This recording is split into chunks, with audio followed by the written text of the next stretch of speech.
why must we mark the beginning of this with defecation? Because it's just more fun that way, Fred. Everything's more funny with fecal. Why must you smear the beginning of the broadcast with your feces, I ask? Why are you asking? No, I'm the one who should be asking that. I did not do this. I'm asking it like rhetorically. I feel like you know, oh my god. What's his name? Who killed Hannibal? Yeah, I get that reference. Brain. Teehee. I'm sure the chat will know. Eric Andre. It's like you know Hannibal from Eric Andre. Yeah, that meme, right? Yeah, it's like that is. I feel like I'm on a version of the Eric Andre show where Hannibal is in charge, and I'm being accused of rubbing feces on the desk. Hannibal. Like I walk in. Duress. And he's under duress. Yeah. Yes. Because he smeared shit on his table, and now he's blaming me. That's what I feel like is happening Just right an now. average Saturday night. Reverend Joe goes, Scipio Africanus or whatever. When he first said that, I was like, oh, he's making some kind of reference to classical literature or something, or like ancient history or something that I don't know about because I'm too dense. Nah, he was talking about Hannibal Buress. That's his name, right? Buress? I think so. Who killed Guys, thank you all for coming by tonight. You guys are so cool. We're gonna obviously this is Fred Knudsen. You may recognize him from such hits as last week and Down the Rabbit Hole, of course. We are reading this Dwarf Fortress written Let's Play, which was a thing that I had never heard of before Frank unleashed it on my innocent psyche. Yeah, like it was innocent. No.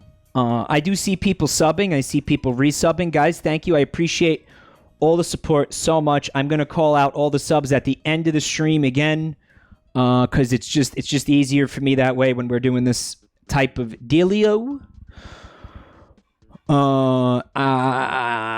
Yeah, and I don't know what else I was gonna say. Just that, thank you for being here. I had a rough week. Obviously, some of you are aware of that.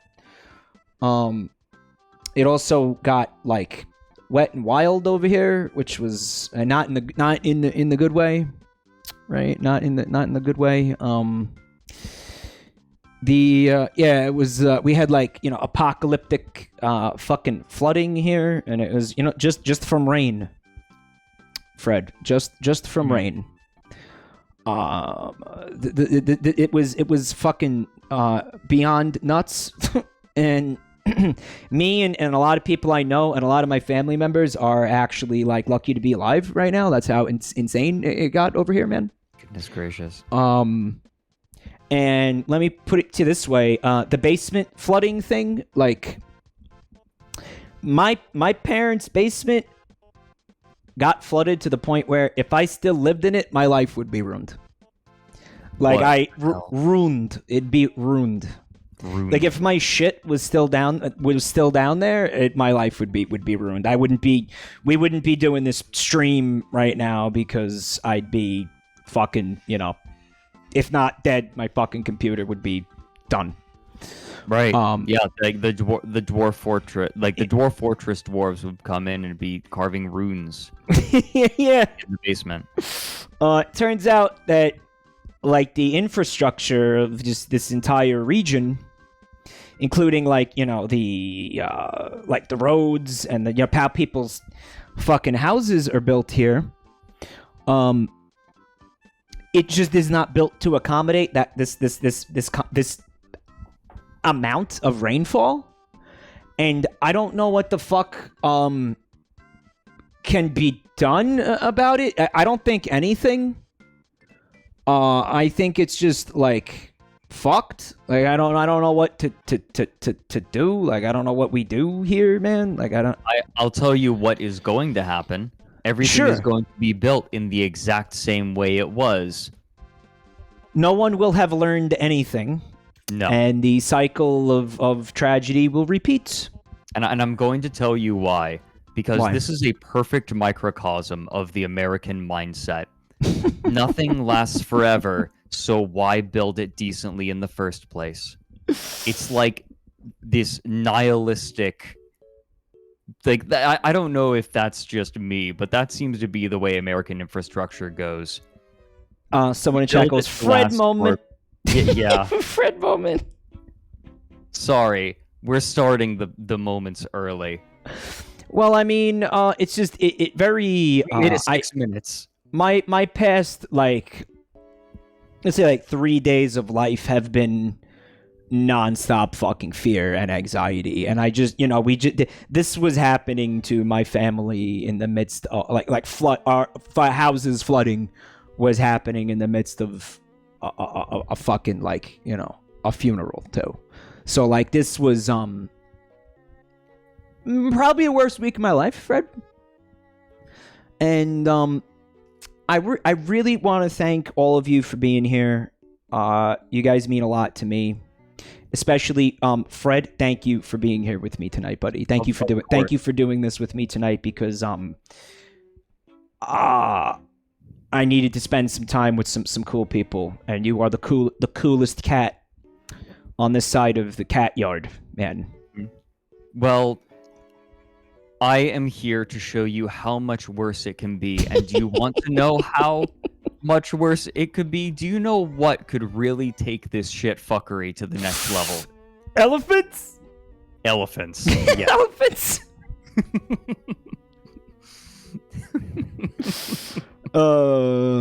Right. They made the outside of this fortress into an apocalyptic lava burnt hellscape. And the elephants came back. That's where we left off, right? Yeah.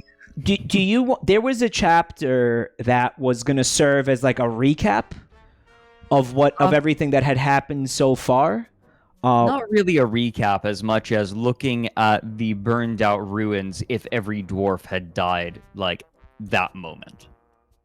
All right. So, I mean, if you could, do you want to give us a brief? Because I mean, some people might not have been here last time, and if they're anything, or they were, and they're like me, and they have one brain cell to divide between everything that goes on, so they may not remember exactly what happened. Do you think you could give a succinct recap of the story so far? Of course. So for those who don't know what Boatmurdered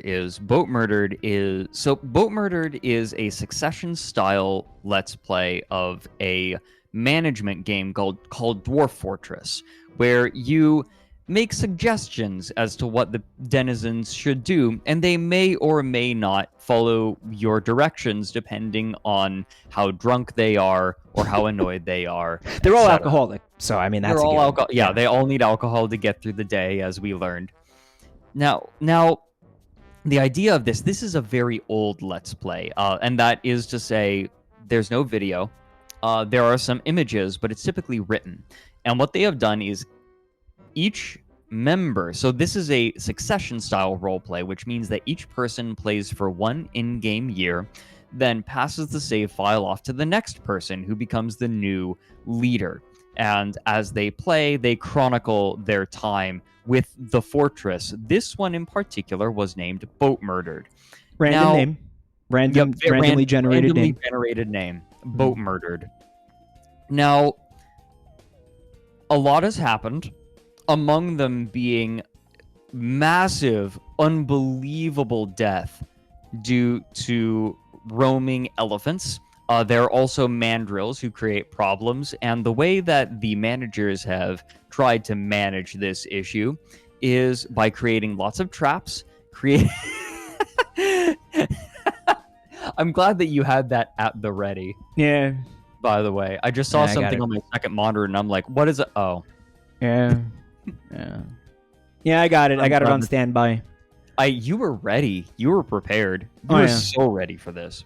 Yeah. Now, the problem chiefly was dwarves would die to this massive elephants hanging out at the entrance to Boatmurdered, which is carved into the mountainside. The problem is other dwarves would say, ooh, free stuff. They would run over and try to pick up the things from these dead dwarves' bodies. The elephants would not take kindly to that and kill them. Dozens of dwarves have died this way. So the dwarves are programmed to loot the bodies of dead dwarves. They tried to stop them from doing it, but they just kept doing it. Yeah. Now, they came up with a solution to the elephant problem.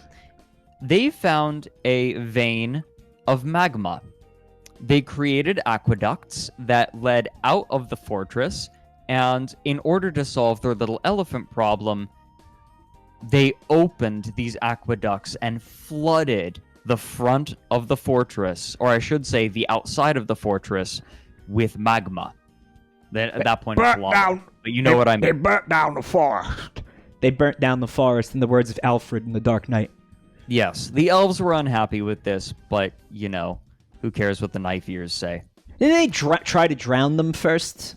Lay in water, and then they unleashed the magma? That was an accident. They accidentally flooded the entire front area of this fortress. Which just made the elephants soggy. Like, it did not kill the elephants. Like, right, but that meant that they weren't just burned to death by the lava. The lava superheated the water and burnt them to death by boiling them alive. Yeah. It was a lot of fun. Yeah. So now there is a doomsday lever. It is one lever that does this. And that is now in the hands of our new manager, Unknowing. Would you like to begin? Yeah. And Fred's going to read it for me because he's the best, right? I love you, Mike. And I'm just going to sit here and shut up.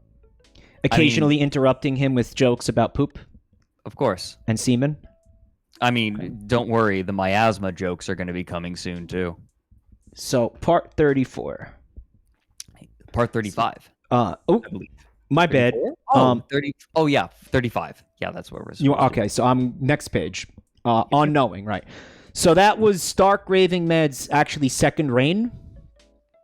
Not second reign. That was just him observing, basically going into adventure mode, which allows you to look at fortresses that have fallen apart. Like, what would the fortress have looked? Basically, it was what would the fortress look like if it ended now and everyone died mysteriously? All right. So now we're here. Yes. Unknowing is the new Unknowing Autistico. Hey. Yep, it's you, bud. Let's see how you fared as leader. This is the 9th year where we've been at this for almost a decade. The Granite the 2nd, 1058. It has been 2 hard weeks since Mother evicted me, but I still stand by my decision. It is unfortunate that she does not understand the trials and tribulations of a budding storyteller. Ooh, I relate to this guy. Who does she think she is? Telling me I either need to find real work or leave the house. My colleagues and I were not simply playing wizards and warlocks. We were formulating ideas for the world's next great work of literature as a collective. Huge fucking mood. Also, he plays drums. Watch. He's slamming on drums in the basement. Granite the 5th, 1058. My travels have brought me to the dwarven city of Boatmurdered. My diminutive stature and full beard have led its citizens to accept me as one of their own. How fortuitous. He's not a dwarf? Apparently not. The efficient yet handsome architecture of the city leaves me in awe. Granite the 8th, 1058. The dwarves seem unfamiliar with wizards and warlocks, but tales of my exploits as a traveling war mage have been well received. In light of the recent loss of their esteemed ruler, they wish me to serve as a guiding hand in the development of the city. Naturally, I accepted. And you say I would never amount to anything, Mother. Take that, Bob. Orthogonal Caster wants to know why, even though we stopped at part 31, we're picking it up at part 35. Don't worry. It was just they went into adventure mode to check out the husk of it. So there wasn't any real like plot progression there. No, don't worry. We haven't skipped over plot. Okay, so there you go. Mid-spring, 1058. The construction of the Sanctus Ceramon, the sacred temple of the gods, is well underway. The dwarves unfortunately fail to recognize the scope of my success in this project. I will soon be the first man to realize the creation of an exact replica of this most famous of locations from wizards and warlocks. Nonetheless, the dwarves do appreciate my skill in architecture. Late spring, 1058. The past week has been a great disappointment. The elven traders who arrived 10 days past left quite livid earlier this afternoon. In traveling to our humble abode, they had become quite displeased with the voracity of our lumber industry. Attempts to console them went awry when they took great offense to my offering of fine fishbone earrings. Alas, I had wished to hear the melodious elf songs of W&W fame. It's ironic, or I don't know if the word's ironic. Maybe it's I think the word I might be looking for is stupid. That he's like RPing as an RPer in an RP scenario. Or is it actually genius? Or this is either incredibly stupid or incredibly brilliant. I can't figure. It's one of the two. It's not somewhere in between.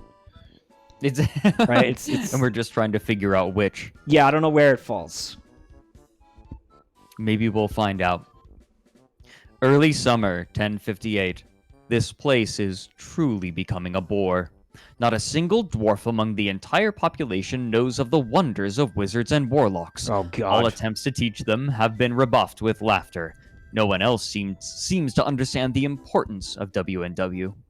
I have ordered the construction of a bridge across the magma chasm. The area beyond has the perfect ambience to be the site of my further endeavors to bring the W&W universe to life. He's starting to piss me off with this. He's only got a year. Yeah. Midsummer 1058. The dwarves are becoming nervous as construction progresses further into the mountain. I reassure them that my magic is mighty enough to conquer any creatures that may lurk in the depths. Except elephants. Except elephants. Mountain but don't elephants. worry, they have lava for that.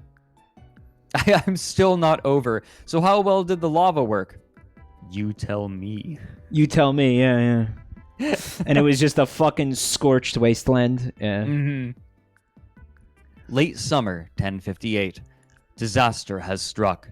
Progress on the antechamber of darkness came to a standstill when the inhabitants of the abyss, drawn by the dismal atmosphere of the structure, came to roost. Before I could reach the site to provide aid, it was already too late for the poor advanced miners. The halls echoed with a cacophony of screams from the unspeakable atrocities the dwarves endured before succumbing to the sweet embrace of death. On the positive side, progress on my novel has increased exponentially. That's good. Late summer, 1058. The situation has taken a turn for the worse. The demons have begun encroaching upon the central fortress. All attempts to repel the monsters with magic has failed. Never before have I suffered such an unfortunate string of failed attack rolls. The fortress guard has been deployed to fight in my stead while I rest to renew my supply of magic missiles. This sentence made me decide it's stupid. I made my decision. It's not genius. It's stupid.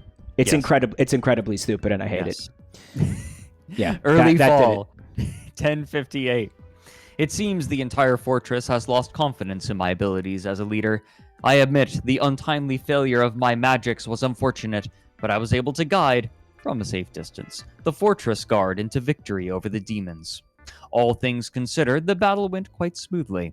I hardly see why the dwarves live in such great fear of the creatures of the depths. These demons were no obstacle whatsoever in compared to the elephants. The elephants ravaged this place for years, and the demons were just swiftly dealt with And in now a month. Now I ask you, what are the true demons? The elephant demons. Mid-fall, 1058. Packy demons. I thought that after the defeat of the tentacle monsters, I would be able to relax and recover from the horrible damage my reputation has incurred. Alas, it was not to be. A mere 5 days later, a forager returned to the city with alarming news. Goblins, envious of the fame and fortune I had brought to Boatmurdered, were en route with the intention to lay siege to my city. Goblins, wake me up when it's elephants. Late fall, 1058. The dwarves continued to go about business as usual, despite the presence of goblins just outside the fortress. They are confident that goblin intelligence cannot outmatch the defensive power of dwarven door technology. I, however, am not so sure. Tonight, I will use the predictive power of dice to determine whether or not the goblins can divine a method with which to breach the doors. Remember when a butterfly outmatched the defensive power of dwarven door technology? That was pretty impressive, yeah. And nobody thought to clean the gunk out of the lock. A butterfly. A butterfly. Horton here's a bitch, somebody in chat said. Late fall, 1058. As expected, I was quite correct in my assumptions. I rolled a natural 20 in the goblin leader's stead, and thus the doors will be breached tonight. There is a 20-minute break between guard shifts shortly before midnight. Preparations are almost complete. Early winter, 1058. After several days of fighting, the entirety of the goblin forces have been driven from the city or slain. Although no one knows how the goblins were able to enter the fortress, my leadership abilities have once again been called into question. Once their investigation of the past year's events is completed, I will be called before the tribunal for questioning. Midwinter, 1058. A decision has been reached. The tribunal has somehow come to the conclusion that all blame for the year's tragedies lies with me. However, thanks to the bonds of kinship all dwarves share, I will not be executed or exiled. Instead, I have been told that I must earn my meals as a worker or artisan, or starve. This situation feels oddly familiar, but this time I will endure the indignity of such unfair treatment. My novel is completed, and my rise to literary greatness is at hand. Now, if only I could find a publisher. Tell me, Senkus comes back, one of the previous rulers. Tell me Senkus is still living. Tell me he's still living. So one thing that they're doing is they're naming a dwarf after every ruler and following their fates. It's like they retired into obscurity or into, like, the general citizenry, right? Yeah, exactly. Yeah. Senkus is still alive and being a big show-offy jerk, as if I'm going to study engraving under him. Sankus is doing good. Good for him. Good for Sankus. Part 38 by Cross Quantum. 22nd Obsidian, 1058. Well, diary, it happened again. The RA found the rat weed stashed in my dorm room during the winter break festivities. Oh, they're getting worse at RPing as we go on. The Cretan, I know beards are the norm in our society, but could you at least wash it once in a while? Muttered something about 3 strikes or straights or something. I don't know. I don't know about anything about bowling or poker. On the plus side, I found some wonderful imported elven curtains that perfectly complement the lilac accents I painted on the windowsill. They're simply to die for. Rat weed. So is that weed that, like, rats smoke and grow and, like, curate? Or is that, like, a kind of a weed that, I don't know, has, like, it laced with rat? Like rat blunts. Like, it's like a, you know, you roll a blunt, but you got some rat powder in it. We used to do that with, well, not we. I knew people who did that with various illicit substances. You'd lace the joint with something, right? Rat weed. What do you think it is? What I'm thinking that maybe they powder a rat, like they desiccate and powder a rat and sprinkle that into the joint. Yo, you become a floating brain. So high. Like, this sounds like something middle schoolers would do, right? Like this is where Jenkum came from. Yeah, like, somebody piss in a smoked a bottle rat and leave it there. Like he smelled it and Smoked got a rat. really dizzy. And was I like, smoked oh, a that rat smells terrible. Is this must be what it's like to get high? It's made by rats, for rats, and of rats. And now people are, well, we'll not go there. Rat weed. You turn into the fucking letter E when you smoke it, man. Yeah. You become the giant rat and you get to make all of the rules. Maybe that's what the foreverly tied up Jake is. It's like he's a fucking dude. He's meant to be smoked. That's what that is. When he's tying up the rats, that's hemp rope, and he basically has turned them into blunts. He rolled them into blunts. We finally figured out what the fuck is going on there. Holy shit. Or maybe this is just them taking paper and like wrapping a rat in it and lighting the tail.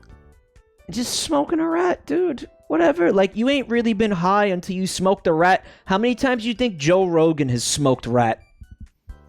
Well, I mean, he just got COVID. I mean, and what, like, how many different chemicals has he stuffed in his body at this point? Dude, the odds that he hasn't smoked rat are actually lower than fucking, yeah, than anybody else, or whatever, or than the fact that maybe he hasn't. Right, we are quickly approaching the chances of Joe Rogan having smoked a rat being 50%. Yeah, that's what I'm saying. We are rapidly approaching that probability. It's the probability to put it. It's higher than it fucking should be. Let's put it that way. That's a good way of It's higher than it fucking should be. You ever smoke 2CE? You ever smoke rat? Yeah. It really, like, it really is delicious if you cut, like, it tastes amazing if you first cover the rat in horse dewormer. Yeah. Just get the paste right in there. Work it into the fur. Oh, fuck yeah. It's like hash. I am at, because it's a paste, right? The horse dewormer? That's the kind that some people have been buying after that one group ran out and they couldn't sell anymore. Yeah, they're like brushing their teeth with it. Yeah. Jesus fucking Christ. Apparently they're recommending putting it in jam and then putting it on toast. Oh, it's like Vegemite? Yeah, apparently it tastes atrocious, as you might expect. But I thought it was apple flavored. What happened to the apple flavored dewormer? I mean, what, you mean that's not delicious? What do you mean? Let me put it this way. You know how, like, even for humans, right? 2 words. No, 3 words. Grape flavored cough syrup. 4 words. Damn it! Grape flavored cough syrup. Yeah, yeah. And this is for horses. You think that, like, you think that someone who owns horses is going to make sure that their horses are getting the really good flavored horse dewormer paste? Like, do you think that they're being, like, do you think that it's like tasting wine where they take a little bit on their tongue, they swish it around and spit it out into a bucket? You think they they're got a doing spit that? cup No. for the fucking horse dewormer, yeah. Right. No, they're not taste testing it. If anything, this whole incident has revealed that the people who are saying, "Oh yeah, this is flavored like apple," it's a crock of shit. You've been feeding your horse like it's supposed to taste like apple for your horse, but guess what? Tons of people have tasted it now. Doesn't taste like apple. Maybe it's artificial apple, like Jolly Ranchers or whatever. Conspiracy. The fact that it's like, wait a minute, I've been making my horse eat this for years. This tastes awful. How come you never said anything? Right, exactly. Geronimo, you know, like, how come? Geronimo, how come you never said anything, man? It tastes like shit. You just been eating this? What the hell is wrong with you? I can't, like, there are some horse owners who are just horrified. Like, I've been giving this to my horse? Oh, I'm so sorry. I'm a monster. I'm so sorry, Tornado. I'm trying to come up with, like, a generic horse name. I'm so sorry, Tornado. My jaunt through the spring flowers in April. There's the name of your horse, right? I hate horse names. Why are so many horses named after natural disasters? You get like Tempest, Storm, Tornado, Tempest. Like, all of them sound like horse names. Because they're a force to be reckoned with. A horse to be reckoned with, Fred. A horse to be reckoned with. But no, it pisses me off. I don't know. I guess it's it's like calling your fucking dog Chopper. It's like, don't fuck with my horse. My horse is faster than your horse. You know, he's faster than a cyclone or whatever. Right. Like this is the sort of name that someone gives their horse when they don't feel masculine enough.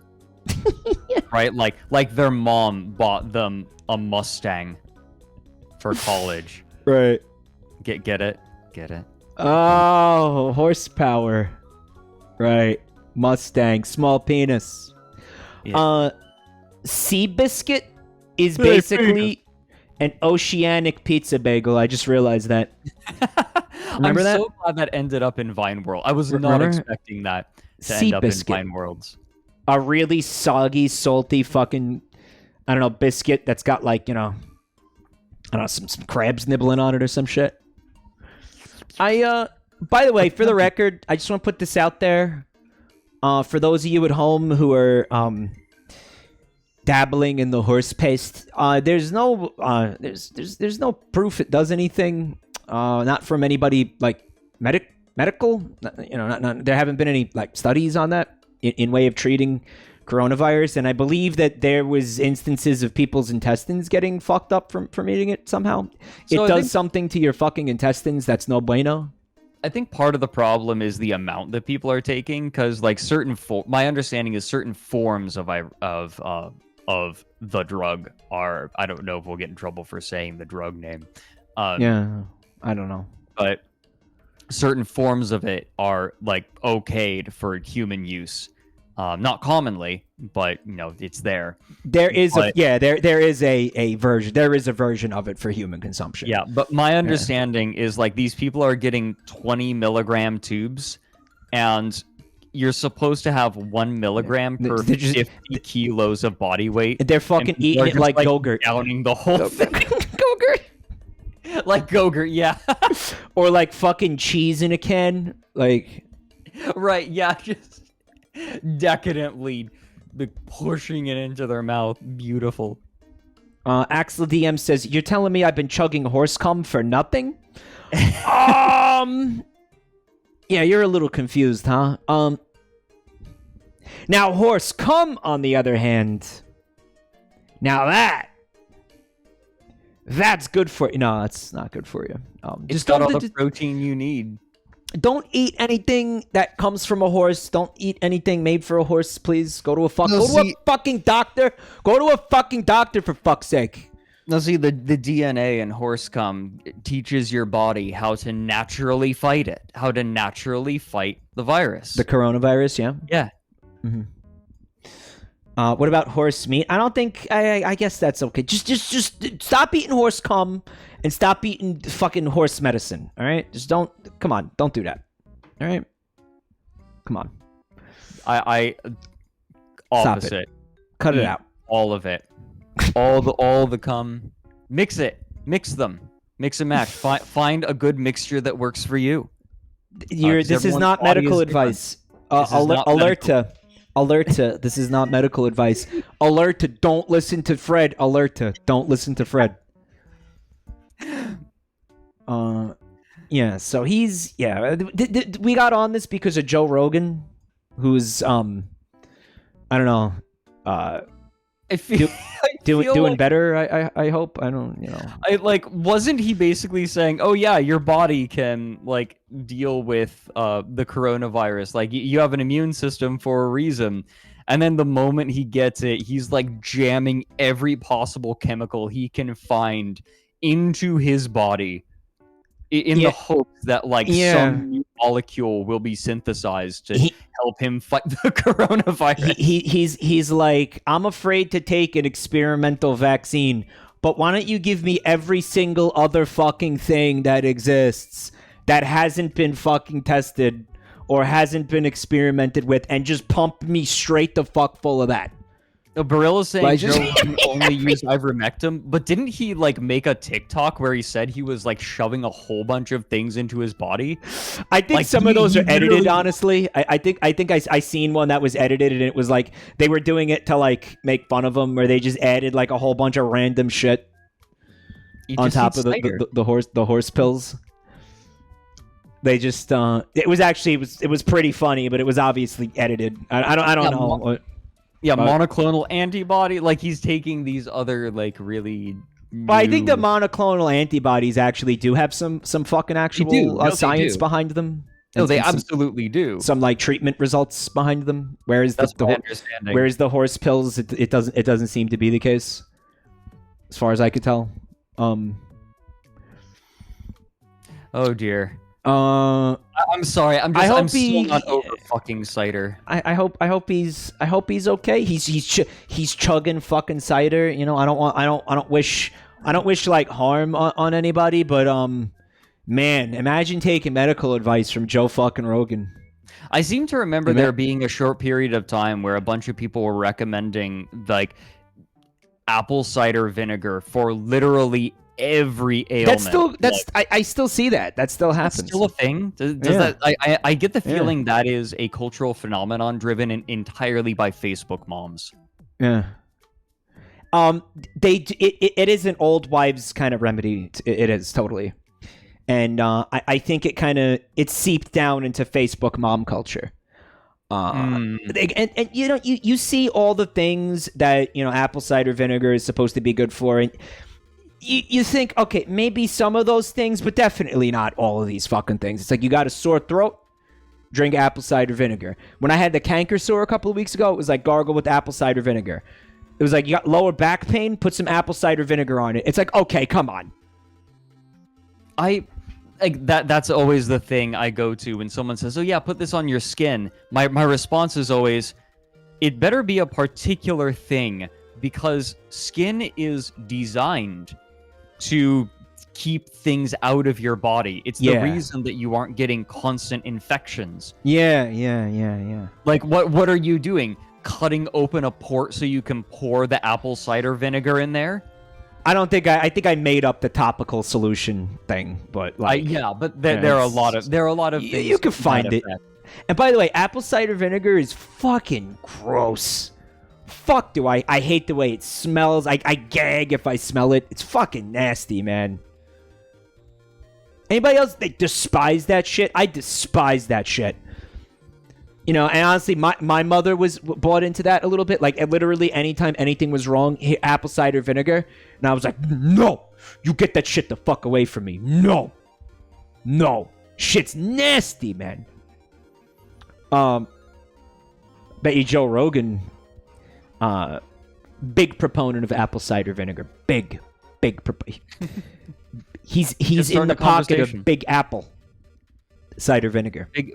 Yeah, I was gonna say, wait a minute. Apple cider vinegar flavored ivermectin.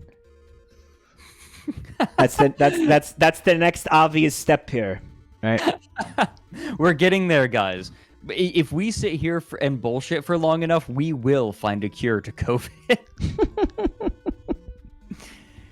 We will find the proper Apple product, the proper Apple-based product that will cure not just viruses, but anything. Well, that's why they say an apple a day keeps the doctor away, right? It's just a literal apple. Yeah, exactly. Is the solution, there's something in there. There's something in there. Maybe if we go down the list of every chemical that is in an apple and we just really make a lot of it and put it into a paste. Apple paste. We will eventually happen upon the chemical that just fixes everything. It's like, oh yeah, you got a brain bleed. I like it. Like, we'll trepan your skull and shove some apple chemical paste in there. Slam some apple paste in. That's it. Done. Fucking drill a hole in your head and shove apple paste in it. Missing a leg? Rub some apple paste on it. Like, we will get there. Cut open the skin. Jam the apple paste into your body where the leg used to be. You know what's wild is that we have the same amount of medical background as Joe Rogan does. Mm-hmm. Like, we're sitting here right now, like, saying this shit, just fucking making shit up, and having the same level of fucking authority that he does. The only difference is he has fucking billions of fucking listeners. No, for the last 15 minutes, this has been the equivalent to a Joe Rogan podcast, just throwing shit out on the table. Yeah. Being like, yeah, try that. I'm just here, I'm here to start a conversation. That's what we're doing. Has anyone tried injecting apple paste into their fucking brainstem? No. Maybe somebody at home wants to try that, and then they call up into the podcast, and they're like, "Hey, Joe Rogan, don't inject the apple paste into your skull. Nah, worst mistake of my life."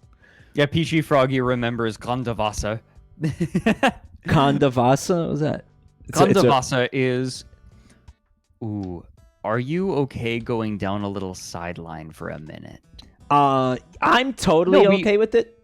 Did we not do this? Did we not do this? I thought that we did this together. It was the water that Vex showed me from Austria that has its molecules aligned in a certain way, allegedly. Allegedly. You admire the hold on. Okay, hold on. How could the water have its molecules aligned to certain? I don't. This is not ringing any bells to me. I don't believe we've discussed this before. It's horse shit. Make no mistake. This is actually okay. So the horse reason shit that is the theme of the night here. It really is. The thing that makes Gandavasa notable is it's pseudoscience, but it was so prevalent that it spurred new laws in Austria. Huh? Gandavasa? Granderwasser. Grander water. Oh, like a better kind of water. It's named after the people. Better water. Let me see if I can find... Hold on. It has one of the absolute funniest promotional videos I have ever seen. Pisswasser from Grand Theft Auto. I remember Pisswasser. Yeah, I love Pisswasser. Pisswasser. Yeah, Chad is saying that they might have seen you do this on your Twitch channel. I did. But I did do it on my Twitch channel, but we haven't done this here. It's a YouTube video, Fred.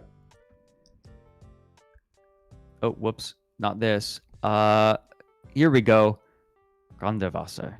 Here is their website. You gotta consent to cookies. Oh, baby. So they can track you. There you go. It's in Discord. All right, let me take a look here and see what we got. Yeah. By the way, I'm going to be starting up stream again. I'm going to be doing chess puzzles and looking at weird things. Gonna try that again and see if I can do it. Fred's plugging himself again, guys. I am. He's plugging himself. Normally, if you want to see Fred plug himself, you have to subscribe to his Patreon and go into the fans only section. I was really worried about the whole OnlyFans thing. I'm really glad they backtracked because I wasn't sure how I was going to be able to I didn't know how I was going to be able to afford my tea boofing habit. I'm sorry, tea boofing? Yeah. It's the new health craze. Is this when you put tea in your asshole? Yes. Nice. All right. Yeah, nice. It cleans things out. I'm essentially a mortal. Glad we got there. To it. Glad we got there. It's like tea colonics. Exactly. That is the technical term. Yes. Colonics with tea. Mm-hmm. Is this a monk shit tea situation or what? Yes. Okay, doesn't actually exist. Okay. No. This is not. What's funny? No, you know what's going to happen is someone in chat is going to be like, "No, that's real," because I know for a fact that coffee enemas are a thing. Yeah, but you don't put the coffee in your asshole. You drink it. No. Right? No, you put the coffee in your asshole. Get the fuck out of here. This is not a monk shit tea situation. This is real. Coffee enema. I feel like I heard people say it before, but I always assumed that they were drinking the coffee because coffee makes me shit. So I thought, like, oh, that's what they mean by that. They mean you drink the coffee and then you take your shit. No, in this case, they're cutting out the middleman. Well, I carrying down. I thought the word enema was like hyperbole in this situation. No, I thought it was like a haha. You're actually putting coffee in your asshole. Mm-hmm. Do you get like a caffeine boost from it? Do you get like? I believe so. Yes. Wow, that's the caffeine is wild. absorbed. Maybe the monk shit tea is like they fucking do the colonics with the tea, and then what comes out is what they sell. Oh no. Maybe we had monk shit tea all wrong. This is what the advanced shit coffee. Hold on a second. I wanted to show you. Did I retweet this? Hold on. I think I retweeted it. Yeah. Somebody, you got stream open? Yes. Oh, can that just please be? This is tough. Just go where I am placing you in the fucking oh dear fucking lord. Okay. So I think you saw this on Twitter, right? I'm watching your stream. Waiting. It's just a very. Oh yes, I saw this. Yes, the monks shit. Yeah, tea. just I guess a really subtle Photoshop. Somebody named Citrus. It's a really good Photoshop. Because I guess this monk's tea was like a real product, and they saw it, and they were just like, you know what? I'm gonna jam the word shit in there. you know. So anyway, we're taking a look at this Grandwater, right? I'm gonna take a look at this too. So what is Grandwater? Granderwater. Gandavasa. Gandavasa. Yeah. So Ganda is the name of the person who made this. Okay. And Vasa is the German word for water. Water, right? Got that. Yeah. So know it's that much. It is based on the principle of information transfer, and by natural means transforms water to a very high, stable, and biologically valuable quality. That was Basically word what they're salad saying- with like fucking Caesar dressing on it, dude. No matter how much you go through this website, it doesn't stop. The word salad just continues. Limes, thank you so much for the raid, guys. Welcome. We are reading the Dwarf Fortress Let's Play, or we're supposed to be. We got a little sidetracked. I'm sure we'll get back to it eventually. I'm showing Mike some shit. I'm showing Mike some pseudoscientific water that is supposed to be better than normal water. That has to do with water memory. The best part about Gandavasa is that allegedly just having some water near Gandavasa helps to realign that water. Although, again, what realigning means is completely unexplained. Like, it is. They really so expect vague. you to believe that proximity to the water will actually affect the fucking molecular structure of other water. Well, beyond that, I think that the most remarkable thing to me is that they sell boards. They sell wooden, basically plywood boards with a copper tube inside of them with Gandavasa in the tube. And they say, put food on this tablet and it will make the food last longer. Is this an MLM? No, it's not an MLM. It's got a little bit of the vibe of one, don't you think? It in the sense of definitely like has that vibe, yeah, in that it's like, you know, it's obvious fucking bullshit being shoveled down your fucking throat, right? Yeah, I would encourage you to look at, so under Kandar R, look up the Kandar effect. By the way, it is real quick, the best like pseudoscientific gobbledygook, the Kandar effect. That explains what the water is doing. Allegedly. Let me interrupt you for a second and say that Limes has a beautiful and cute VTuber avatar now. It. The Lime Zoo. Guys, it's really beautiful and cute. You should go check it out. Sonic's Dumpy Ass, thank you for 8 months. I forgot I said I was going to wait till the end of the stream. But I am going to... I see everybody subbing and resubbing. Guys, I really appreciate it. I'm going to count all of the... read all of those out at the end of the stream. I prefer not to do that while I have a guest. But at the end of the stream, I will thank everybody. Guys, thank you. Thank you for supporting my friend. And yeah, by the way, while we're plugging, do follow Fred's Twitch account too, because he said he's going to be using it soon. He's gonna plug himself on stream. He's gonna plug his ass at T Colonics. Wait a minute! Sonic's Dumpy Ass was somebody's name. Limes in chat. Sorry. Yes. What do you mean Joel revived his dumpy? What does that mean? Whoa, hang out. Joel's dumpy is back. Can I see it? Oh, BTTV. Oh, he put it on BTTV. Oh, see, I'm afraid to do that because I don't want to. I don't want to piss Twitch off. Like, I don't want to do anything to piss Twitch off. You know. He performed dumpy necromancy. Rise, dumpy, rise. Oh, rise, dumpy. Rise. Right.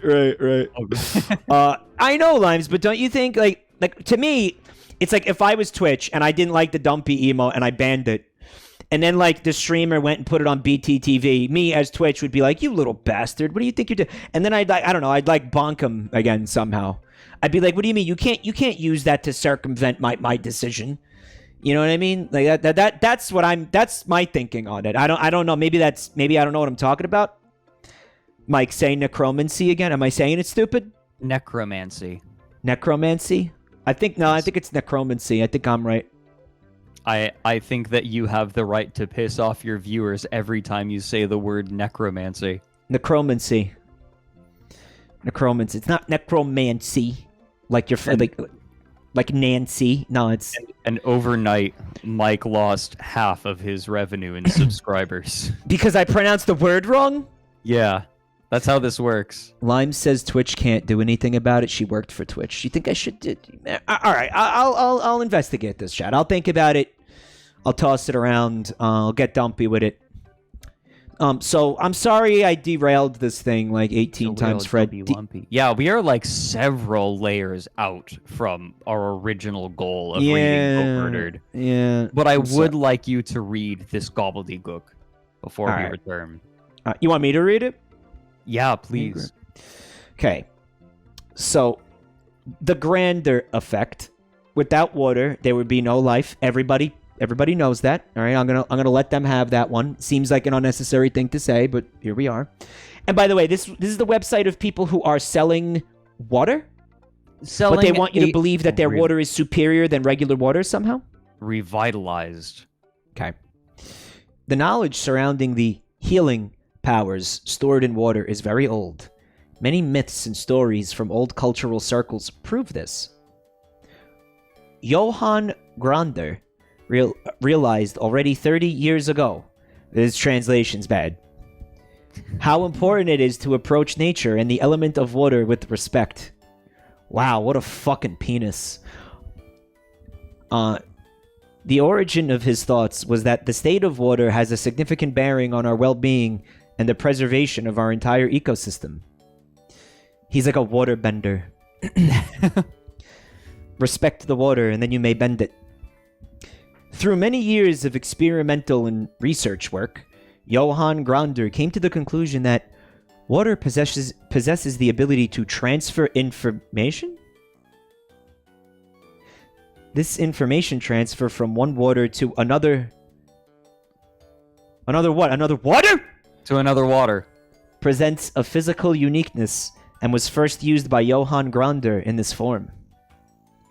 Johann Grander's goal was make the properties of revitalized water transferable with all its positive effects for humans, animals, and plants to all other waters. What is this? Oh, so you'll see on the left side there is in practice.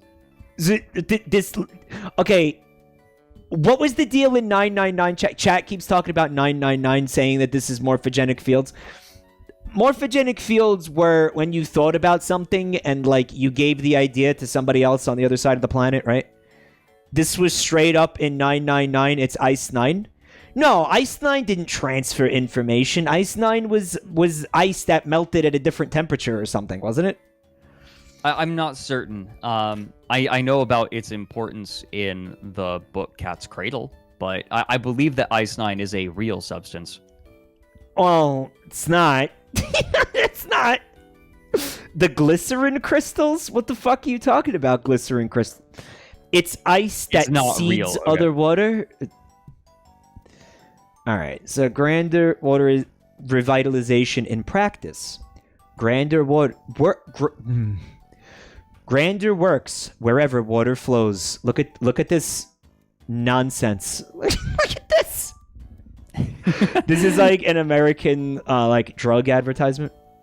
Martin It is. Rietzler and Suzanne Gosson from Naturlich Hotel mit Charakter in Fis Natürlich Hotel mit Charakter. in Austria.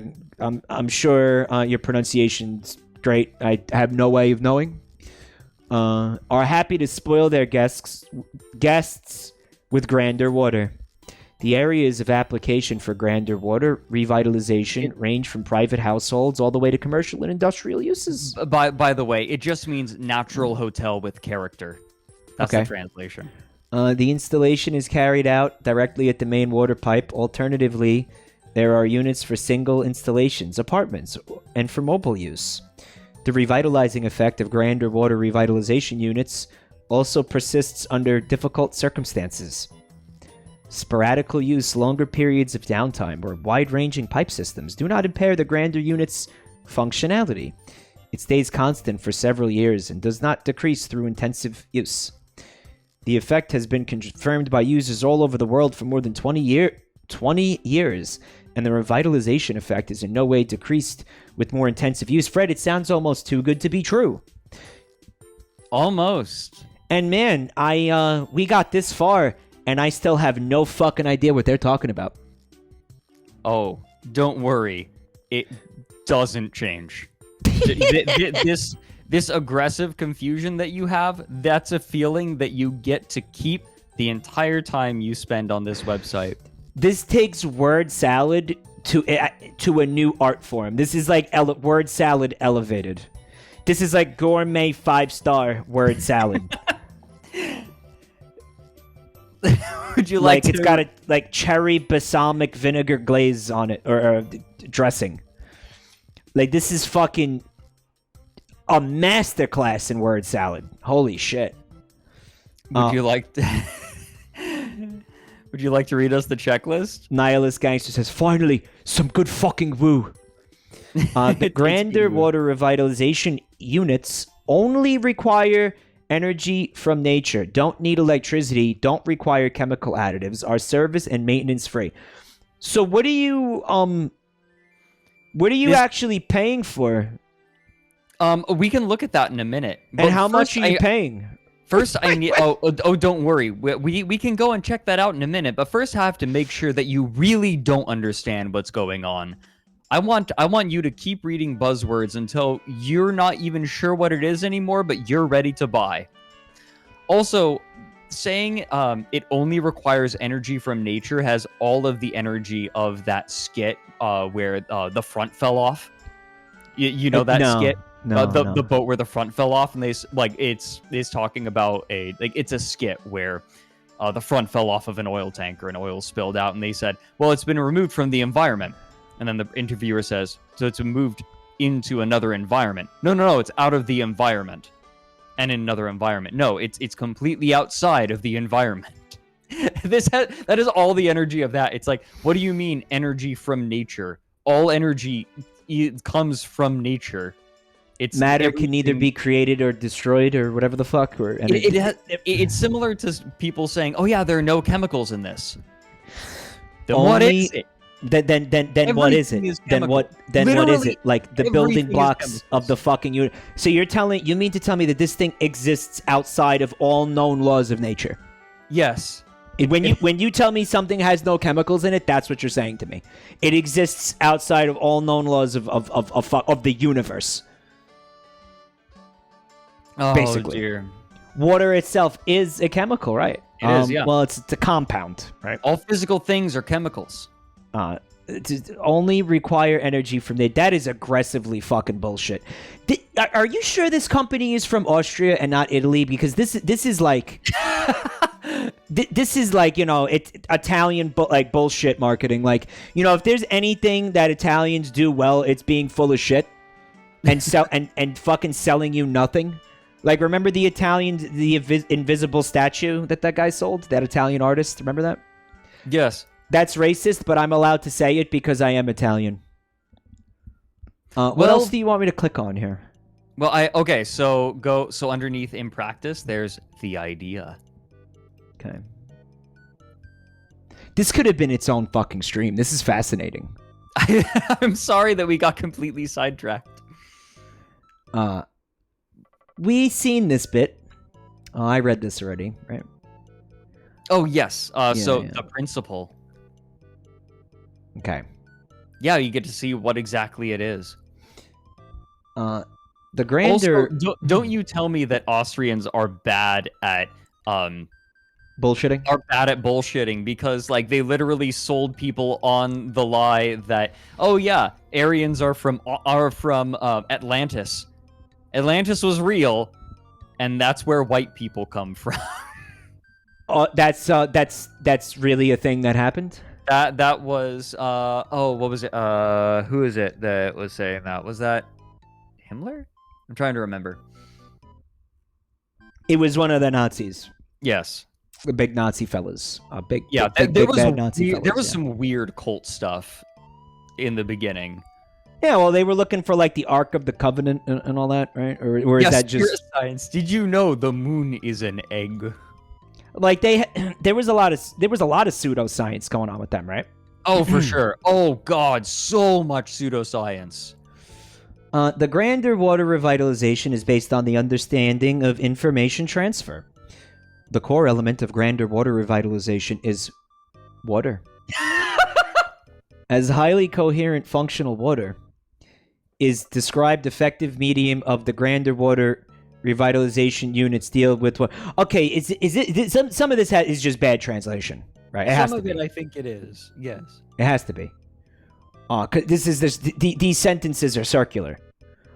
From a higher inner order, produced according to the special knowledge of Johann Grander, this highly coherent, oh how ironic, functional water is capable of transferring a higher order to non-revitalized water without coming in contact with it. Now this is the morphogenic fields, chat. Mm-hmm. The special characteristics of revitalized water are transferable to any water.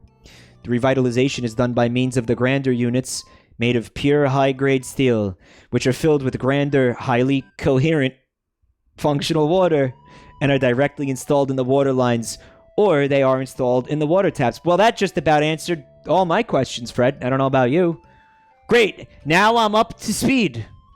I'm glad that there is no confusion. Well, yeah. Now we're good. Well, thank God they explained it. Yeah. And I have no further questions. See, my first thought is like, you can basically improve everyone's health if you, like, why not just dump some of this highly coherent water in the ocean? This is the same philosophy as, like, raw water. Like, remember that phenomenon? Yeah. Where they're telling you that they have access to some kind of superior kind of water and right, someone in chat also made that point. If this shit existed, they could just dump it into the ocean and, like, I don't know, enhance all water. But, like, what would would it do? Like, what? Right. Like, what does it do? What does it do, man? What does it do? Like, shut up and take my money.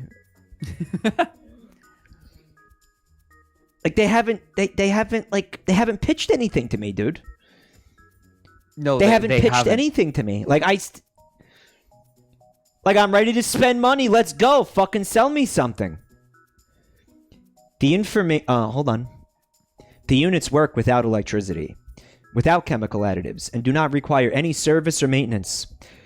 The information transfer is done without direct contact, an achievement that has gone around the world and has been used by many. Eating and drinking. So, like, here's things that you, as a human on Earth, might be familiar with. Eating and drinking, bathing and showering. They're not marketing to gamers. Household and laundry. Gardens and ponds. Hotels and restaurants. Wellness and swimming pools. Animals and agriculture. Commercial and food manufacturing and industry. Jay, what's that? Fred, I fucking hate this. I know how much you love woo. When we drink Grander water, it's as if we are drinking fresh water from the mountain spring. I feel like there's one particular hotel that bought their stuff, and now they just use their quotes everywhere. Well, that was definitely the same place, Tyrol, Austria, right? Yes. Water has valuable biological properties wherever it can be found in its original form and can follow its natural course. Water is a bubbling source of vitality and vital force. Now I'm getting mad. Now I'm starting to get mad. At first, I was bemused. Now I am fucking angry. I'm glad that we're getting you in the proper mood to continue with Boatmurdered. Yet it loses its energy and power when forced through tubes and pumped into pipes over long distances. The grander revitalization returns it to its original structure, with all the various positive effects on humans and all living things. So, like, your water was good until you put it into a pipe, and then it became bad, but we can make it good again. This is... You know what it is? Someone came up with this after, like, doing 2 weeks of yoga. They were like, water is the core of all energy. And after it goes, like, I have turned my dick into a, like, water revitalization thing, right? They did 2 weeks of yoga and then started getting into, like, piss drinking, which is a thing. And they're like, oh, water is in, like, its natural state. Pisswasser! It came back. Pisswasser. It came back full circle to Pisswasser. No, this is white people doing yoga shit. And I don't know, like, a poor grasp of grammar and how words work and like language. Just extremely poor grasp of language. Like, I guarantee you, if you read this, if you knew German and you read it, in it would the not make original more German, sense. It would not make any more sense. It would not. I believe that. If anything, it would be more coherent and therefore more confusing. That's scary. Like, the more information that you're managing to cram from this website into your brain, the more confused you will become. This is like healing crystals in water form, Druid. It is. Yeah. That's absolutely correct. When is Gwyneth Paltrow going to start selling Gandavasa? When is she going to get in on this opportunity? As soon as she can make it smell like her pussy. Our water has been filtered through Gwyneth Paltrow's vagina, so it has all the vitality of nature returned to it. This has all the energy in its natural state. What was it? Shoko Asahara selling his bathwater? I don't know who that is. Oh, but if that's another rabbit hole, don't tell me because we're already like 3 deep. It's a cult. Revitalization of drinking and industrial. Yeah, don't. Yeah, if it's a cult, we can't go any deeper. Yeah, we can't just table that one. We'll return to it. Yeah. Adds to the pleasure of drinking through its subtle taste. Is smooth and easy to drink. Keeps for a long time. Like longer than regular water. Promotes a sense of well-being while bathing and showering. Encourages the strong growth of plants and beautiful flowers. Is preferred by many animals.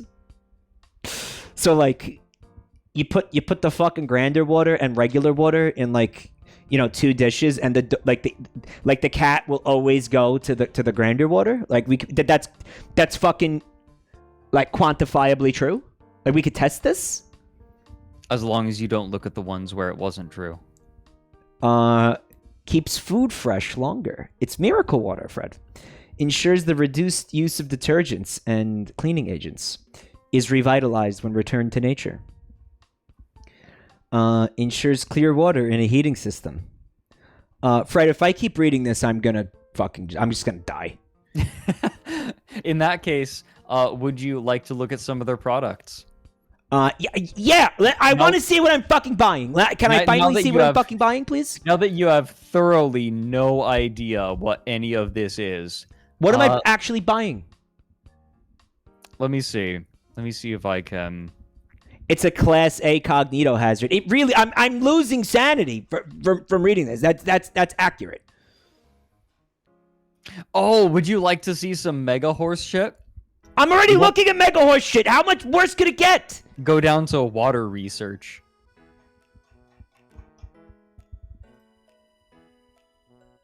As if he asks me that, as if I'm not already looking at mega horse shit. What Mega the horse fuck is this? What the fuck is this? What is this? In-house research. Fuck you. Fuck you. These people should be arrested. There's your pyramid, right? Right, nihilist gangster? There it is. It lives up to the zeitgeist of approaching the world scientifically. Fuck you. That's not what that word means, you cocksucker! What the fuck are you talking about? Oh, fuck you, man. Oh, fuck you. That's just words! Its new research concept has been named Watertight because it is exactly that. The program is built on 3 pillars. It's a Parthenon scheme, Edge Tame said. The program is built on 3 pillars and seeks to take great leaps in scientific discovery going forward. The program has a strong focus on scientific research. Yeah, does it? Boy, I hope so. Man, I'm so glad you said that. I was starting to get worried that it didn't. Surveys of subjective views are used only to a very small extent and are subject to strict scientific scrutiny. As in, trust me, bro. I heard they got Joe Rogan to shill it, so I mean, what more further endorsement do you need? I mean, he's just trying to start a conversation. Imagine he's like, bro, I'm just have you heard questions. of Gandavasa? This stuff is amazing. If what they say is true, right? That's going to be his. Does he actually do that? Does he say like if what they say is true? I know absolutely nothing about Joe Rogan. I know very little about him. He's just very amusing when he starts turning into a monkey. Mango Mark says zeitgeist is a German word. You're telling me that you know better than native German speakers what this German word means? The direct translation of zeitgeist is spirit of the times. Zeit means time, geist means spirit, correct, Fred? Yes, that is true. Okay, so it means the spirit of the fucking times. It right? is a term. It's a loan word. It's a loan word that we use. It's actually an English word in that sense. We use this word in English all the time. It is, as Fred said, a loan word. So basically, what I'm telling you is that I know what the fuck I'm talking about, and they're not using the word right, because what is the spirit of the times? Approaching the world scientifically? It is. They're trying to find a word that makes them sound like they know what they're talking about. The zeitgeist is approaching the world scientifically when people are fucking shoveling horse paste down their throats? I feel like approaching the world scientifically isn't really the zeitgeist. It absolutely isn't. Because if it was, there wouldn't be fucking 8 feet of water in my fucking parents' basement. So no, it's not the fucking zeitgeist. So yes, I do know what the fuck I'm talking about.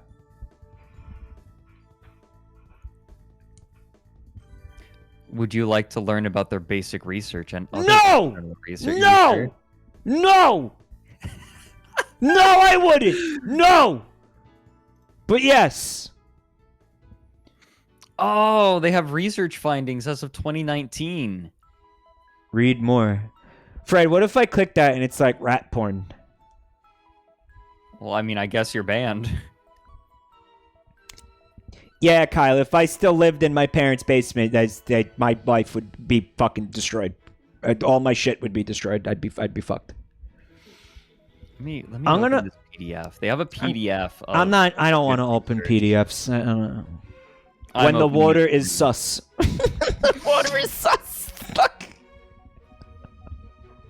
I'm looking at this PDF. I'm trying to figure out who did it. Fuck you. Fuck you, man. Oh, fuck you. Wetsus is a European center of excellence for sustainable water technology and facilitates trend-setting know-how development. Wait, whoa, that wasn't a sentence. Was it? Facilitate. All right, maybe. It still didn't mean anything. Wetsus creates a unique environment and offers strategic cooperation to foster the development of profitable and sustainable state-of-the-art water treatment technology. Dude, do you think Wetsus actually exists? That's what I'm looking into now. You're looking into. I'm trying to figure out the Wetsus European Center of Excellence for Sustainable Water Technology. Sounds like horse shit. It's not real. There's no way these people exist. This doesn't exist. I'm looking. So no, I don't believe that this exists. There's no Wetsus. Here, hold on. Nuh-uh. Top of water is becoming. I'm gonna have to take a peek because there's a news article that talks about them. All right, so he's got some digging to do. This place is real. He's got some digging to do, right? So, strong gradients and weak magnetic fields induce dollop formation. In okay, you magnetic fields was all you needed to fucking say, right? So somebody in chat is saying that Wetsus is these people's version of monk shit tea, basically. But here's the difference. With monk shit tea, I eventually told Fred that I was joking. Like, you know when they're not going to tell me that they were... They're going to fucking take money from me and install some kind of fucking weird pipe before telling me that they're joking, guys. That's the difference between me and Gandavasa. IPF. Research at Grander. IPF GmbH was founded in 1992. All right, I don't give a shit. Oh, applied water physics. Water is undoubtedly the most important chemical substance in this world. Fred? Sorry, I'm looking at this paper and I'm trying to figure out like how legit this is. Do you think it's water or is it oxygen? Like, water is undoubtedly the most important chemical substance. It's probably water. No, I mean, I guess we could give them that, right? Read XOX Gamers Rule. The way it worked in 999 is this. Special water acts as a seed crystal to make normal water into special water. See Ice 9 and Cat's Cradle. But then it adds in morphogenic fields passing information along so it could pass the seed crystal information physically. This game went to the school of 999. And what the fuck?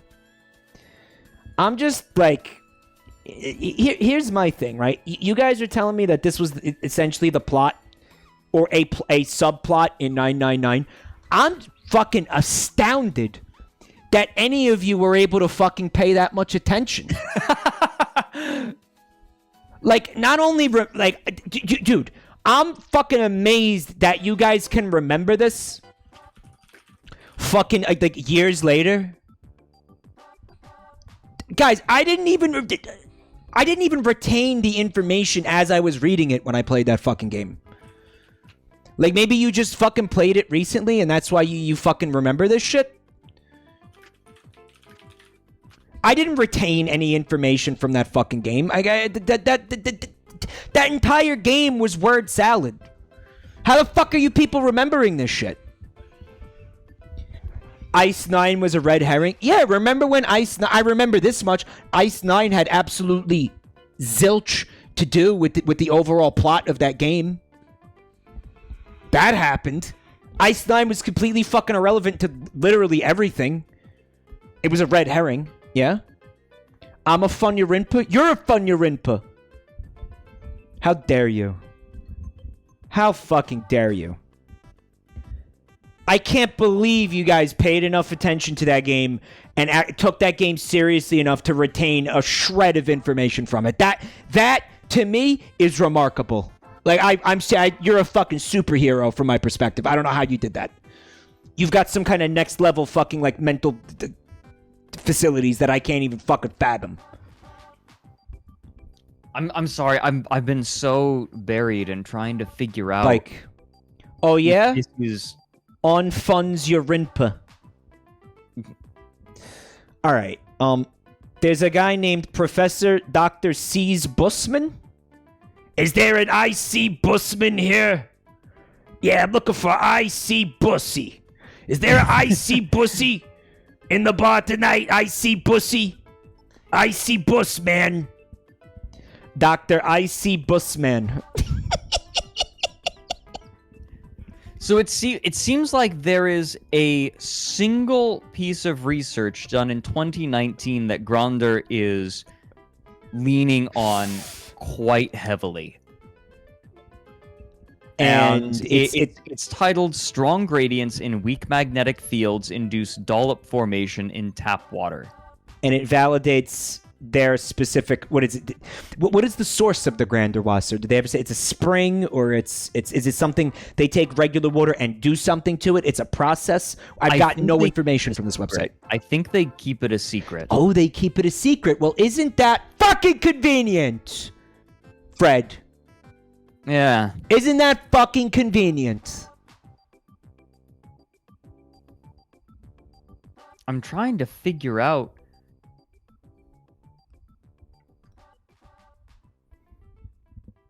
It's like the Colonel's original recipe. Guys, his full title is Professor Dr. IR C's Busman. What does IR mean, chat? Does anybody know? I don't know. C's Busman. Professor Dr. like Esquire C's Busman. It's like it's like if I was going to create a fake identity to give myself credibility, I would be like, "Oh yes, I'm a professor and a doctor. Professor Dr. Esquire in law or whatever the fuck." Like I don't even know what other titles can we slap in front of that? PhD. Like he's just slapping fucking titles in front of his name. Reverend, why not? Yeah, Reverend. Why not? That way I have the authority of God as well. C's Busman is scientific director at WETSUS and professor for biological recovery and reuse technology. He was appointed director at Wageningen University, Netherlands, in the environmental technology department, where he works on biological reuse and recovery technologies. So recycling, man? Like what? All right. Water Symposium research and speakers to celebrate the 40th business. Fred, we've been looking at this for like an hour. You want to get back to the fanfic? No, we should probably get back, but I did find... I was going to call it a fanfic. I did find something what it is. that might actually help. Yeah, okay. An article in German. Okay, about Gandavasa. Okay, hit me with it. Can you read it? I'm working on it. Like I know you. Fred's been working on his German a little bit. He enjoys the study, right? So apparently, what they do is they send the water through a magnet. That's apparently what it is. Because they've tried to keep it secret for a very long time. Apparently decades, according to this website. Yeah, so here's the problem. Like this is a website talking about it. The translation from Google Translate is: Gronder has so far had a strong empirical approach, and there is still no reliable study by an independent institution. So the only, like, nobody has researched them and found any of what they're saying is true unless they're being paid by Grandr.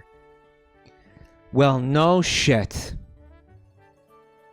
So you mean to tell me that everything that I just read is bullshit? It's, well, nobody that isn't being paid by them has been able to come to any conclusion about it. Huh. Or, like, everything they've done has come back negative, which doesn't mean there's nothing. Like, no, absence of evidence is not evidence of absence. But a lot, like, remember, this is like a huge thing in Austria. They're like, selling something. They're getting money for a fancy looking website. I think this is a pretty nice looking website. It doesn't seem like it's very cheap to me. People buy into this over there. Like in Austria, this is a thing where people are like, I prefer Gandavasa. Like people really buy this shit after reading the same thing that I just fucking read. Maybe they are putting something in the water to make them dumber. How is anybody falling for this, man? Keep drinking Gandavasa, and you will want to keep drinking Gandavasa. Are they fucking okay, man? No. Maybe that's what it is. It like kills your brain cells to make you like dumb enough to fucking buy more of it or something. Holy shit.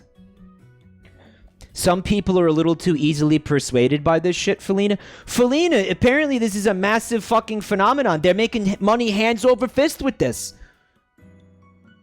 Yeah. They're making money hand over fucking fist, and they're selling literally nothing, dude. Well, that's the thing, is we're not sure what they're selling. They keep talking about energy, but they're very vague about it. This is beyond fucked. Is there any other... before we go back to Boatmurdered, the the regularly scheduled programming, is there anything that you think I should click on? Like anything especially stupid you'd like me to see? There is a particularly funny video. So one of the products is, like I was saying, it's the water in a copper tube in a board, and they tell you to put food on it and that the food will last longer. And the video is just one of the funniest things I have ever seen, and I want to find it for you. All right, see if you can find it. Here we go. Energy boards. Mike says this as if there aren't 100 brands of water. Somebody in chat said. Well, like, look. If you're looking at fucking, like, Dasani and you know, all that bullshit, like, brands of bottled water, I'm pretty sure they just tell you, oh, well, our source is a spring here and it's good. Like, it ain't giving you fucking pseudoscience like this. It's not trying to tell you that their water is fucking, like, miracle water. Like, they're not doing that. It's just standard marketing bullshit. You know what I mean? And by the way, I had heard that Dasani is literally tap water. Like, that's actually pretty common. Like, most bottled water is just fucking, like, municipal fucking tap water from certain places. Like, that bottled water is itself a scam. I've been aware of that for a very long time. Mal says, I badly want Mike to get the free and non-binding consultation. Where'd you see that, Mal? You saw Here we it. go. Where's that? You want me to? This is the video I wanted to show you. You want me to get one? You want? Oh, yeah. Oh, here. Hold on. Contact us for your customized water concept. Our water experts are happy to offer a free and non-binding consultation. Dude. What if we do it? Do you get aboard? What if we go for a free and non-binding consultation, dude? Free non-binding consultation? Oh, baby. You want to talk to them about it? Mal, I'm gonna look into this, Mal. I'm gonna. I don't want to do it now because I do want to get back to Boatmurdered, but I'm gonna fucking investigate that, okay? Meanwhile, Fred's got a video he wants us to watch. It is. Oh, by the way, Fred. Yeah. These boards. These boards will set you back. The board that he's showing you will set you back anywhere between $2,000 and $3,760. American dollars. American. Okay, that's what he. Okay, so we're talking $2 to $3 grand here, right? Yes. Basically. 2 to 4 more like. Is there music in this video, bud? Well, I mean, he hasn't been hit by anything. Got to be kind of careful with that, right? Yeah. Hold on, let me pause this It's music. very generic. Yeah, there's no copyright claim on the video. Well, maybe they bought it, you know. Maybe. Maybe we should play it muted? No, but what he's saying is what makes it really amusing. What do you think? Roll the dice with this, guys?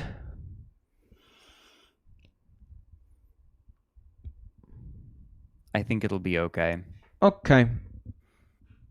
It's one of those like plinky, obnoxious, like corporate soundtracks. G'day folks, Rod from My Water Filter here today, and what we're going to do is just have a look at the amazing Grander board, okay? And basically when it arrives at your home and you take it out of the box, this is what we'll be looking at, okay? Now just go through a couple of quick things. This is what we normally do. So as you can see on my left here, we've got the Grander board. It's wrapped in plastic. It's got the water on it, getting restructured and revitalised as we speak. Okay? It's a coaster? So as you can see, the board arrives just in a nice little cardboard box to protect it. Okay, so what we normally do is we'll open up the box, and as you can see, there are some instructions inside, and I'd dearly love everybody to take a quick look and read those instructions. They're not long, just a few do's and don'ts. The different things that you can put on the board, not only the water and the fruit, but meat and other stuff, okay? So there's a very wide range of uses. A few warnings there about do's and don'ts, and that'll take you just a minute to slip through that and have a look. Once you've done that, I normally take the board out of the box and admire it, I guess, is just have a look at it and have a feel of it. Yep, that's wood. It really is a nice little board. Obviously, all the workings are inside that you can't see, but you can see them there in the instructions. He said admire it, I guess. That was his... Yeah. That's all right. I guess! Now, with the board, the choice is yours. We would really like you to do it this way, and basically this is how I've done mine at home, and Wayne and everyone from Grander does it. So we basically just put the board back into the box that it arrived in. Okay, and this is to protect it. This board could last forever if you take care of it. So we put it back into the box, my fucking and we're going God. to keep it in the box like this forever. Okay. Now, what I'm going to do is get some good old Glad wrap, cling wrap, whatever brand you like, go for it. But we're just going to get some Glad wrap. He's explained nothing, by the way. Wrap the board in it to keep. No, the he's just water off it. this video is titled when you go to the Grander kitchen board, sink tap and you protecting grab your the- board. How to protect your board. This bottle of water, you'll have a few bits. Yes. Of So dribbles. basically, all he's telling you is take it out of the box, admire it, I guess, put it back in the box, and wrap it in saran wrap. What the fuck? Fred, you know what? In a world where somebody can get away with this, right? Like, I don't know. Maybe like I'm stupid. Like how am I not a millionaire? Like what am I doing? What am I doing wrong? Like why can this guy do this? Why can these people sell this shit and fucking get away with it? Like they're making money hand over fucking fist. How are any of us not rich? How are we all not rich? Is what I'm fucking saying. Because you have compunctions. Oh my God. Drips down the side of it, and when you sit it on the board and it slowly runs down, well, if you just put it straight onto the wooden board, the wood's going to absorb the moisture, and there's no way that timber is going to last as long as it would, protected like we're about to now. So that's the process that we're going through, okay? So we're just going to slide the Glad wrap out a bit. The trick is to be a sociopath, right? It'll just take us a minute, and I'll just take it slowly, just as you will at home when you go to do it. So we sit the board on, and we're basically just going to do 3 wraps, okay?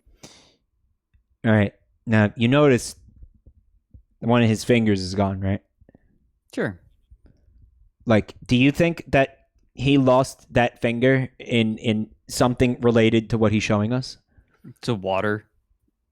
Like, I actually found this. So this company is a company that sells like water. It's called My Water Filter, but I went onto their website reviewing the Grander products, and it was all about energy. It's not about water filters. They were going on about how it revitalizes the energy of it. And I guess this is the problem, right? Because there are certain avenues being discovered about how ionized particles can affect our mental state. There's lots of research being done in this direction, but all of that gets buried in talking about energy and how like water memory, odd, strange buzzwords and woo, and it's any sort of scientific reality is buried. There's no way to figure out if what they're saying is true, and almost certainly if they are saying something true, it is buried underneath a bunch of odd falsehoods. We're basic. Right. So any validity that they have to any of the science is very flimsy to begin with. Yeah. Oh, by the way, this is in another video, but one little note I thought you would appreciate. If you have foot pain, they recommend you put your feet on the board. So, just rest your feet on the board and then, then put your food on it. Well, there it is. We hit our foot quota. Hit it early tonight, too. Yeah. Hey, feet! I like to think that, I was thinking, like, it's like the Yakuza, like the Grandwasser Yakuza.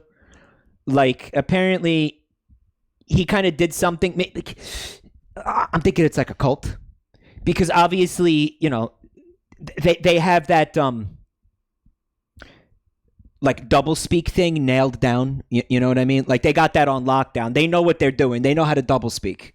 Right? They know how to fucking throw word salad at you. Isn't that something that cults are really good at, Fred?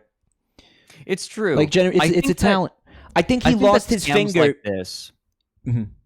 I think that scams like this are a way to get money out of people who are into woo, but not enough to buy into a cult.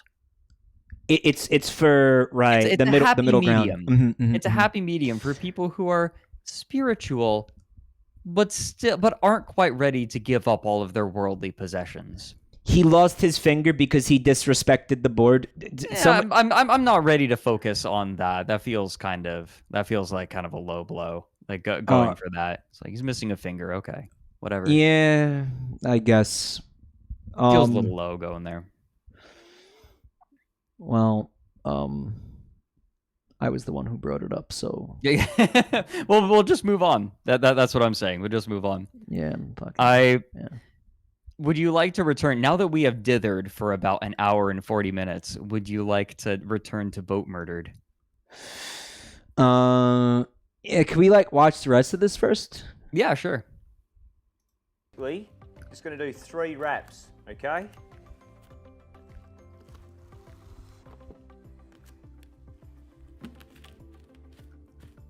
Take your time and pull the Glad wrap out nicely. Keep it nice and neat. Try and keep the top flat and smooth as best you can, just for appearance wise as you're moving forward, okay? Give him another wrap, okay? And we'll wrap him over and finish on the bottom.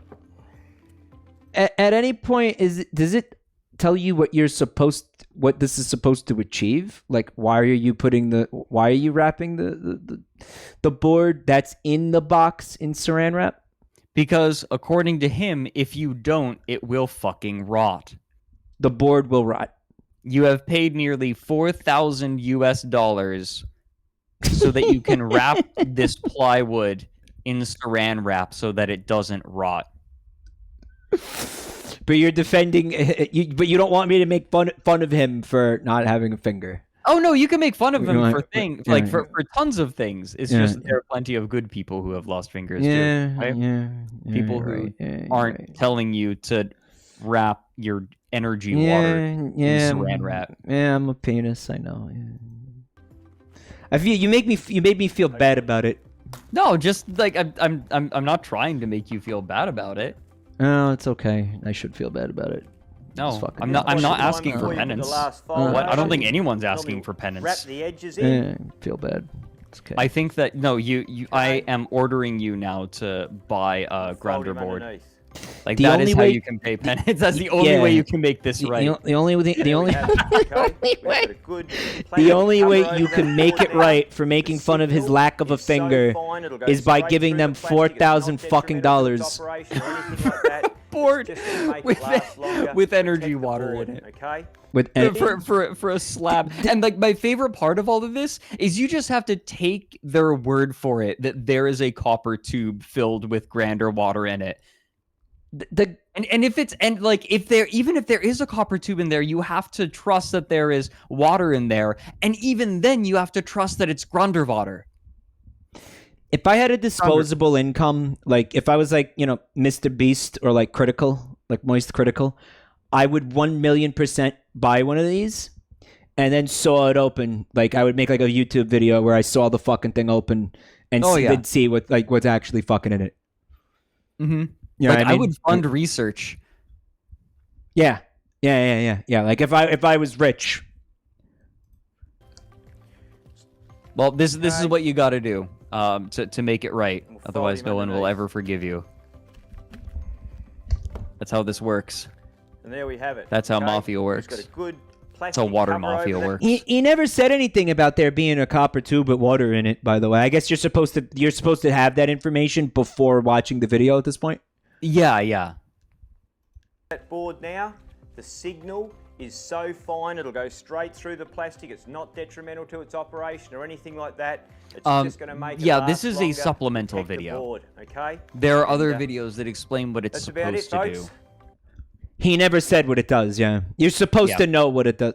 What it Yeah. does. Grab a grander board and enjoy. I just thought you would Thanks very much. appreciate this 4-minute long video on how to take your $4,000 water plywood board and wrap it in cellophane. What the fuck is going on, man? What is happening in this world? Somebody said make it a Patreon tier. If you, dude, you know how bad I would feel if I spent money that you guys gave me on a $4,000 piece of fucking wood. Like you fucking don't give me money for that. No, don't give me. I hate that. Fuck that. That's a sin. That would be a fucking sin. Oh, you don't want to give them money? No, I don't want to give them money. Maybe to make up for the, pointing out his finger. So Yeah, I think the thing that bothers me is I was skimming over that research, and a lot of that research appears to be talking about how if you ionize the water, then it can help somehow remove pollutants from it. Mm-hmm. But my understanding is they say that there is like no energy, it uses only natural energy, whatever that means. But they never talk about putting magnets in the thing. It's So just, where did the yeah, magnets thing for come from? special water, and like this goes through. But the research they're talking about isn't about like grander water filters, because the grander water filters apparently only have grander water in them, and they're transferring memory to these other water molecules. But the research was about magnetism. That's my understanding, and how you can magnetize water to help remove impurities. So what it sounds like to me, what I think that you're saying is that they don't even know what the fuck they're selling. I think that I think that is the good ending. The bad ending is that they know exactly what they're selling. They don't even know what the fuck. They can't even get their fucking shit straight in terms of like this is what our product is. This is what it does. They don't even fucking know. Mike, I think you need to spend some more time on that website to really understand what's going on with Granderwater. I think I need a free and non-binding consultation. Make sure to take a coffee enema first. That'll really help you understand. Is it? I'm afraid to click on that, Mel. I clicked on it. Oh, they're selling it for $300 on my water filter. Well, isn't that just a deal? Request a non-binding appointment. Fill in the contact form to request a consultation. Grander will get in touch with you to schedule a visit. Grander will come to your home and cut off your Nope, we're not gonna go there. Will come to your home and review the relevant data and conditions of your water situation and create a customized, sustainable water concept for you. This will take about 45 minutes. Fred, what if, like, the people in these pictures also had the same finger missing? I know we weren't supposed to go back to it, but like I'm thinking of it in like a creepypasta sense now. The water yakuza. Like they just like it's like we just imagine that though, like for a second. Like we keep looking through the website and we notice that like every fucking person, like every picture, all the people in every picture are missing the same finger. Come on. That's a good creepy paste. You gotta admit that's good paste. It would be good paste, yes. That's pretty good paste. That's better than horse paste. God damn it. Request the non-binding of Isaac appointment. The binding of appointment. This is fucked. Okay, all right. We gotta. I'm gonna request an appointment. I'm gonna do it, guys. You actually do? Yeah, I'm gonna do it, but I'm not gonna do it now. We're gonna continue reading Boatmurdered now. Okay. Paste and horse pilled.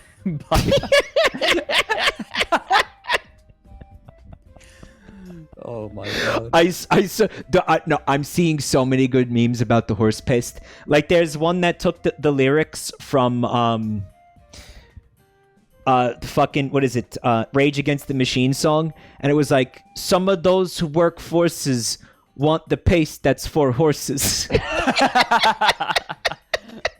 there was another one of like a horse like looking at you like really funny, like looking at the camera really funny, like out of the corner of his eye. When the horse sees you rooting around his medicine cabinet. Yeah.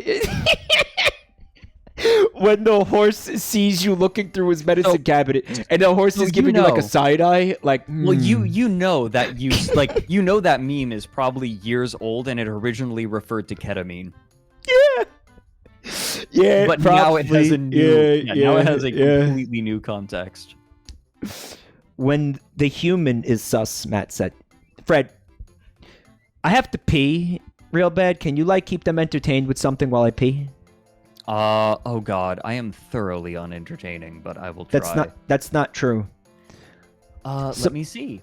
Somebody in chat came in here and was like, "Hey, I just while you were in the middle of talking, while you were reading that article, I think," and they were like, "I just got here. Why does Mike sound smart?" And then I was like, "Man, you know what? That person is right. I am the type of person who makes other people feel better about themselves at parties." Fred. Yeah. That became like the hottest, freshest meme in this channel. That's like the new copy pasta. I'm so sorry. I'm so sorry. That's the new copy pasta that you created. And I was thinking about it because immediately after you, and I don't feel bad about this because we're getting tons of amusement out of this. So please don't feel bad about it. Immediately, I was marveling at the fact that immediately after you said it to me, you said, "Oh, I didn't mean for that to be hurtful." And it was like the energy of like a fucking terrorist who filled a bomb with like rusty nails, setting it off in a fucking like subway terminal, who was like in fucking jail afterwards, who was like being interrogated by the cops, and he's like, "I didn't mean for it to hurt anybody." Dude, yeah. that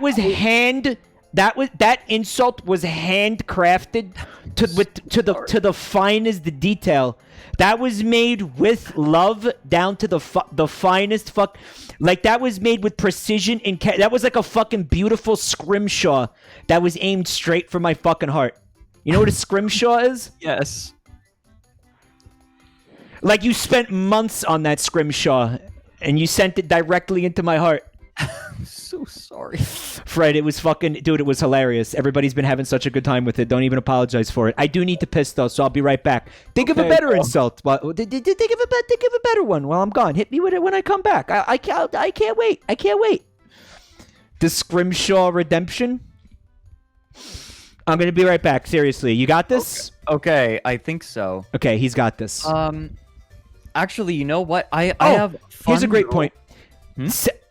Kyle says, I'm terribly uninteresting, says the man with over 1 million subs on YouTube. It's true. No, and guess what I talk about on that channel? Not me. Anything but me. I bet if you did, you'd have more. I bet you'd have even more subs if you did. That is fantastically incorrect. No, it's true. No, I bet it's good. No, it's true. No, well, listen, you know what? Fuck them. Because... You know what? I have the YouTube subscription to your heart. That didn't make sense. It was supposed to be some kind of fucking compliment. I don't fucking know. I figured I'd try complimenting you, see how that goes instead of, you insulting me. I wanted to see what it would feel like if we tried something different. I'm serious. I have to pee so bad. I'm going to be right back. Go. Talk about your chat with the CEO. That's a good day. Yeah, okay, here we go. So, I don't know how many of you play chess, but there is a particular kind of chess called blitz chess, where you play with, 5 minutes or less. Basically, you're just playing moves really quickly, and you don't have time to calculate the moves. You just kind of have to do it. You just kind of have to play. And... historically, over time, there have been some incredible quotes about blitz and bullet chess. So bullet chess is where you have 2 minutes or 3 minutes, I think, is the max that you can have for it to be bullet chess. So this is what some chess masters historically have had to say. Anatoly Karpov, when Mike gets back, I need to share something really special with him. I wanted to open the stream with it. It's chess related, but I'll explain when he gets back. So, on the subject of blitz chess, Anatoly Karpov said, like dogs who sniff each other when meeting, chess players have a ritual at first acquaintance. They sit down to play speed chess. Vladimir Kramnik said, to be honest, I consider bullet chess a bit moronic, and therefore I never play it.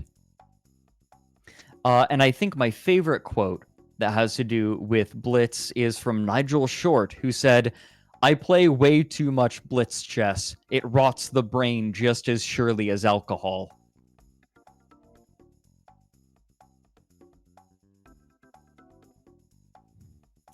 It's... basically, the problem is when you play blitz chess, you learn to not analyze positions. You just look at the position, maybe analyze a line, 1 or 2 lines, 2 moves deep, and then play whatever your gut says is the best. That's what blitz chess is, and to a certain extent, rapid. Not to the same degree, but... I'm back. Hello. Blitz chess, is that what you're going to do on your Twitch channel? No, I hate blitz chess. I'm my thought was I would only when I play games of chess, I would only ever play classical time controls. Is that the game? Did you ever end up watching that Netflix show about chess, The Queen's Gambit? I haven't yet. You still haven't watched it? I think they play it at there's a scene where the characters are playing it like that. It's silly. Hikaru Nakamura, one of the best blitz players ever, has said blitz chess isn't real chess. It's a different game. Yeah, I mean that seems obvious to me. You're not really, if you're playing chess, you're not taking the time to think out your moves. You're playing a different game, right? You're doing something a little different. Now, I really hate to say this, but I had one more thing. I was telling Chad about this, but there's something I wanted to share with you. It Okay. is a little piece of chess drama. Ooh! Yeah. Spill the tea, sis. Let me find it for you. Spill that monk shit tea, sis, all over my penis. I'm working on Just it. get it right on there, girlfriend. Spill that piss right on my dick. Do it. Here we go. Ooh, that Now- burns. Oh, burns Now, so some of good. you some of you might know about this. So obviously during COVID, a lot of Spill tournaments have. oomphy! I'm sorry. Somebody chat said spill oomphy, and I just was overwhelmed with the urge to fucking scream it out loud. I'm so sorry I interrupted you. I'm not going to say anything now. Go. I'm sorry. Not a fan of that word. I know. I hate it too. I hate it too. I hate it too. Not a fan. No, I hate it. Can't say that I'm into it, friend. Oh, yeah. Okay, oomphy. Go ahead. So obviously COVID has made a lot of trouble for sports, and that includes chess. And no, I'm not going to start an argument on whether chess is a sport or not. I don't care. Not worth it. Shit, yeah, not worth it. Like, winning isn't worth it. Chess tournaments, for a little while, in order to get around COVID restrictions, went online. They used online tools in order to play. Yeah. Now, this obviously opened up a whole new avenue for cheating. And one particular famous player named Tigran Petrosian, who is quite famous, quite well known, and well respected, he was in this tournament consistently doing really well and like convincingly beating people that were rated significantly better than him. And people also noticed that with, like, they always had the camera on his face. He would be looking down at the table a lot. Like, he'd be looking down off of the screen, which is quite odd. Usually masters are just staring directly at the screen. It's actually kind of eerie how they don't blink. They're just staring at the screen. So this was notable. And one of his opponents, Wesley So, basically accused him of cheating. Teasingly. Petrosian decided to write out a response. The response reads so. In fact, I'm going to copy-paste it into Discord for you so you can read along and appreciate all of the misspellings. Oh, jeez. Are you kidding? What the bleep are you talking about, man? You are a biggest loser I ever seen in my life. You was doing pee-pee in your Pampers when I was beating players much more stronger than you. You are not professional because professionals knew how to lose and congratulate opponents. You are like a girl crying after I beat you. Be brave, be honest to yourself, and stop this trush talkings. Trush talkings. Everybody know that I am very good blitz player. I can win anyone in the world in single game. And Wesley So is nobody for me. Just a player who are crying every single time when losing. I remember what you say about Faruja. Stop playing with my name. I deserve to have a good name during whole my chess carrier. I am officially inviting you to over the board blitz match with the prize fund. Both of us will invest $5,000 and winner takes it all. I suggest all other people who's interested in this situation just take a look at my results in 2016 and 2017 Blitz World Championships, and that should be enough. No need to listen for every crying babe. Tigran Petrosian is always play fair. And if someone will continue officially talk about me like that, we will meet in court. God bless with true. True will never die. Liars will kicked off. Liars. Liars, yeah. Kicked off. Liars will kicked off. So he's a professional fucking chess player and he can't spell at all? He's Armenian, I believe. Oh, yes, all right. Armenian. So English is not his first language, right? Okay. I don't care what language you speak though.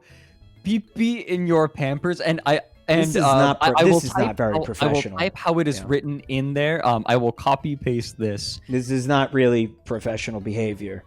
Right. The way that he spelled it is particularly good. It's P-I-P-I in all caps. I put it in chat. Yeah. Okay, good. Actually, I actually probably typed it in chat. Pampers.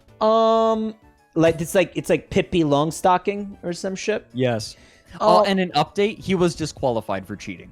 Oh, well, go fucking figure, huh? Wow. What is the fuck? You are a ghoul. This has all It's the got the energy of ghoul I will energy. become back my money. It does. Yeah. Yeah, it's like the same guy as Become Back My Money. Yeah. All right.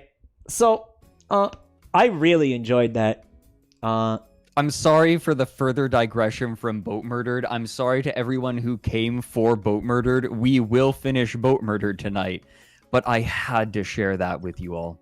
We might not finish Boatmurdered tonight. There's like 62 chapters, and this is chapter 38. So, Snarf, cheating is actually a huge thing in chess. The way that people cheat nowadays is by using engines and finding various ways to consult engines. So often the most common way of cheating is grandmasters will players will just ask to use the bathroom, and then while they're on the toilet, they'll get on their phone and run the position through an algorithm and come back and play the move. How do you get away with that? They take a lot of bathroom breaks. They don't do all, it depends. Sometimes they do. But sometimes it's, oh my god. Okay, we need to stop for this. Oh, there's a ton of gift. Yeah, that's a lot of gift subs. Scogland, thank you so much, bud. Wow.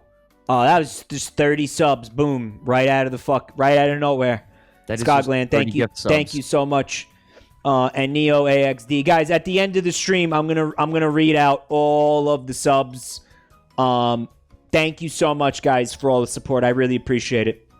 Money for the waterboard. Here you go. Something for your lumbago.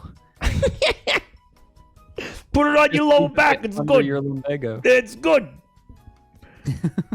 So, yeah, because God forbid we end up not reading Boatmurdered. I don't want to, sit here and call out subs all night while, instead of reading Boatmurdered, which is the thing that we have not done. Still haven't gotten to.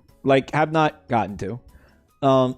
Which we're going to get to now. I know people came here for this, so let's read it. You ready to read it? You're going to read it, right? Oh, I'm ready, yeah. Yep, I'm reading this. Oh, Fred, thank you.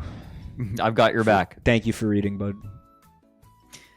22nd Obsidian, 1050. Oh, yeah, right. We're past that. 24th Obsidian, 1058. Oh, my God. The RA came back and said I was going to be expelled from the university. This is so unfair. He pee in his Pampers. I'm going down to the dean's office at once. There's no way someone of my caliber will be expelled for something so trifling as this. 24th Obsidian, 1058. The dean said there was nothing he could do. Let me tell you, I gave him a piece of my mind. I reminded him of who it was that had the idea for the performance of School Fountain Has Water Turning into Pudding Topped with Human, Dwarven, and Elven Feces in the Shape of Angels that got so much press last year. And how about how much publicity in the University of Glazed Loins got for that, and how it pushed off those Philistine ingrate donors, the ones who might have a lot of money, but no taste, I think refreshing his memory worked because he smiled at me and said he did remember something about a job opening at one of the newer settlements. He said that I'd be perfect for it, that I deserved it. He said he'd get in touch with me tomorrow. I have no idea what he's talking about. That entire paragraph might have just been about Ice Nine for all the sense that it made to me. The fuck? I know he's role playing, but it's bad. I don't care. Do you want to RP? RP. When? Sorry, go ahead. I remove my dwarven trousers. Do you wish to continue? Yes or no? Your dwarf begin to show. I unzip your dwarf. My massive elephant flops out. Hey, you want to feel old? That video is 12 years old? Uh-huh. Seriously, how old is that video? What the fuck? It's ancient. That's not okay. 25th Obsidian, 1058. I found a note in my mailbox this morning from the dean. Apparently, this place is a town called Boatmurdered. God, I hate how all these suburban developers give their stupid little towns such boring, faux, pastoral names. Anyway, apparently the place is in some need of sprucing up. Something about how all the local interior decorators are fixated on elephants for some reason, and they need some new blood to come and reinvigorate their living spaces. So excited, my first real-world job, and I'm in charge of a whole town's interior design needs. I bought tickets for the next caravan right away, and we leave in an hour. If all goes well, I'll arrive by the 1st. 1st of Granite, 10:59. So he's an interior designer. Well, I'm here, diary. I've taken a survey of the fortress's state, and let me tell you, it's pitiful. We all know our people like to engrave historical events, so I've included a few charcoal rubbings of some typical engravings here. Would you like to describe them? Athel Igest, the Ring of Glossing. Engraved on the floor is a superiorly designed image of a dwarf and an elephant. A elephant. By Torret Doge Rigunium. The elephant is striking down the dwarf. Gudir Vunam, the memory of lungs. Do you remember that one of the fucking the elephant's like names was like fucking like lung ruin or something like that? Yeah. Like the ruiner of lungs, like boat murder predicted COVID. Like Lungsbane or something like that. Yeah.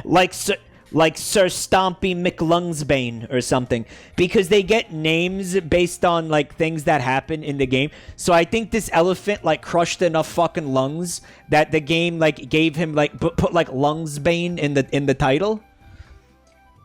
Memory of lungs. Engraved on the lung despair. There it was. Yeah, his name was like the elephant's name was blah blah blah the lung despair. That's how many lungs he destroyed. Yeah. Engraved on the wall is a masterfully designed image of a dwarf and an elephant by Sankisgat Bomrek. The elephant is striking down a dwarf. The rough, hoary ink of diamonds. Hoary. Engraved is an exceptional Sankis rendition of a well-designed image of a cheese. Engraved is Feb and the Rib rendition of a well-designed image of a cheese. Engraved is a well-crafted locus odd shit themoral rendition of a well-designed image of a cheese. Apparently. Yeah. How many like levels of deep rendition is it? It's like a design of a design of a design of cheese? Yes. Apparently, the two most significant historical events here in Boatmurdered are elephants and cheese. Take a close look at the cheese ones, actually. They aren't even carvings of cheese, but renditions of some other image of a cheese. Yeah, that's pretty much They're it. freaking homages. Fromage homage, eh? Oui, oh.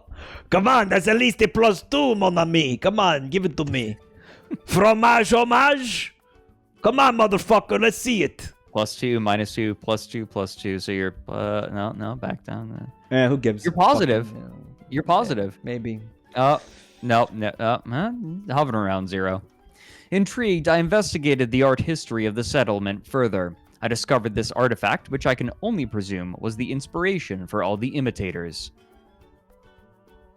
This is a moonstone bracelet. All crafts, dwarfs... I'm not saying that anymore. Craftsmanship is of the highest quality. It's decorated with moonstone and mahogany and encircled with bands of onyx, mandrill bone, and silver.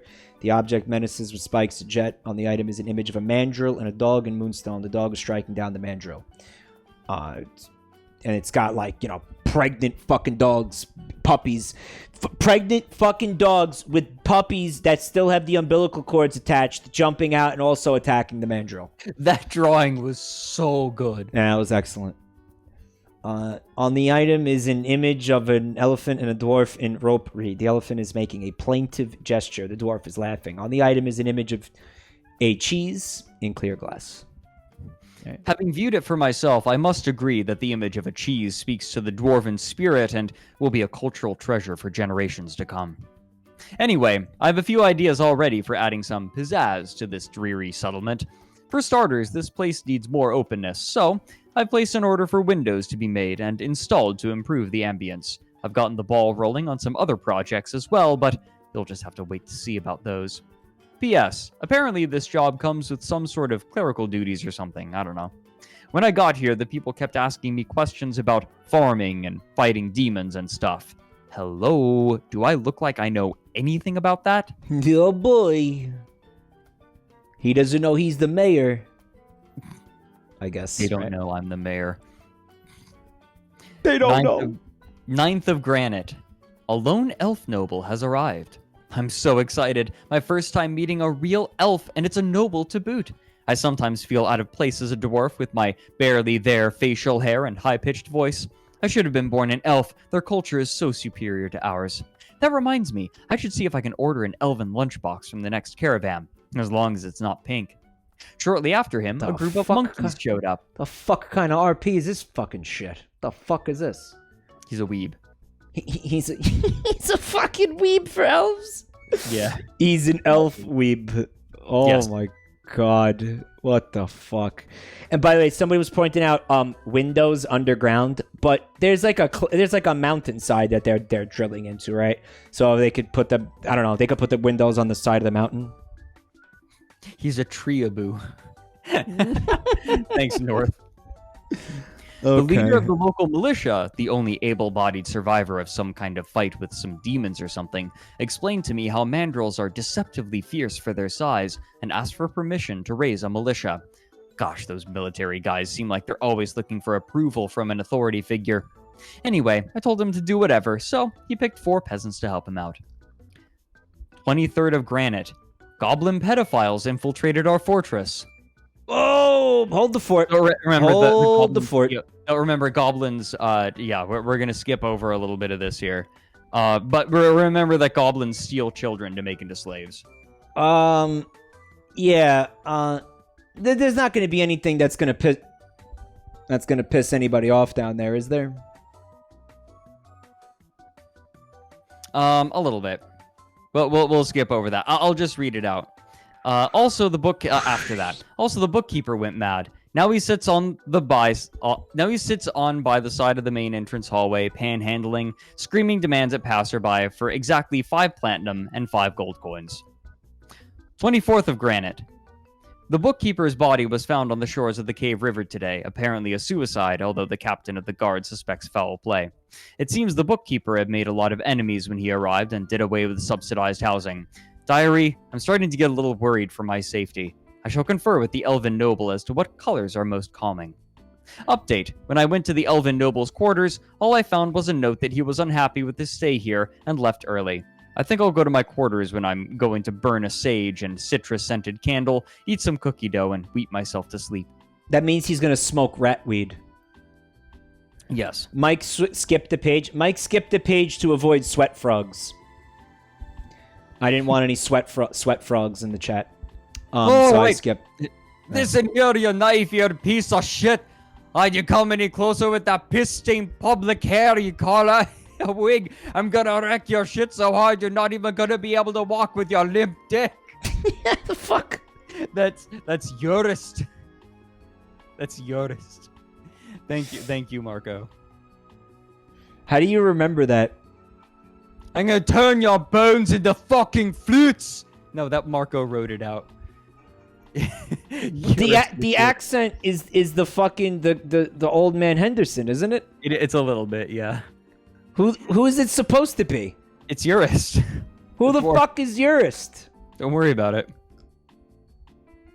I thought you were like quoting old man Henderson. I'm like, how do you remember this fucking the incredibly complex line from old man Henderson? No, it's not. The line from Henderson is, "Are your namblies be keeping me reaming?" Namblies. What the fuck is namblies? What does that mean? What? All dwarves are named Urist. Urist is the traditional stereotypical dwarf. Yes. In Dwarf Fortress. Oh, Yes. Okay. It's a joke. All right. Yeah, like we're calling a Russian guy Boris or an American Mike. Yeah. Teehee. Michael Soft Bimbos. Yeah. Yeah. 11th Hematite. It's a very common name. 11th Hematite. The rest of spring ended uneventfully. In fact, I'm starting to get downright bored. A vile force of darkness has arrived. The goblins are upon us. Spice things up a little bit, huh? Oh god, what do I do? I've never even seen a goblin, much less get sieged by them. The job description didn't say anything about sieges. This is totally, The leader of the militia just called me a goddamn sissy and said he'd be right back. He's probably going to give a rousing speech to his men, sweaty, armored, and tense, before making a valiant last stand. Oh, it's so dramatic. If I must die, at least it's in a way that's so... dire. You see what they're doing, right? I'm supposed to understand. Okay, so the person. Okay, so what? All right. Again, we need to try to figure out what we're looking at because there's no words here. So this is the trees and everything. And where are the goblin fellas? They're farther out. I'm not even seeing goblins, but I am seeing that he opened up the lava gate. This is the lava, the fuck the world switch, right? So you see outside how there is an outside. Yeah. Oh yeah, you see the G's there on the second image. Oh god! I'm party. So confused. So the gate to the fortress is here, right? Here's the grass and everything. Here's the road to get to Boatmurdered. The G's are the goblins. Why is there lava coming from behind them? Because that's where it gets let out. It gets let out up here, and it's okay. So this is all right. So the lava came from behind them essentially, and now there's just an ocean of lava in front of the fortress. This is the fortress on the right, right? Mm-hmm. Yep. And there's just an ocean of fucking lava out there. Mm-hmm. Well, you can see those little open brackets and slashes. Those are goblin corpses. Okay. Lack of elephants here, huh? Suspicious lack of elephants.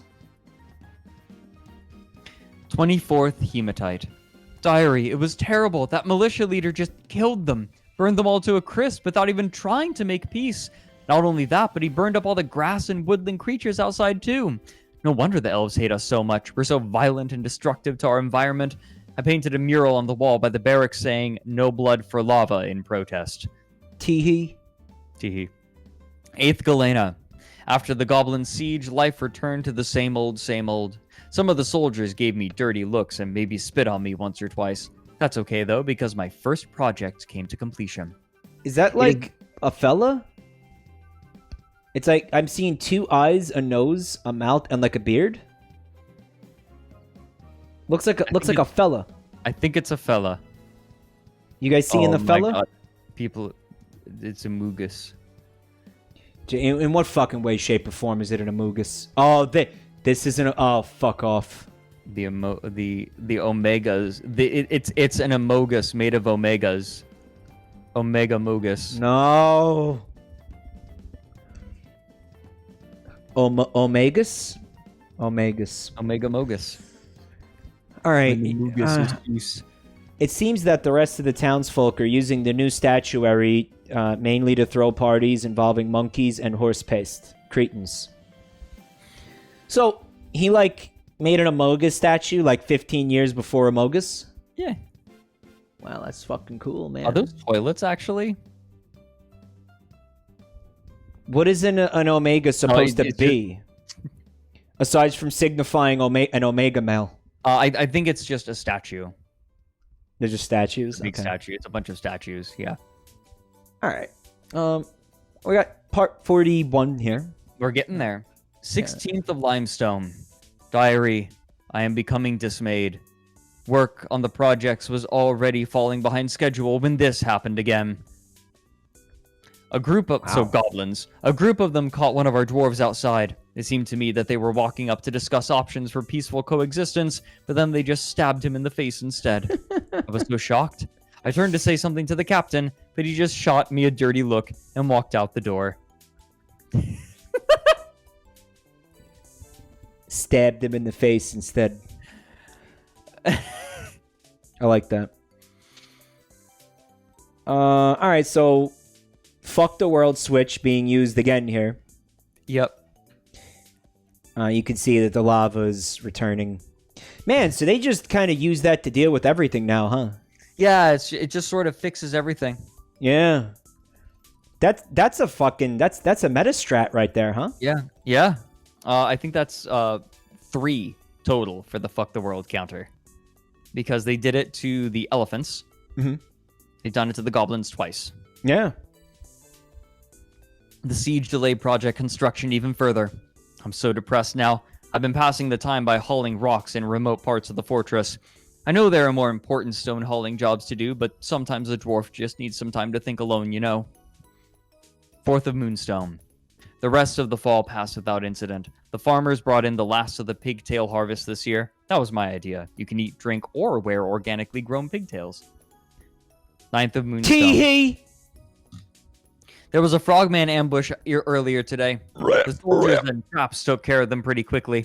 I'm starting to think we may have to invest in better sanitation, though. Sweaty frogmen. Uh-oh. Frogmang. Did you know that that pigtails, if you use the pigtails that have been run through magnetized pipes, and then you place them next to other pigtails, you can improve the natural qualities of the pigtail? Because its proximity will transfer the qualities of nature and freshness into the renewable source of pigtail. Did you know that? Return to nature with only natural energy. Did you know? I did. Thanks to totally peer-reviewed research. Mm-hmm. I mean, they say it's peer-reviewed. Real science. They had a guy, Fred, who was a doctor and a professor and an IR. Dude, I don't even know what an IR is. You know what it stands for? It stands for is real. Like he is real. Like, yes, he is a real doctor and professor. That's what IR stands for. It said Professor Dr. IR sees Busman.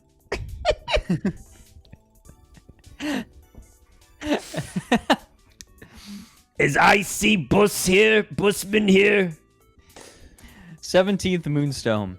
Diary, I'm starting to hate it here. It seems that every other day there's some new invading force of some kind or another. There's blood all over the main hallway now. Where does it all come from? Butterflies that stink with the stench of 1,000 corpses, and the screams of possessed dwarves echo through the halls. I hope my first paycheck gets here soon. 14th of Moonstone. I'm feeling myself grow callous here. I didn't even look up when my assistant told me that a kobold raiding force showed up on the outskirts of our settlement. Aren't Sadly, kobolds and goblins the same shit? No. They're not the same thing. What's the difference? No. Goblins are like mini orcs. Kobolds are like mini like dragons. Itty bitty. That sounds like the same. Kobolds are reptilian. Sounds like the same shit. Kobolds get more porn, I'm being told. That is true. That is also true. Kobolds are reptilian, and what? Goblins are they're mammals. Chat, is that what you're telling me? Mike, if I may make a comparison between goblins and kobolds, yeah. I would be a kobold. You would be a goblin. Okay, why? Because goblins are known to make other people feel better about themselves at parties. No, seriously, why? I'm so sorry about that. Sorry, it was funny. I didn't mean. I feel like sometimes I like don't recognize my power, and I do shit like that. Yeah, it was like you said it, and then you were like, I didn't mean that to be insulting. And again, it was I like realized how it could be interpreted, and I'm like, oh no. It was like lobbing a fucking hand grenade like into a fucking like foxhole, and then being like, "Oh, I didn't mean for anybody to get hurt." Oh, I'm sorry. Mike will never get over this. Nope. No, it's good. It's a good meme. It's good. It's good to keep. It's good to keep dragging it back up from the depths. Cool. Great. It's good. No, I like it. It's good. So. Why would I be a goblin and you would be a kobold? Well, like, you have goblin energy. Like, you make problems for fun. Okay. Right? Like, that's your MO. That's, like, how you play video games. That's my MMO? Yes. Whereas I just kind of skitter around collecting things. collecting odd objects. Can I tell chat about the MMO thing earlier? Yeah, that yes, happened. yeah. So prior to stream, he was telling me about the EVE Online, video that he's working on. You all know what he's working on.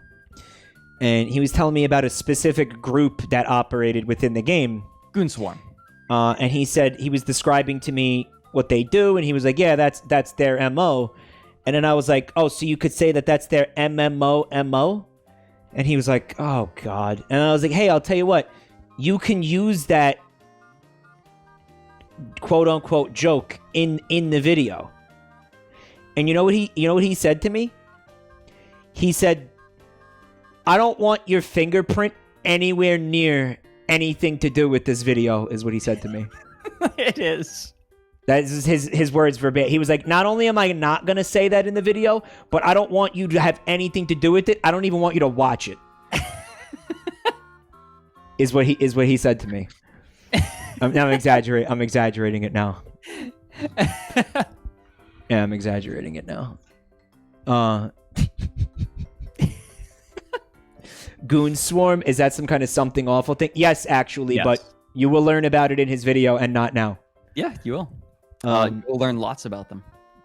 All right. Actually, so, I'm speaking to their Sky Marshal tomorrow. the Goon Squad. Yeah, the Sky Marshal of the Imperium now There you go. is a larger alliance. So you'll find out all about it, guys. Yep. More than you ever could have even known existed about it, which is what this man excels at. Speaking of Pandemic Horde, I also have interviewed Celine multiple times now.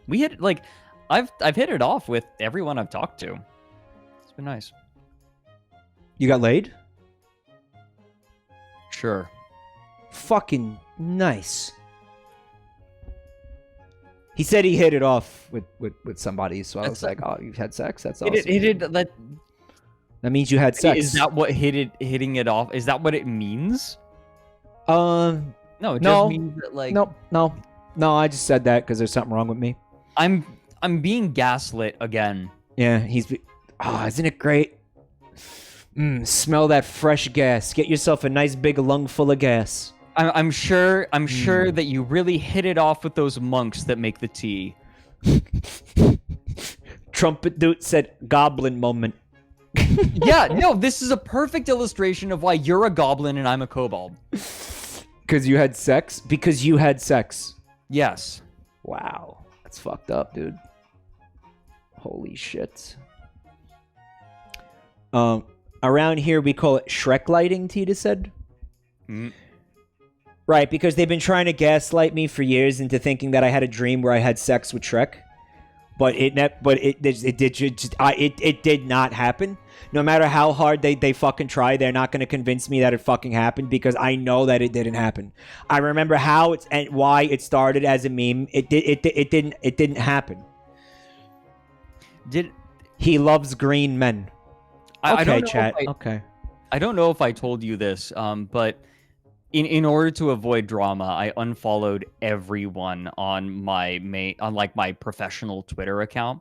Now I am only following my graphic designer, my composer, and every frame of Shrek in order. What account? Your Twitter account? Yeah. So you unfollowed me? My professional Twitter account, yes. You fucker! What? Why? You bastard, man! Why? Why'd you do that? Why? What did I do? Because if I was following you, it would draw attention away from every frame of Shrek in order. Priorities. I want to fucking see this. What the fuck? So, let me see this. Fred Newt. I'm going to look. Fred Knudsen. Following, right? He follows 3 Twitter accounts, chat. He follows Ryan Probert, Arc Axonia, and he follows every Shrek frame in order. It wasn't joke. It wasn't a meme. It wasn't a meme. All right, okay. Basically, this means that I can unlock my scroll wheel and scroll down, and it's kind of like I'm watching Shrek in reverse. Okay, wait. Serious question though. Why did you do this? I had the opportunity to turn my Twitter feed into almost nothing, but every Shrek frame in order. You think I'm not going to take that opportunity? Okay, I guess that makes it. Seriously, did something happen or like outside of I understand. Believe me, I understand wanting to basically scroll and be able to watch Shrek.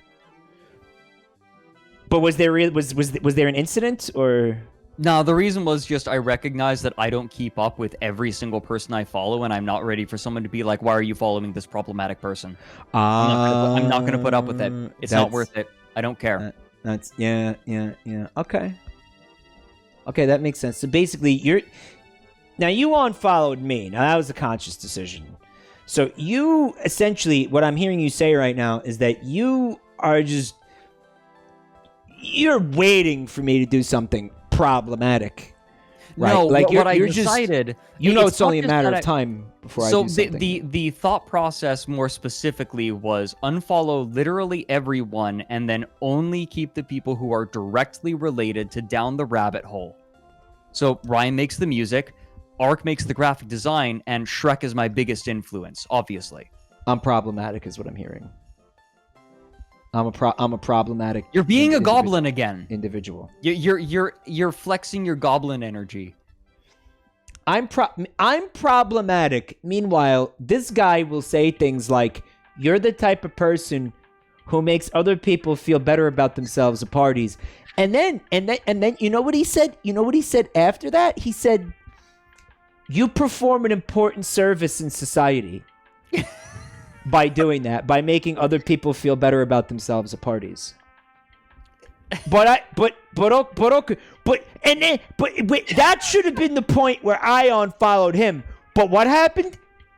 He unfollowed me. Me. Now, to be clear, I unfollowed you first and then said that about you. Me. All right, you know what? It's probably going to be good for your mental health, honestly. No, it is. It's good. Mike, you yourself said it's only a matter of time before we see your cock. I was joking. Well, you know what it is? That future proofs it. So, like, if when you do eventually see my cock, I could be like, "Hey, look, I said it was going to happen. I called it." Right? Be honest, were you just getting annoyed by the Queequeg posting? Actually, this happened long before the Queequeg posting. He never even saw the Queequeg posting. How do you know about the Queequeg posting if you unfollowed me? I have another account where I just follow my friends. Oh, it's private though. Okay. So you're like lurking. On my posts, you're lurking on my Queequegs. Yeah, I'm keeping an eye on them just in case. All right. So, what the fuck are we doing? We are reading Dwarf Fortress. Right. Griffin Husky, hi. Yeah, I'm good. Things got moist, but I'm okay, buddy. Thank you. So just with the Queequeg posting, can we all agree that Ishmael and Queequeg are absolutely an item? Okay. Now, I haven't read the book in a long time, but there's a passage in the book where Ishmael he's trying to sleep in the like the I don't know, the cabin on the boat. Yeah. He's in bed, and Queequeg comes into the cabin, slides into Ishmael's bed, like cuddles him, and says, "You're my wife now." Yeah. And Ishmael's like, based? Or is that? I don't know. No, and he's like into it. If you go on to This is what I learned. If you go into Google image search, and he didn't hate it. He definitely didn't hate it. If you type in Ishmael and Queequeg, you are gonna get a deluge of cutesy like Tumblr art of Ishmael and Queequeg like on dates. I 100% believe that, having read And like I sharing, didn't finish the book. I didn't like sharing a Sunday and shit. I didn't finish the book, but I definitely started it, and like it. Yes, it is. I feel like it's. Come on, right? Like if anyone who has read Moby Dick, come on. It's gay. No, it's for sure gay coded. It's absolutely unironically like gay coded. Yeah. And I am entirely yeah. unsurprised that Tumblr discovered them eventually, because like a lot of people on Tumblr's like. I feel like there are a few academics on Tumblr that seed this shit, and then everyone else on Tumblr just runs with it. Oh my god, yeah, gay Queequeg. Oh yeah, you Queequeg. And they just see it, and they're like, this is fucking amazing. We need to make all the art of this. We need to draw art of them fucking. We need to draw art of them holding hands and like skipping rope, and like fucking with their big red Tumblr noses and everything, right? We must do this. And you know what? Some of the art's pretty good. I'm not gonna lie. There's some, it's Tumblr. There's some real talent on display. But you know what it is? It's almost like Queequeg and Ishmael ship ship because they're on a boat, right? Man? They're on a boat. They're on a whaling boat. Is the ship? So they're being shipped. Was in a way that was perfect. Yeah, it was perfect Tumblr fuel. Like they just, I don't know. It was almost like dangerous. Like I feel like Tumblr didn't need, they didn't need the ship. Like they got enough ships. Like I don't know. I feel like it was a dangerous thing. I don't know why. Could you say it was shipwreckless? It was. I'm gonna get -2. Yeah, I'm giving this to you. There's a reason that I'm doing this on your channel.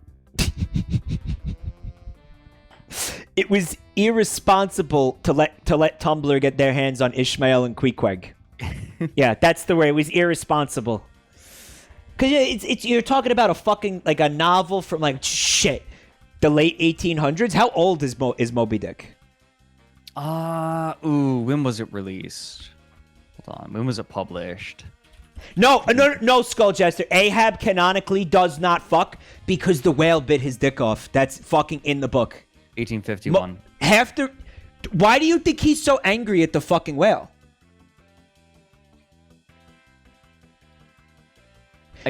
It is heavily implied. Yes. It is, guys. That book is awesome. It is heavily. Well, why? Because he got his dick bit off. It is heavily implied in that book that that Moby Dick bit fucking Ahab's dick off. It is heavy. It does not say the whale bit off his dick, but it does say it's like, listen, it took one of his legs, and it took a fucking, it took like, I don't know what the exact words are, but the implication is like it fucking did something to him as a man or something. Yeah. Moby Dick themed BJ. Absolutely. There's gay coding in there for Ishmael and Queequeg. I feel like calling it coding really undersells it. You think so? Yeah. Come on! They're not blowing each other. Like, that's not in the book. Like, Queequeg cuddles up to Ishmael and says, "You're my wife now." Yeah, but he doesn't describe... Yeah, right? He doesn't describe the, like, there's not, like, descriptions of, like, hardcore, like, gay anal, dude. No, but at some point you're entering into Sappho and her friend territory. Uh-huh. And her roommate. Right, yeah. This is Ishmael and his roommate, Queequeg. So, Yes, they are gay, and Tumblr ran with it and all that stuff. I have no fucking idea how, or I honestly don't remember. Oh, so I'd like to point out something. Yeah. I'm sorry to backtrack for just a moment. No, okay. I think my favorite aspect of Sappho is that her historical husband, her husband's name was Kirkolas of Andros, but it might be a joke because the translation is Dick Allcocks from Man Island. Oh, like you mean it's like an ancient Greek joke? Yeah. Yes. Like it's actually. Oh yeah. Oh she's. Oh she So, gay. like- She gay as hell. Oh, come on. She gay as hell. From Man Island, you said? Man Island. Yeah. From the island of Andros. She gay. So Queequeg became a meme. Because basically we were experimenting with forced memes. Uh-huh. And I wanted to see if Queequeg, like, I wanted to see if I could make Queequeg trend on Twitter. Primarily because I think the character's name is really fun to say. It's a great name. I just like it a lot. I like it. Very phonetically pleasing to me. So I like wonder saying how, it. Yeah. the thing is, I wonder how like potentially real the name is, because that kind of name smacks of a Japanese woman being named Yum Yum in a British play about. That's a good point. Yeah. It may not be a real name. It may not be a real name, but in Moby Dick, did you get the sense that Herman Melville was like being disrespectful towards that character? Because I don't think so. I don't think so. Or that he was being like he was just like, what's a name that sounds like someone that comes from the islands? No, it's very possible that, and you sounds like you remember this book better than I do. Where Queequeg was from? Where? Well, he was an island native from the colonies. I can't remember which. Man Island, yeah. Man Island. A Queequeg meme was one of the biggest tweets in hashtag Bitcoin because every. Polynesian. This was one of the things we did. This was one of the things that we did, right? He's from Polynesia. You know, actually, see, that's funny because I thought Queequeg was Native American. No. That sounds like He was an islander. That sounds more like a Native American name to me. No, he's an islander. If you think about like New England and like the names of some of the places in like New England, like think about like Rhode Island. There's and I can't think of any examples right now. Quahog, Rhode Island. Hello, there you go. It sounds Algonquin. That's what I always assumed about that, especially because that book takes place in Nantucket, which is what where the book takes place. So I was like, oh, okay, so that's where that's where he's from. But whatever, this is so fucking far off topic, and I know Quahog is a fucking fake place. That was supposed to be a joke. Hold on a minute. So hello, here's Peter. To get it right, to get it back on track here. Hold on a minute. What we were doing was I was like, okay, so I want to force Queequeg to go viral. I want to force Queequeg to go viral because I want to. Queequeg has nothing to do with fucking anything. Nobody's talking about Moby Dick. Nobody's talking. I think the only reason that I even started talking about him was because, I don't know, what's Quag doing? And I was like, what if it was Queequeg? That's literally it. My brain doing something stupid. So I said, here we go. We're going to go onto Twitter and we're going to hijack all the hashtags to try to force Queequeg to trend. This is what happens when you try to make one Italian create nonstop content. Yes, that's true. That's true. And we're going to file that under, you're the type of person who makes people feel better about themselves at parties, but I digress. That's going in the same fucking file cabinet drawer in my mind palace of insults, of when people insulted me in the Mind Palace. We're gonna need like a Fred Knudsen wing at this point. We're gonna have to make a whole new wing of the building. Our mind like still alive and active, and you can't like don't stick your hand between the bars. You know how it works. Yeah. So because of what we did that night, a Queequeg meme was one of the biggest tweets in the Bitcoin hashtag because every other tweet was an Elon Musk bot scamming people. We did that. I want everybody, give yourselves a round of applause. We did that. The power of jabronis acting as one. Now, you have how many people following you on Twitter? A fuckload. Imagine if you had retweeted that. Do you know what you could have done? Do you know what you could have done for the movement, the cause? Yet you didn't. Yet you didn't. And you know why? Because you didn't even see the fucking thing. You didn't get caught in the zeitgeist because you decided to unfollow me. I'm sorry that I decided to keep my self-respect for just a little bit longer. You didn't even know about quegging. Queg posting, also known as quegging. And if you had been if you had a little bit less self-respect for yourself, you would have been aware of it. I could have been a part of something great. He's dragging me so hard tonight. No, every Shrek Frame in Order bot is broken again. It keeps breaking. I went to go check my Twitter to see how many people... I saw a post that wasn't every Shrek Frame in Order, and I realized that the bot broke. I have 67,000 followers, apparently. You could have quegged. I could have. Just think, you could have quegged. You could have quegged, but yet you chose not to. What does that say about you as a person? It says definitely that, only good things. It says that I'm not as much of a goblin as you. Definitely only good things. Someone in chat said, "Are we still on chapter 38 of Boatmurdered?" No, we're on 41. We made it 3 chapters. Fucking Christ. Okay, so the fucking goblin. Sorry, it was kobolds this time, and they were killed with the fuck the world switch. The lava got loose. And you're here now if you want to keep reading it. Sorry. All right. I'm feeling myself grow callous here. I didn't even look up when my assistant told me that a kobold raiding force showed up on the outskirts of our settlement. Sadly, I was even less surprised when they immediately left. Come on, guys. We had a nice settlement. Why didn't you stick around? Was it the ashen wasteland? The blood-stained gates? Was it the screams of madmen or the stench of death? We've got awful nice engravings of some fucking cheese here. Come the fuck on in. That's pretty good. 28th Obsidian. They just left.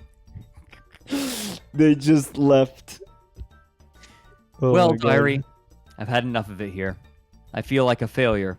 The project sits almost completed, but not quite. It feels like when I wouldn't quite have my papers done for one of my old professors, only the outright fail asshole kind of professor, not the, oh well, you lose a letter grade sort. This is the tone of a man who failed to make Queequeg trend on Twitter. I know that feeling. You could have been part of something great. This place is dirty and foul. Not at all like the loving utopia I hope to craft. I shall leave instructions to whomever comes after on the functioning of the project. Here's a crude sketch of it. I think I shall see if those frogman corpses are still around here. I've heard that licking their skin can be very enlightening. I hope it's strong enough to make me forget all that's happened here. I heard it makes you turn into a letter E.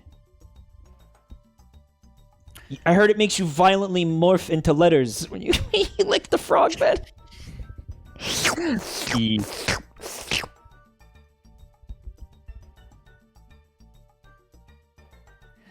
Okay. Part 42 by Major Failure. It's spring. me. So the cocksuckers sent me back to fucking Boatmurdered. All the fucking gold under the hill and a superior cougar skin waistcoat in exchange for the use of my fucking extraordinary talents to clean the damn place up in 1 year. Not that I have a damn choice. Every fortress east of here is suffocated in the bean-counting bureaucracy of the Peckerwood United Strongholds Alliance, and only shitholes like Boatmurdered have any autonomy left for business dwarves like me to prosper in. The fucking smell of the place hits me before I even get to the river. The entire place is buried in a foul, godless cunt of a stench, lurking in cloying, great bastard hills of smoke above the mangled cinders of what used to be the elephant fields. It starts to rain as I trudge across the bridge, washing the stinking smoke into my clothes and pinging off the drifts of rusty goblin armor. Oh, the fucking goblins. I have to kick a fucking six-pack of the dirt-worshipping heathens out of the way just to get through the gate. Inside is the most tragic disgrace I have ever had the fucking displeasure to see. Corpses, vomit, boulders, mud, and useless goddamn objects strewn 7 deep over every available fucking surface. A skeleton crew of ragged, beat-up dwarves stumbling around on useless shit-lugging errands for a bunch of delirious, opium-fueled nobles living in what they assure me is the lap of fucking luxury, but which to any sane dwarf is clearly some festering hybrid of a slaughterhouse and an antiques fair. It's pretty good. Wait a minute. This is not Stark Raving Mad because it says This is someone else. This is Major Failure. Oh, it says back. The cocksucker sent me back to Boatmurdered. So he'd been there. He'd been there before. Yeah, this is, I think, a returning person. Oh, okay. They were. Oh, it's taking a moment to load. Trying to figure out who it was. It's Sin City writing. Carla says, "Yeah, absolutely. Yeah, it's Frank Miller. It reeks of Frank Miller, right? Yeah, for sure. Frank Millerite sounds like a new kind of weird sexual stone. Well, it's noiry, right? I would say, like, you want to say. Yeah, it's like a little bit noiry. It's like, yeah, this is the opening to a noir novel if it were Dwarf Fortress. Yeah.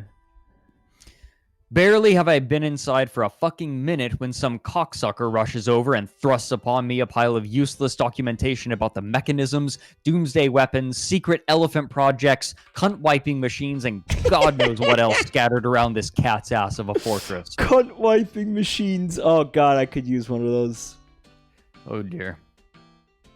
It takes me all of 8 seconds to realize I do not have time to acquire the fucking college degree I would need to decipher the plumbing and fucking entertainment systems of this rickety death trap, so the documents go straight into the cave river.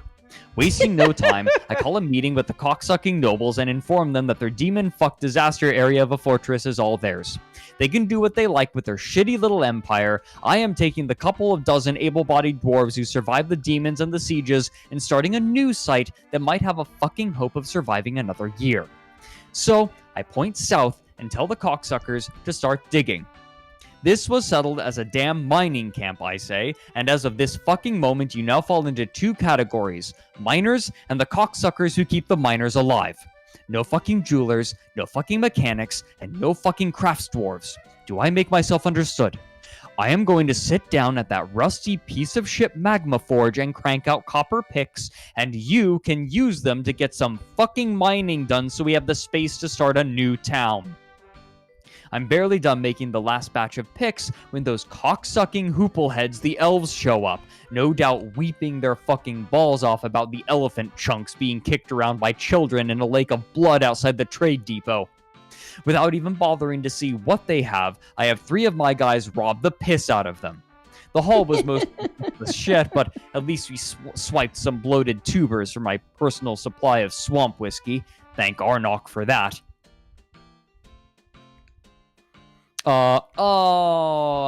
And Major Failure, I couldn't finish his, so that's the last of him. So we revert back to before he was there. Oh. I personally like to think that Ral showed up for 2 days, promptly said, "Fuck this," and wandered off to get drunk. That feels good. Yeah, this was, I'm gonna miss this, writing style. Yeah, me too. Pretty So comical. I part like it. 43 is just a reintroduction. We don't need to worry about that. Yes. Remember this moment? Yeah, this was me in my fucking parents' basement. You like that? This is what it looked like, guys. This is what like everybody on Staten Island's basement looked like. Like,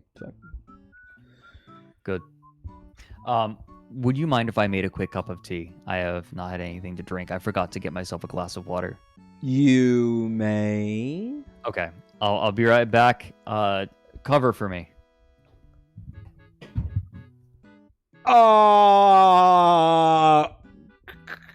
Come?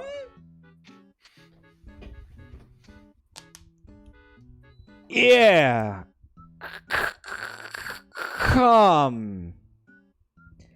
Geo gets a break. I don't feel like doing it. Like, woo! Yeah, he said it. He said it. Yeah.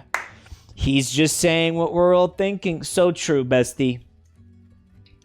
Spill that tea, Oomphy. Yeah. Oh, Skogland gifting more subs. Skogland is up to 40 gift subs tonight alone, with a total of 100 in the channel. Skogland, thank you so much, buddy, for all the support. Have you seen Sonic Colors Ultimate? I did say I wanted to ask about it earlier. Somebody in the chat said that the fucking port is so bad it's causing people seizures. Trail, also with the gift subs. Thank you so much, Trail. I really appreciate that. Like I said, at the end of the stream, I'm gonna read out all the subs. And thank everybody. The Switch port is incredibly bad. So hold on a minute. The Switch version is buggy and seizure-inducing. The other ports still have bugs, but not as bad. Are you trying to tell me Sega fucked something up? But it's Sega. That can't happen. I tagged you on Twitter with a video of it. I'm not really like prone to seizures, so I should be okay to look at this, but I won't show you guys. Let me see this. Man, and you want to hear something fucked? When they first announced this port, I got annoyed because I had just streamed Sonic Colors, right? I was like, fuck, man. I could have, when they announced the port, I was like, shit, dude, I could have just fucking streamed that instead if I had just waited a little bit longer. I guess I'm good. Nobody. This fucking shit's not playable. Sega fucked over the dev team making it. Please look at how bad it is. I'm trying. Hold on. The graphic memory array on whatever engine they are using got bugged and it completely disconnected from the machine. They somehow software cartridge tilted. What the fuck?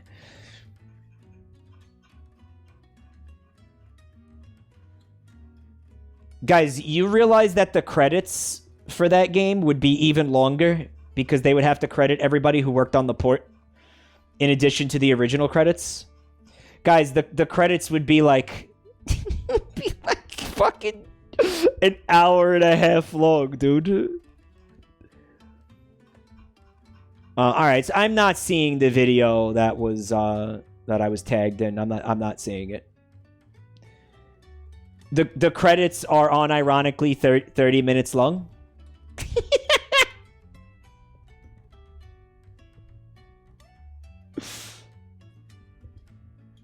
Here it is. Oh, right.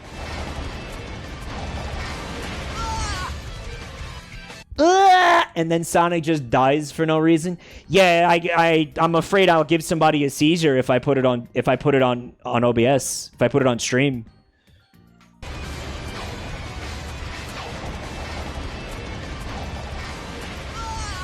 And then Sonic just dies.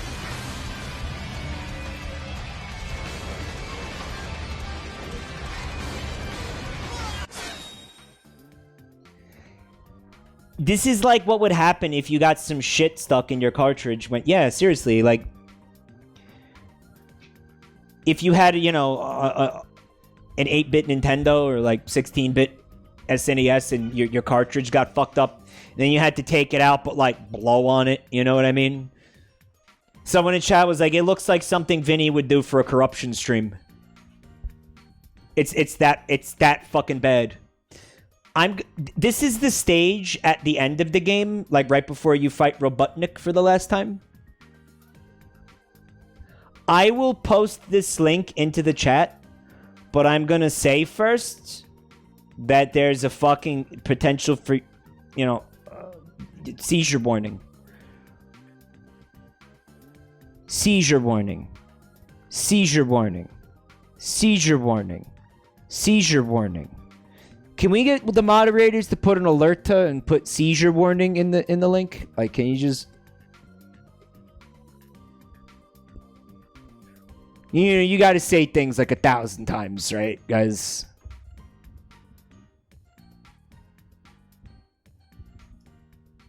Thanks, Eric. Perfect. Okay, just in case anybody is not listening. There's no way somebody could come at me and be like, Mike, you fucking asshole, you gave me a seizure. Fuck you. Fuck you. Like, that can't happen now, right? Right? Why didn't anyone warn me? Oh, God, I'm dead. Mike, you killed me. Mike, fuck you. Fuck you. Hello, I'm back. Hi, welcome back. I just killed a bunch of people. Oh, thank goodness. Please watch this one. It's ridiculous. Let me see. Let me see this. Hold on. I'm gonna watch it too. Jack, please stop scrolling. Why are you popular?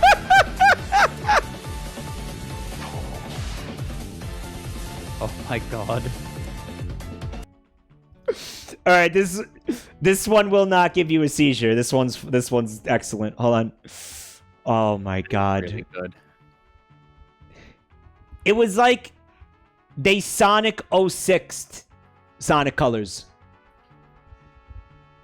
I love this. I just love when this sort of thing happens. Why are his gloves yellow? His gloves and his boots.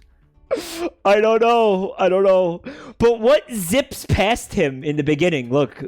There's like a mini Sonic. Look. What the fuck is that? I don't know.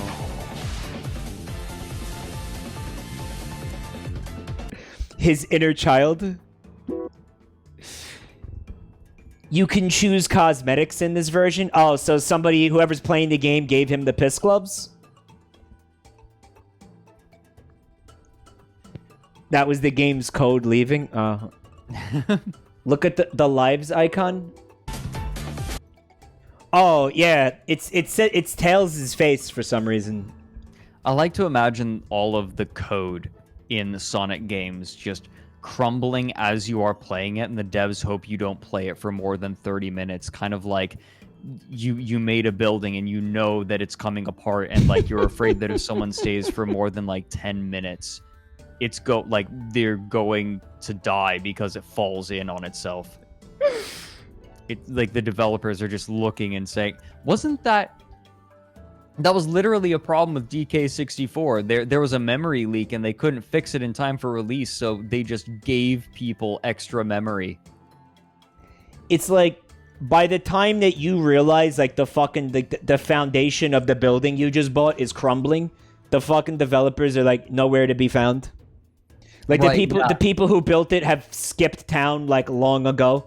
Yeah, with your money. Yeah, you look to sue them, and you tell them the name of the company, and then the lawyer comes back to you and says, there has never been a company registered by that name. There is no Sega Sonic Team. What are you talking about? You're crazy. You're crazy. Like... Alright, I think that this... I think that this video is gonna be okay. Sonic He's changing colors rapidly. I don't know if that's seizure inducing. That's the game. Sonic Colors. Oh, asshole. he's right. But I just want to point out the bit where Sonic morphs into a dolphin. Sonic could definitely smoked salvia right here. That sounds like a seizure warning. Like, look at what is that?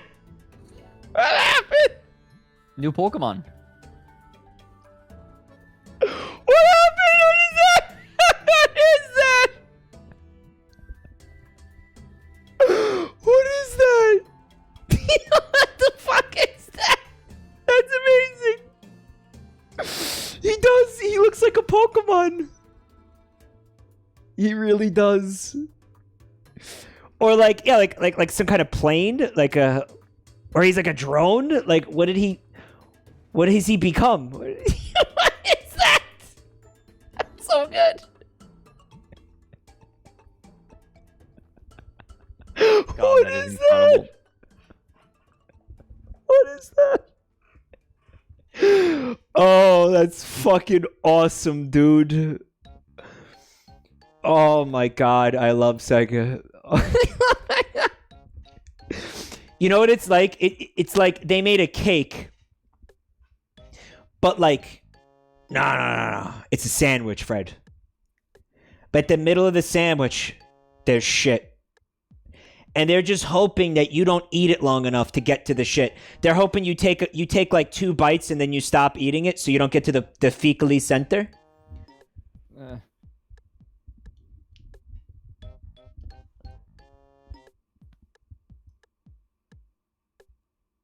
All right, so here's where it might get seizure-y.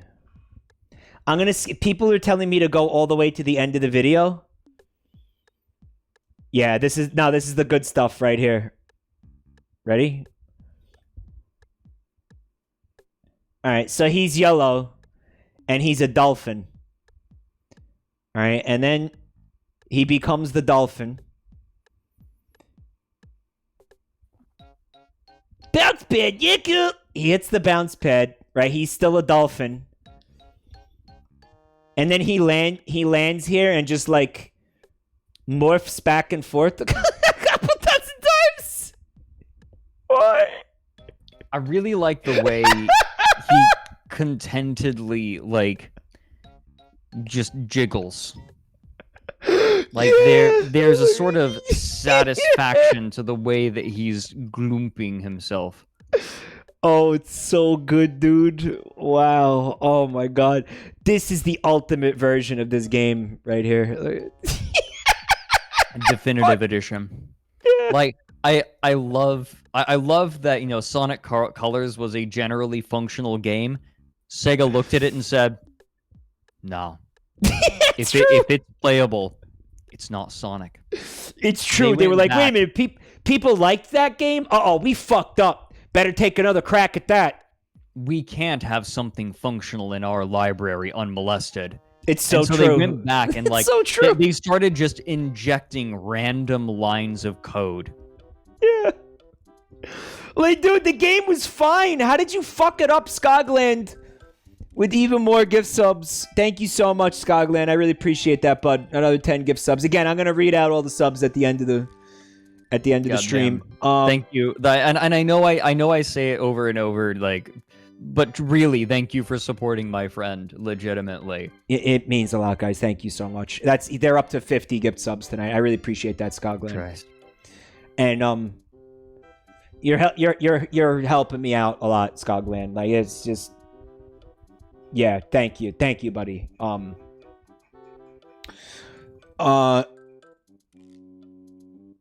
on a minute. Wake up, babe. New Animorphs just dropped. It's fucking Sonic Animorphs. And the whole neighborhood applauded that hungry boy. Animorphs, the Hedgehog edition. Look how smoothly he transforms. Smoothly. I've been seeing a lot of Animorphs. Sorry, go ahead. No, that is a contented cycle, right? Like Yeah. that's sort of morphing up and down. That is a contented swaying. It's like it was intended, you know? Right, like he's finally allowed to be his true self. Like you know how there are people who grow up, wishing they were furries. This is what Sonic wishes he could be as he grows up, and like this is him being contented. Finally, I have inhabited the form that I was always meant to have. Yeah, but fucking dolphin, yeah, cool, yeah, fuck, yeah, fuck, yeah, cool, yeah. Ever since I read that story about that scientist that jerked off a dolphin, I knew what I had to do. He's a werewhale? He's a werewhale. If I was going to lose my virginity, I was going to have to beseech Poseidon for assistance. Yeah, cool. Right in the blowhole. Yeah, fuck.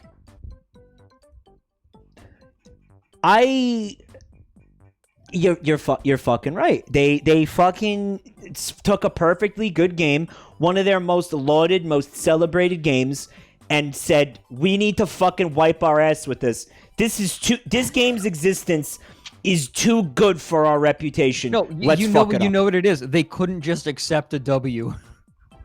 Yeah, they didn't want the W. They were like, nope, no good. Right, the horse paste memes. There's the Animorphs with the girl turns into a horse. And it's like me when I get into the horse paste or whatever.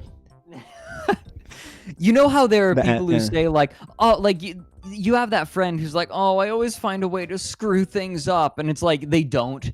And you have to reassure them. It's like, no, you don't. Like, that you're their friend, that they do things right. And even when they do mess things up, it's okay because you're still their friend. Sega's like that person who's Fred, I'm right here. Like, I'm not you. Fuck. This time I'm trying to be nice.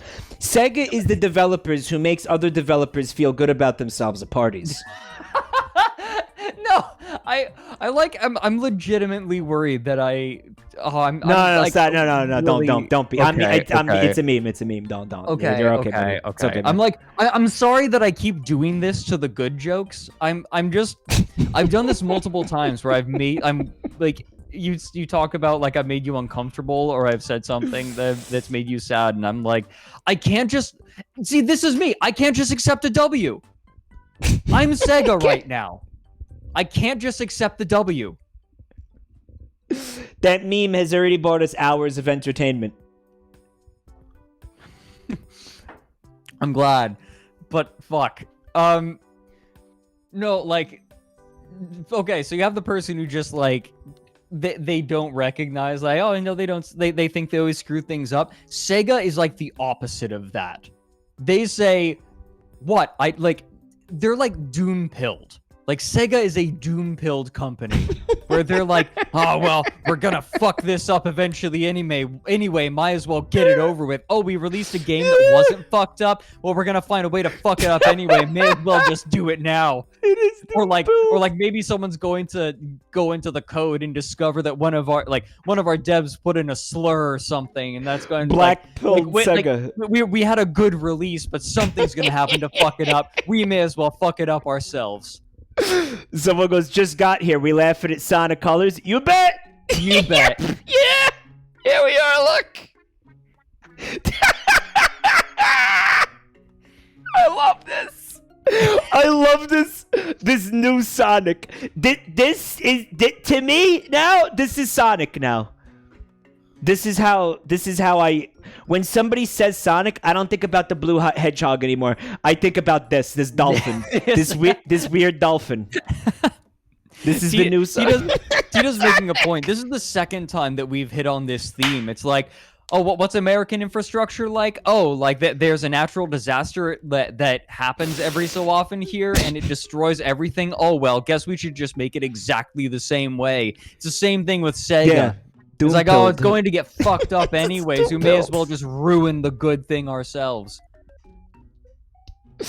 These are people who like are in a good, loving relationship, and they're like, oh, well, I guess I better end it now because it's going to go tits up eventually anyway. That's like Sega with success. This is also the same attitude that leads me to say I should just put a picture of my penis on Twitter, because like I'm gonna fuck eventually, like sooner or later, somehow, like fuck my penis is gonna get streamed. Did you know that someone did that? That literally someone did that. Dockenlord, who is like people call him the German Chris Chan. He figured there were going to be nudes of him leaked eventually anyway, so he put he created a Pornhub account and uploaded videos of him masturbating. Just to get it over with. Yeah, exactly. And spooning a sex doll and like you're not the first person to have that idea, but you aren't the first person to have that idea, nor would you be the first person to act on it if you did. Yeah, I am of course joking. Like, actively do not. I'm not actually. Don't. Oh yeah, this is all jokes for sure.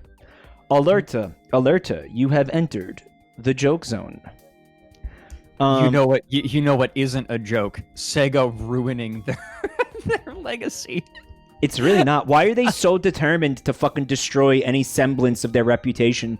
This has to be intentional. This company fucking hates money, Fred. This company hates money, and I don't know what they're doing. Maybe this is some kind of like anti-capitalist like movement. Like maybe was that what this is? Maybe they figure they don't have any social capital to lose, so may as well just lean into it. All right, we got to read Boatmurdered. I see people getting impatient. Yeah. I see people getting impatient. All right, so we're back. Part 43 by Mystic Mongol. Yeah, part 44. Because my bad. 44 is just a recap. Okay.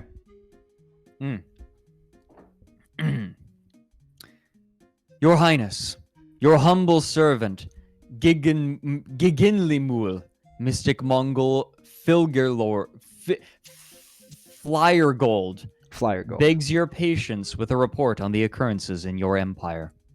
The city fortress of Koganusan, more vulgarly known as Boatmurdered, has been a source of constant trouble to the empire. While the riches found deep within the mountain are essential if we wish the nation of Kinmelbil, the Oaken Tomes, to prosper and crush our foes, Boatmurdered has a reputation for burning through leadership at an appalling rate. While you had seen fit to send many immigrants and even some of the true nobility, late 1059 communication from the fortress ceased entirely. Of particular note was the sudden cessation of communication from the Baron Melbil Tithledfudib and his consort he was convinced his wife knew nothing about. Military command decided to send someone disciplined this time to see what was causing Boatmurdered's many problems. As all the prior leaders had failed to clean out the mountain, I carefully examined their records to find out what they had done with their time.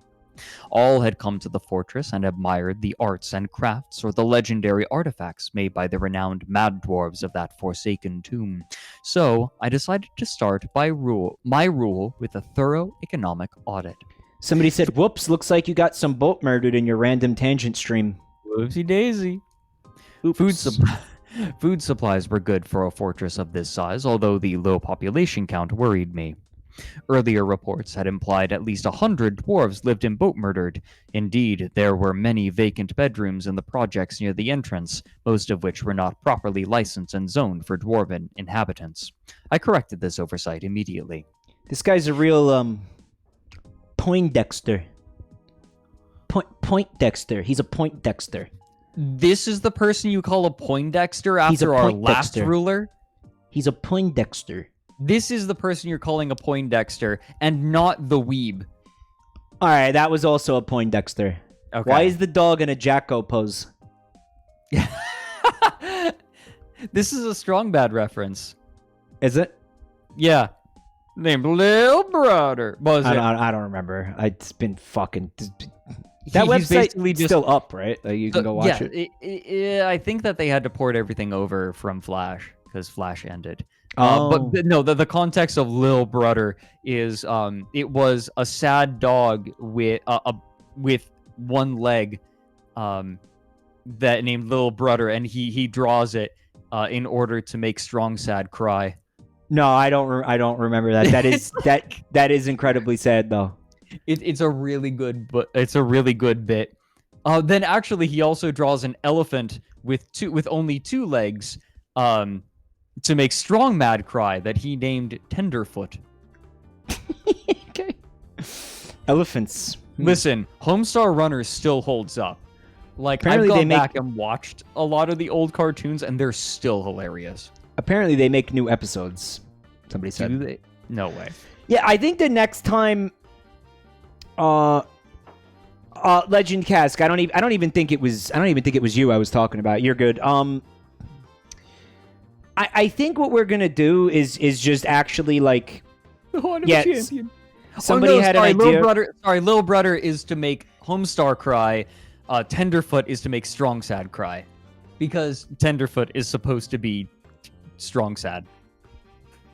That's the joke. I'm gonna put plus, yeah, like whatever me and you were doing, and then plus tangents. Yeah. That I way feel people like are like, you know, ready for tangents. I've gotten very self-conscious about this kind of thing, because people on YouTube look at the title and they're like, oh, they're reading Boatmurdered. And like, they're on YouTube, usually when you upload something there, people are staying on topic and it's focused. But Twitch is more rambly. But this is kind of funny in that, like, this is content that is good for Twitch, but not so much for YouTube, because people click on a thing because they say, oh, they're reading Boatmurdered. Whereas people on Twitch are clicking less so for the title and more because, oh, Jabroni Mike is streaming, in case you needed your ego stroked a little bit. It's true. And there was one person who went true. There was one person who went fucking bananas in the comments and talked about how I'm like a fucking asshole and all this fucking shit. And they found me from you and were like, this is fucking garbage. This person's fucking content sucks. This person's a fucking asshole. It was just fucking. They just I did tell you this already. So, they're saying I told you this already. Yeah, this is something that you have, and this is something that is inherent in YouTube.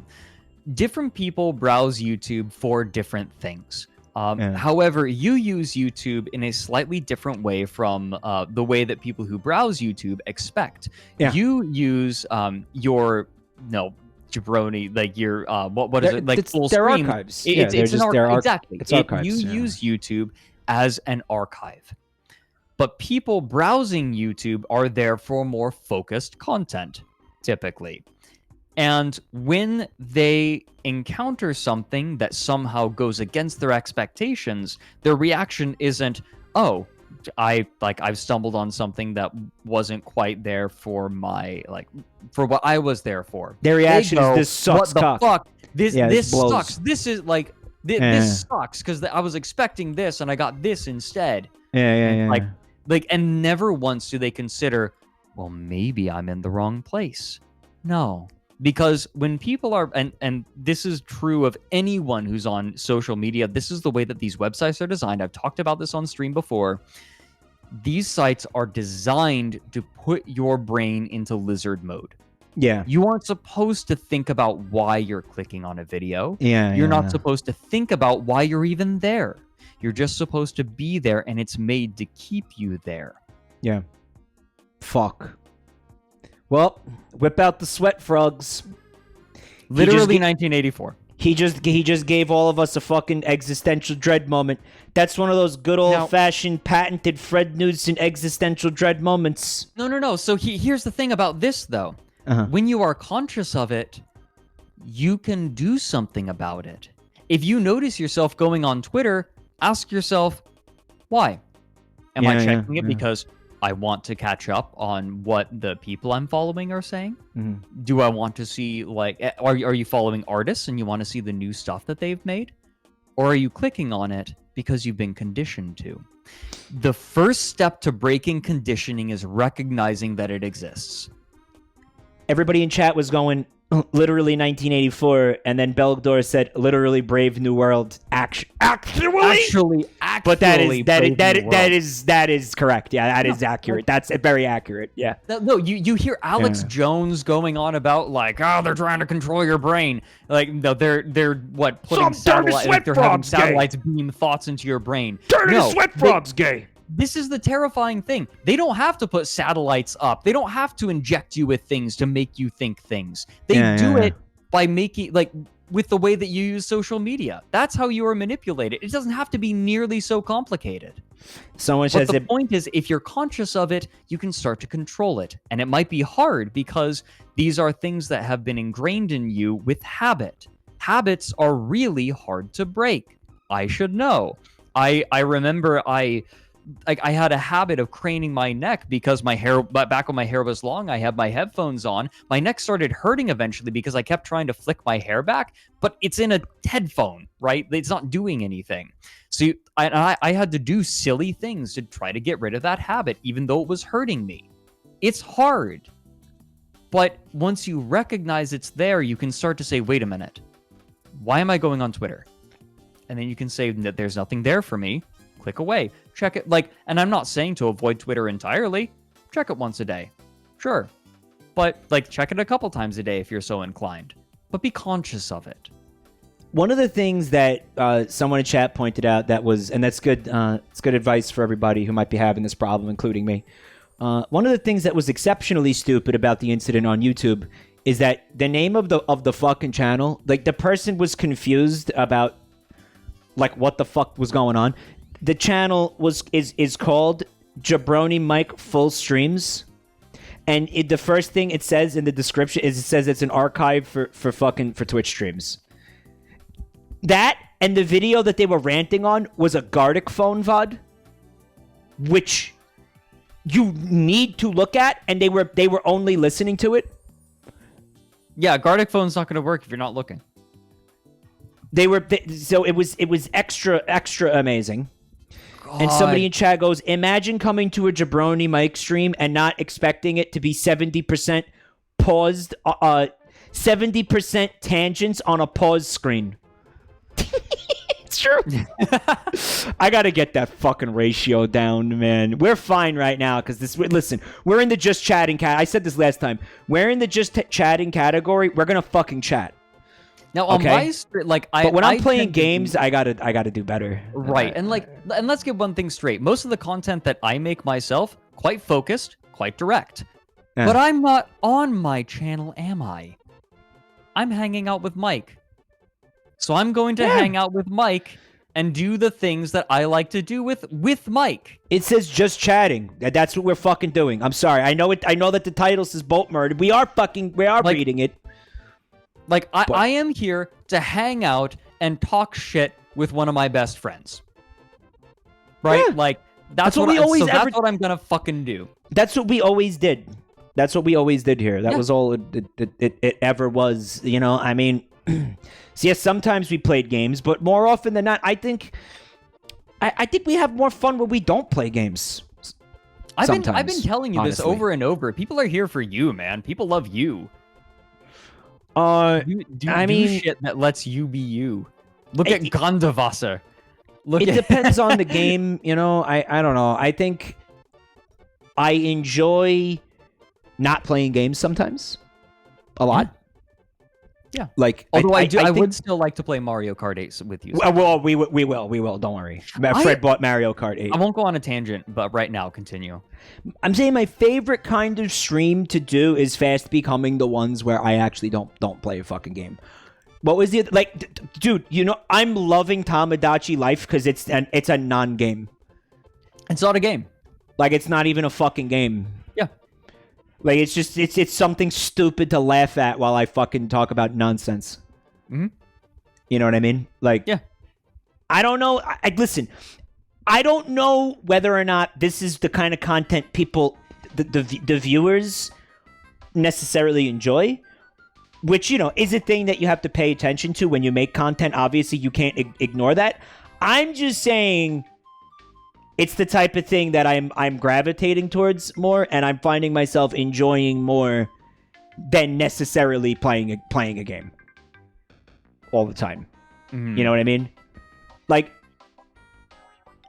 obviously, I'm never gonna fucking not play video games. Like, this is Twitch. I'm always gonna I have my you know, I'm never gonna not fucking stream. Like The Binding of Isaac. You know, come on. But I do enjoy not playing a game sometimes. I do. But I also like sitting here and doing what I want and you know, put my fingers in my ass. Yeah. That's what I'm here for.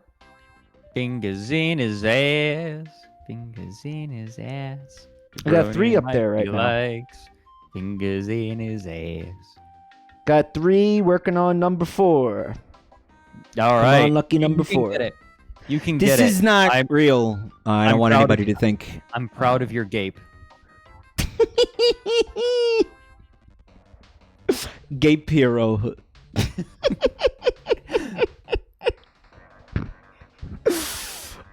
His gape hero. People are here. You should do more just chatting streams. Chatting streams where you look at a bunch of shit for no reason. Guys, I think it's gonna be that way. Like again, I'm never gonna not play games on this channel, but I think like I don't know. I feel like I'm morphing as a person. Solid. And as maybe as like a creator or whatever, you know. A creator. All right, so we're supposed to be reading this. Yes. I'm turning into a dolphin, yeah. Mike's turning into a dolphin. Right, before we continue, I was going to ask you, is it just me, or does 200cc completely transform Mario Kart 8? Chat, when we do those tournaments, what CC are we playing it in? I think that's 150, right? I was going to ask, is like 150 or 200 considered normal? 200 I've been playing on 200. That's stupid. I've been able, like, 200 is... I've noticed that 200 is the level where you kind of have to start strategizing on the courses. Dude, nobody seriously plays at that Nobody plays 200? No. Nobody does that. Nobody does that.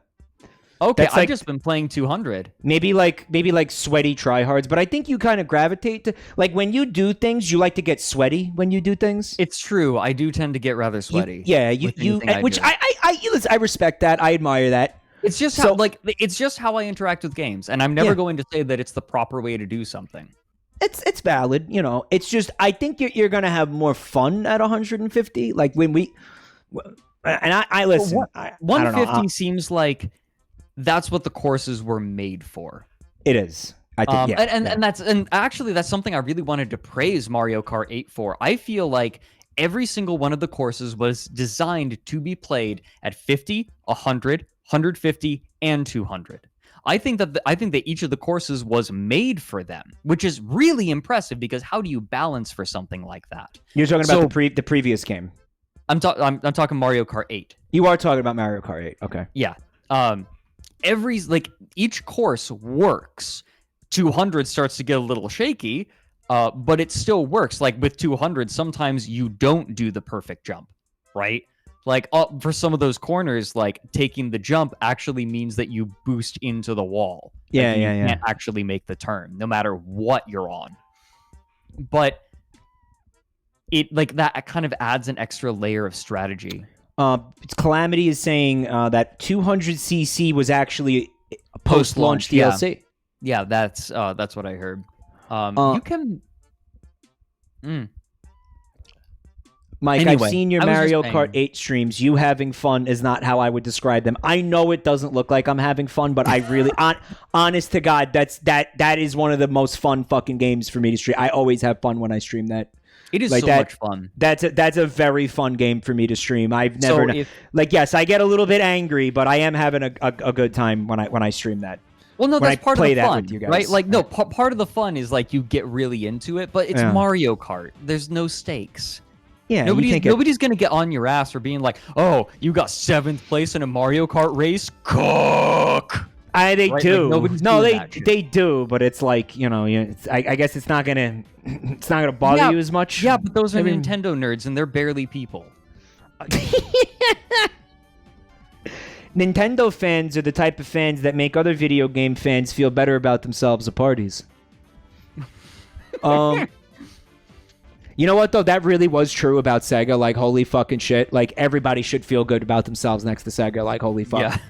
Like that's really accurate. Like for Sega. Imagine you have a great launch. Everyone praises the game for being like the best thing you've made in a long time, and they see it as a sign that you're moving up. You re-release it as a hunk of shit.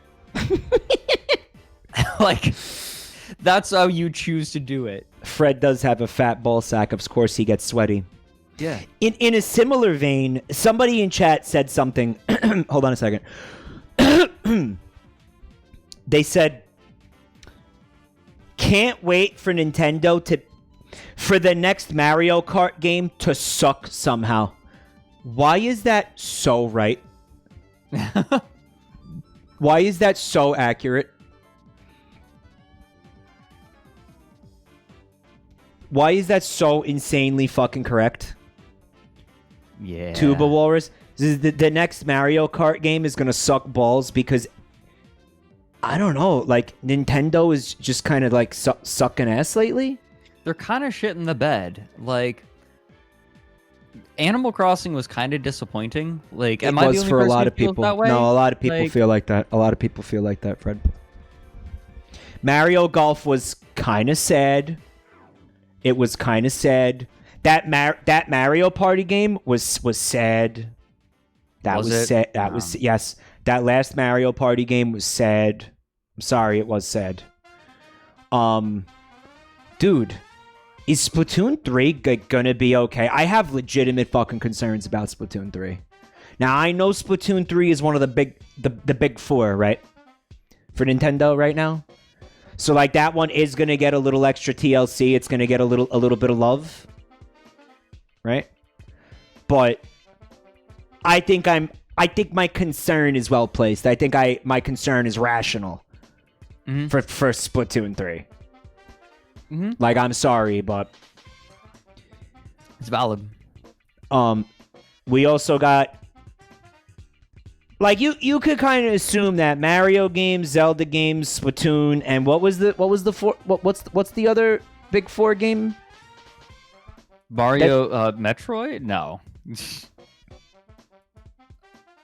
Pokemon, yeah.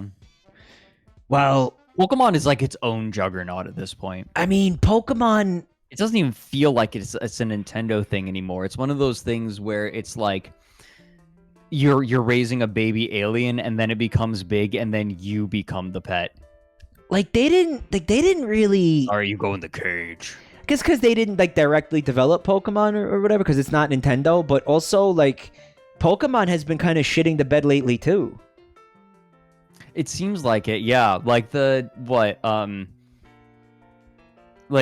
new Pokemon Unite is it called? It kind of looks like Breath of the Wild made out of cardboard.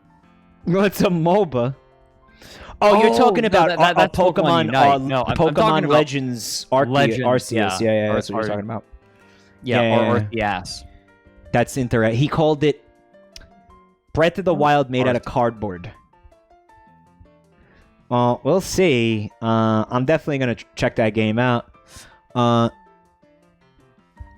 Pokemon is what Pixar is to Disney. That makes sense, actually. Nintendo has been sinking all their money into their alienate/threaten fans department lately, and it has not been working out well for them, right? Who would have thought? Breath of the Labo. I will never forget.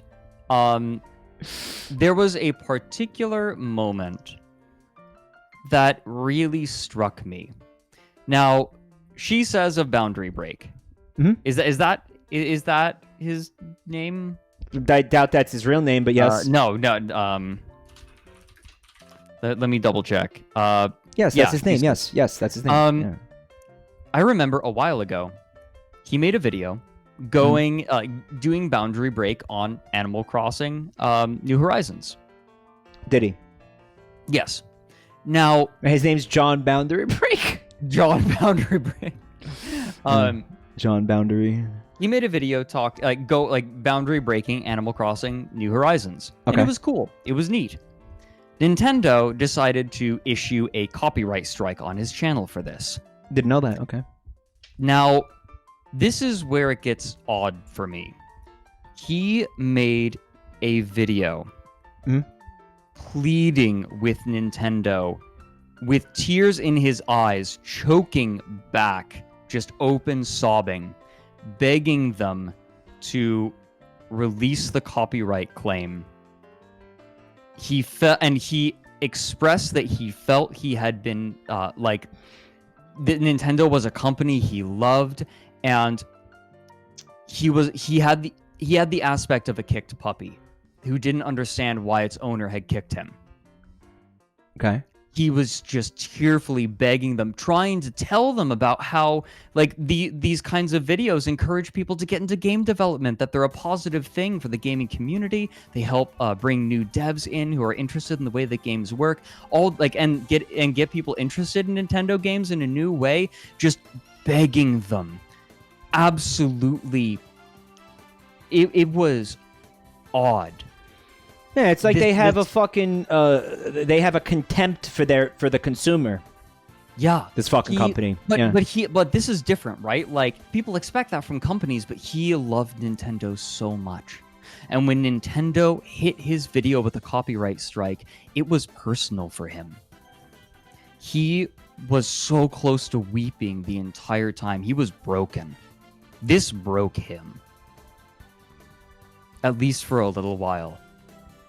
That's the kind of person that Nintendo fans are. Sweat frogs? Oh, sad frogs. That's what this does. Yeah.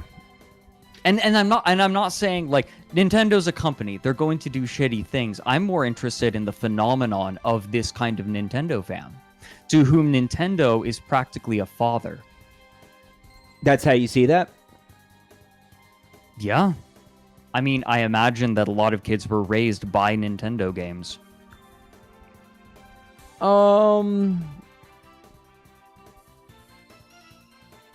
Yeah, I mean, listen, Drail is asking, but why show that kind of loyalty? I don't know. Why does a kicked puppy beg for forgiveness? I don't know, man. I think that Nintendo does have that kind of... there are a lot of people that have that kind of relationship with Nintendo, yeah. I don't think Nintendo needs to act like this. I don't know why it's so accurate that... I feel like we're witnessing a company on the decline. I feel like we're witnessing maybe the death of Nintendo. Or like the decline of Nintendo right now. I'm all for it. I don't play AAA games anymore. Like, I got Mario Kart 8. That's the last AAA game I got in, like I got Animal Crossing. But, like, I got a Switch. That's all I've got for AAA games. I'm here for the indie market, baby. I think... Why did that ring so true when that person said that the next that Mario Kart 9 is going to be a fucking disaster? Because Mario Kart 8 was too good. Like, I'm not talking about the death of Nintendo as a company. I'm not saying Nintendo is going to cease to exist. What I'm saying is that the reputation that they had, there are not going to be people like she says going forward. I think a lot of people are gonna start realizing, like, hey, wait a minute, fuck this company. And they're going to stop treating this company with this kind of reverence that they have for it. Like, I think it's going to happen. I do. Especially in, like, younger generations that are kind of, like, sitting here with, like, how come everybody simps for this company with the broken Joy-Cons? How come everybody fucking simps for this company when I'm sitting here on my fucking third pair of $60 Joy-Cons? You know what I mean? Like, I think Nintendo's doing a good job at eroding its own fucking brand loyalty. I guess I do. It's gonna happen. So many of their games they're so hit and miss right now. Mario Kart 8, amazing. Breath of the Wild, incredible. Mario Odyssey, fantastic. Because you're talking about that's the big four. Those are the only four franchises that they fucking give a shit about. That's why we can kind of assume that Splatoon 3 is going to be all right, because it's one of the ones that they fucking, that they bank on. Right. Well, this was actually something that I was talking with the CEO of CCP about. He mentioned when they made EVE Online because they thought they were making something revolutionary.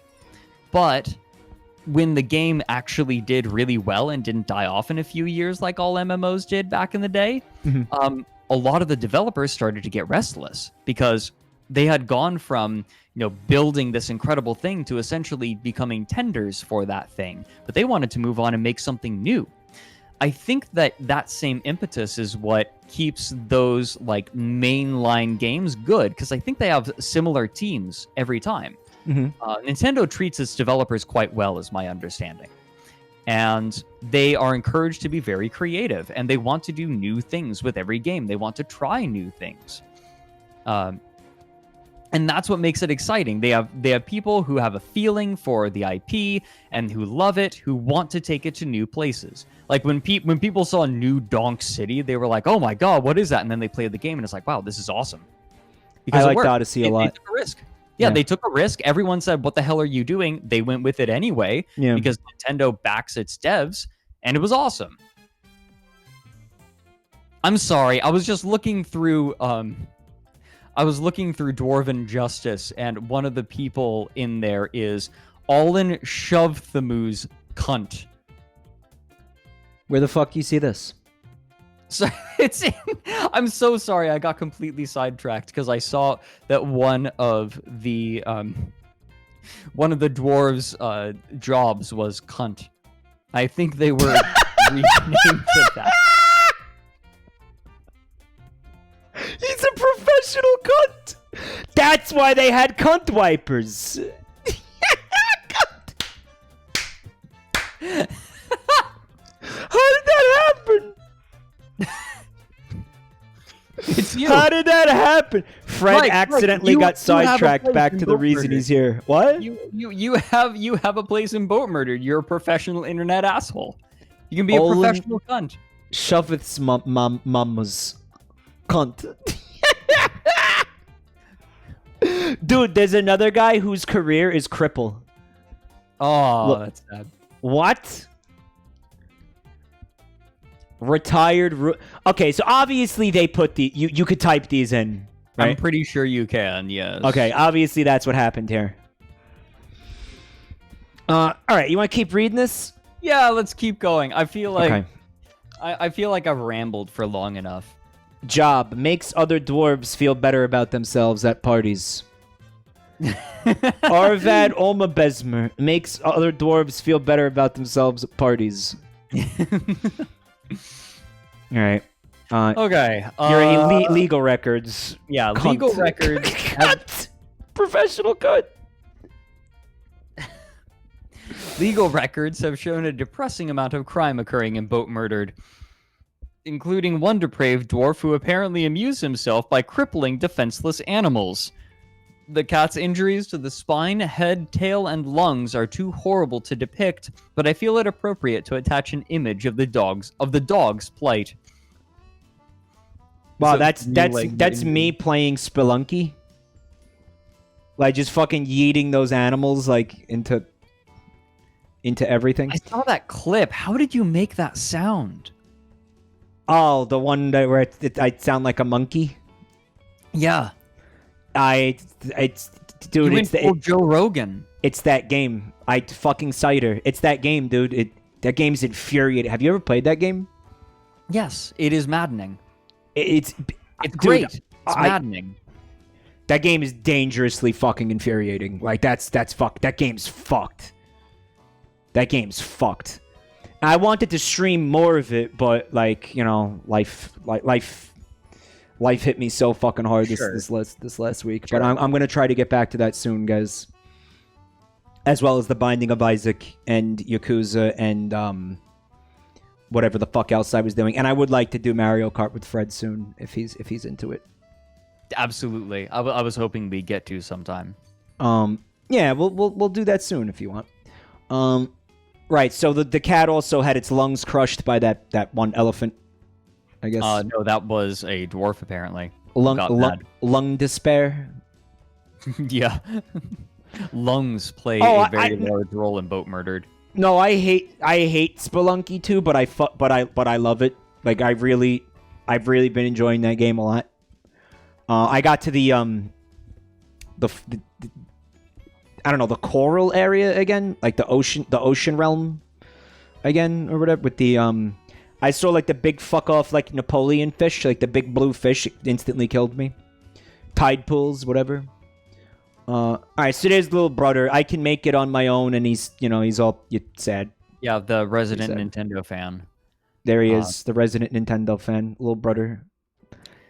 Nintendrones, they're called. Do a 20-minute 100-yard dash. Let us never forget what happens when lawlessness reigns free. These deviants need to be brought to heel. Also worth noting is the former ruler of Boatmurdered was on record for repeatedly denying the orders of his superiors, a poor example to set. So he's going to get punished in the arms of the angels justice here? Yes.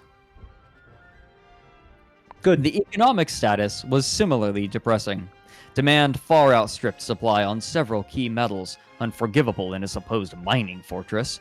Almost all cloth was imported. The head of the Masons Guild had jacked prices up on pants and skirts in some strange tops-only clothing policy I don't wish to dwell on, and all leather pieces were set low by the bookkeeper, except for hippopotamus, which was twice the price of the other leathers. No one seemed to remember who decided on that. I decided a quick interview of the bookkeeper would be prudent. Not only had the bookkeeper died, attacked, say the records, but so had two of the former rulers, including Torrit Doge, the one wanted for questioning. Apparently, the founder of the fortress died shortly after defying the will of the nobility. Many of the nobility had died sometime after. Exact dates were unavailable, with no dwarf able to give a good reason why. The Baron and his associate were both dead too, doubtless victims of foul play. How else could two such important dwarves, too busy to expose themselves to danger and surrounded by the royal guard, both die? It's a pussy out kind of fortress. The army was also a pitiful joke, a few weak soldiers playing royal guard for non-existent royalty. I immediately returned them to active duty, but the numbers in Boatmurdered were too small to replenish the army entirely. A priority had to be made on finding someone to make an example of and getting the fortress back to something resembling civilization. All this murder and animal cruelty couldn't go on. It seemed a tradition to admire the local art, so I dropped by one of the engraving halls. One wall had the 6 images attached depicted in a row. I was so sickened that I didn't bother to go into the other halls. Sankis, the artist, was apparently one of the previous rulers of Boatmurdered. To string up a deviant like him who had once run the place would send a strong message to all the other dwarves. Why can't I find what the fuck you're reading? Like, why am I blind? Oh, we're on part 44. There you... yeah, there it is. You found it. Okay. Would you mind reading these works of art? Well, you're here, right? With the 5, yeah. So with the lurid South Tales. You're in the right place. Above. Up. I'm sorry. The stream is... yeah, sorry. I'm behind on the stream. All of this murder and animal cruelty couldn't go on, correct? Yes, so right underneath that is the description of the works of art that I was explaining. Or that he was explaining. Okay, so the dwarf in a fetal position? Yes. The dwarf is burning. A goblin is shooting the dwarf. An exceptionally designed image of an elephant. The elephant is screaming. I'm imagining it like Edvard Munch. You know, the guy on the bridge screaming, but it's an elephant. Engraved on the wall is a designed image of a dwarf. It's burning, and there's a demon striking a menacing pose. Then, I don't know who made the money, but there was clearly something wrong with them. Oh, this is the silver currency of Kin Melville. You were reading this. Boatmurdered from the year 1056. On the front of the... So this is the official currency of Boatmurdered. On the front of the coin is a rendition of a well-designed image of mandrills. On the coin's back is an image of a tentacle demon. Well, I don't like that. Oh, yeah. Well, Yeah. let's get that out of the way. Another priority of my stay will be replacing the money with coins that better reflect our glory. Hentai coins. While my room was surprisingly nice, I suspect they are trying to bribe me, many of the nobles are dissatisfied with their accommodations. While they languish without even a single platinum-encrusted dining room to their name, the corrupt dwarf Sancus has built himself a royal tomb, complete with multiple platinum statues. I will have to look into having them melted down and used to make weapon racks for the ruling class. If he stops carving images of dwarves being eaten by elephants, however, I may let him keep his little statuary. Your humble servant, Gigin Limul. There hasn't been any elephant attacks in a while, huh? No. What is this? What am I? And then they just chat among each other for a little bit. There was some sweat frogs to be had there. Yeah. We'll keep going. Yeah, I saw some sweat frogs. Yep. It's like early 2000s, something awful is to be expected. Do dwarves braid their downstairs beards? Somebody asked. Oh, this is interesting. Hold on. Apparently, a lot of the most fucked up Sonic Colors Ultimate glitches are being found out to be deliberately done by someone using an emulator. That's it's really upsetting. Don't tell me that. What is? Mike, that was 500 messages ago. How did you see that? Because I scrolled up. What did they say? I'm sorry. I was a little focused. The fucking Sonic Colors glitches that we were laughing at are not real and are being done by somebody's corrupting it with an emulator. Oh, now I'm sad. He reads our messages. Yes. Yes, he does. He fucking does. Man, that's upsetting. I guess we were wrong about doom-pilled Sega. I went off. I was going completely off of your assumptions. I would like the record to show I was assuming what Mike said was correct. Oh, I got lied to too, man. Although I will say that the pattern still holds. Mike, what did it say? He reads. Bet he won't read this. Mike is gay? Oh, it says fake and gay. Okay. Mike, if you're reading this, come. Mike. Yeah, don't ever trust me. Don't ever trust me. All right, so we got part 45 by Mystic Mongol. Yep. New owner. No, it's the same guy as last time, right? Yes. Okay. Sankus posted, "You best not touch my tomb, jerk." Mystic Mongol said, "Don't tell me what to do. I'm the law in this pit in the ground."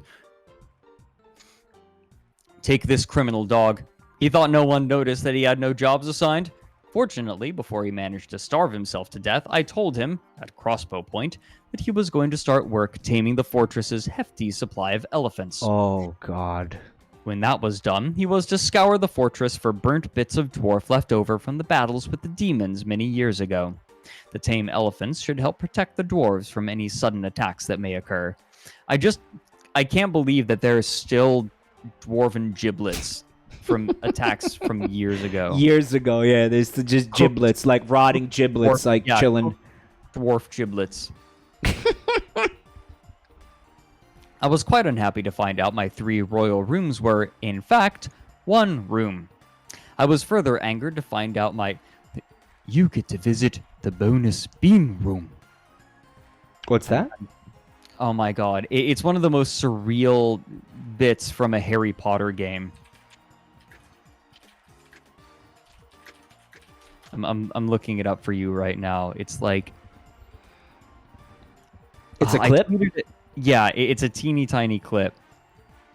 And I don't know if I can find it. Okay. Give me a moment. Give a moment. The bean rooms? What the fuck are the bean rooms, dude? Hold on, I got this.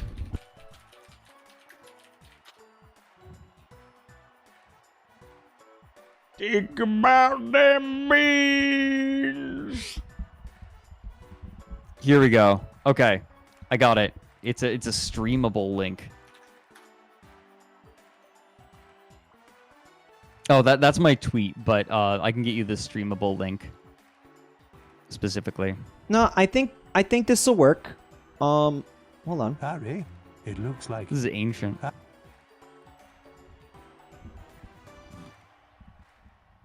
Harry, it looks like you get to visit the bonus bean room.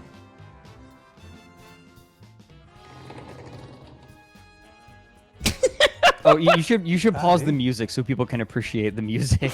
Well, what the fuck is it? What's in there? Beans? Bonus beans. What do you mean bonus beans? Can we watch it? Can we watch it again? This is one of my favorite little videos ever. Harry, it looks like you get to visit the bonus bean room. What? Well, what's in there? You get to go in. There's beans in there. I just love the like Safeway Signature Select brand Dumbledore voice. Harry, it looks like you get to visit the bonus bean room. And then just like as this majestic music plays, everyone is staring at Harry. Just like they're not even turning their heads. They're just their whole bodies. Yeah, they're pivoting. Yeah, they're pivoting completely. And like he fucking hits the wall on his way out the door too. Yeah, he does. Well, he hits the door, I guess. The door, yeah. They're staring at him in pure jealousy. Yeah, look how they spin. This is like that moment, like at the end of Sword Shield, when like the legendary dog like does like a fucking like 360 spin. Mm-hmm. There's something like the more you watch it, the more you see. They're all staring What is this? We are never gonna finish Boatmurdered, by the way. No, we're not. Are we? There's gonna have to be a Boatmurdered like part 3, isn't there? Yeah, there is. No, I don't care. That's cool. Let's see how much we could do tonight, though. No, we'll see. We'll see. You wanna take a break from reading? You want me to read instead? No, I'm good. I've got this. You got it? Okay. I've got this. Okay. In fact, one being room. I was further angered to find out my bedroom / dining room / study / bean room was shared with all of the House representatives, the mayor, the hammerer. Almost all of the nobles were crammed into a single room. Confusingly, they didn't seem to mind or notice. Once my initial rage died down, I assigned the remaining homeless nobles to the room. No reason they couldn't crash on my Dolomite couch. Still, I decided to spend some time making individual housing for at least a few of them. The Boatmurdered streams have become mini Warrens, somebody said. They have, yeah. Speaking of the hammerer, he spent the year in bed, adjusting the prices of goods so he could pretend he still had an effect on the fortress as a whole. He apparently had taken a goblin crossbow bolt to the foot, and none of the dwarves had bothered to remove it. Who wants to say the meme? Who wants to say it? You want to say it? Anybody in chat want to say it? You want it? How you feeling? Who wants to say it? It's the foot, not the knee. Yeah, but I think the meme still applies. Not all your base are belong to us. Yep, that's it. Yeah, that's the one. Feet. Queequeg? How's Queequeg involved? It's a bolt, not it's fucking. That's the meme is there. I used to be a traveler like you. Then I took a bolt to the foot. There it is. Okay.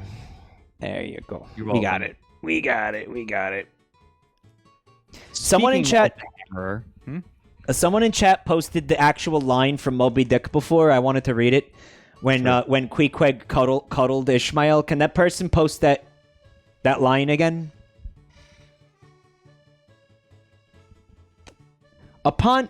Instantly Punstar had it. Upon waking next morning about daylight, Ishmael finds Queequeg's arm thrown over him in the most loving and affectionate manner. You had almost thought I had been his wife. Moby Dick, Chapter 4. What a great friend and roommate. Upon waking next morning about daylight, Ishmael finds Queequeg's arm. But I thought that fucking story was told in the first person. Why is Ishmael talking about himself in the third person?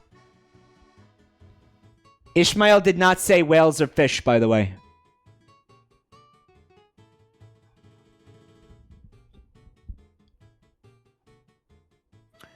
That's not that gay. Okay. Yeah, they're roommates. Maybe without any other context, but given all of the other context with them, eventually patterns begin to emerge. Next, she'll tell me Naruto and Sasuke are not gay. Next, she'll tell me Frodo and Sam are not gay. You'll tell me Majima and Kiryu are not gay. That's what you'll say next.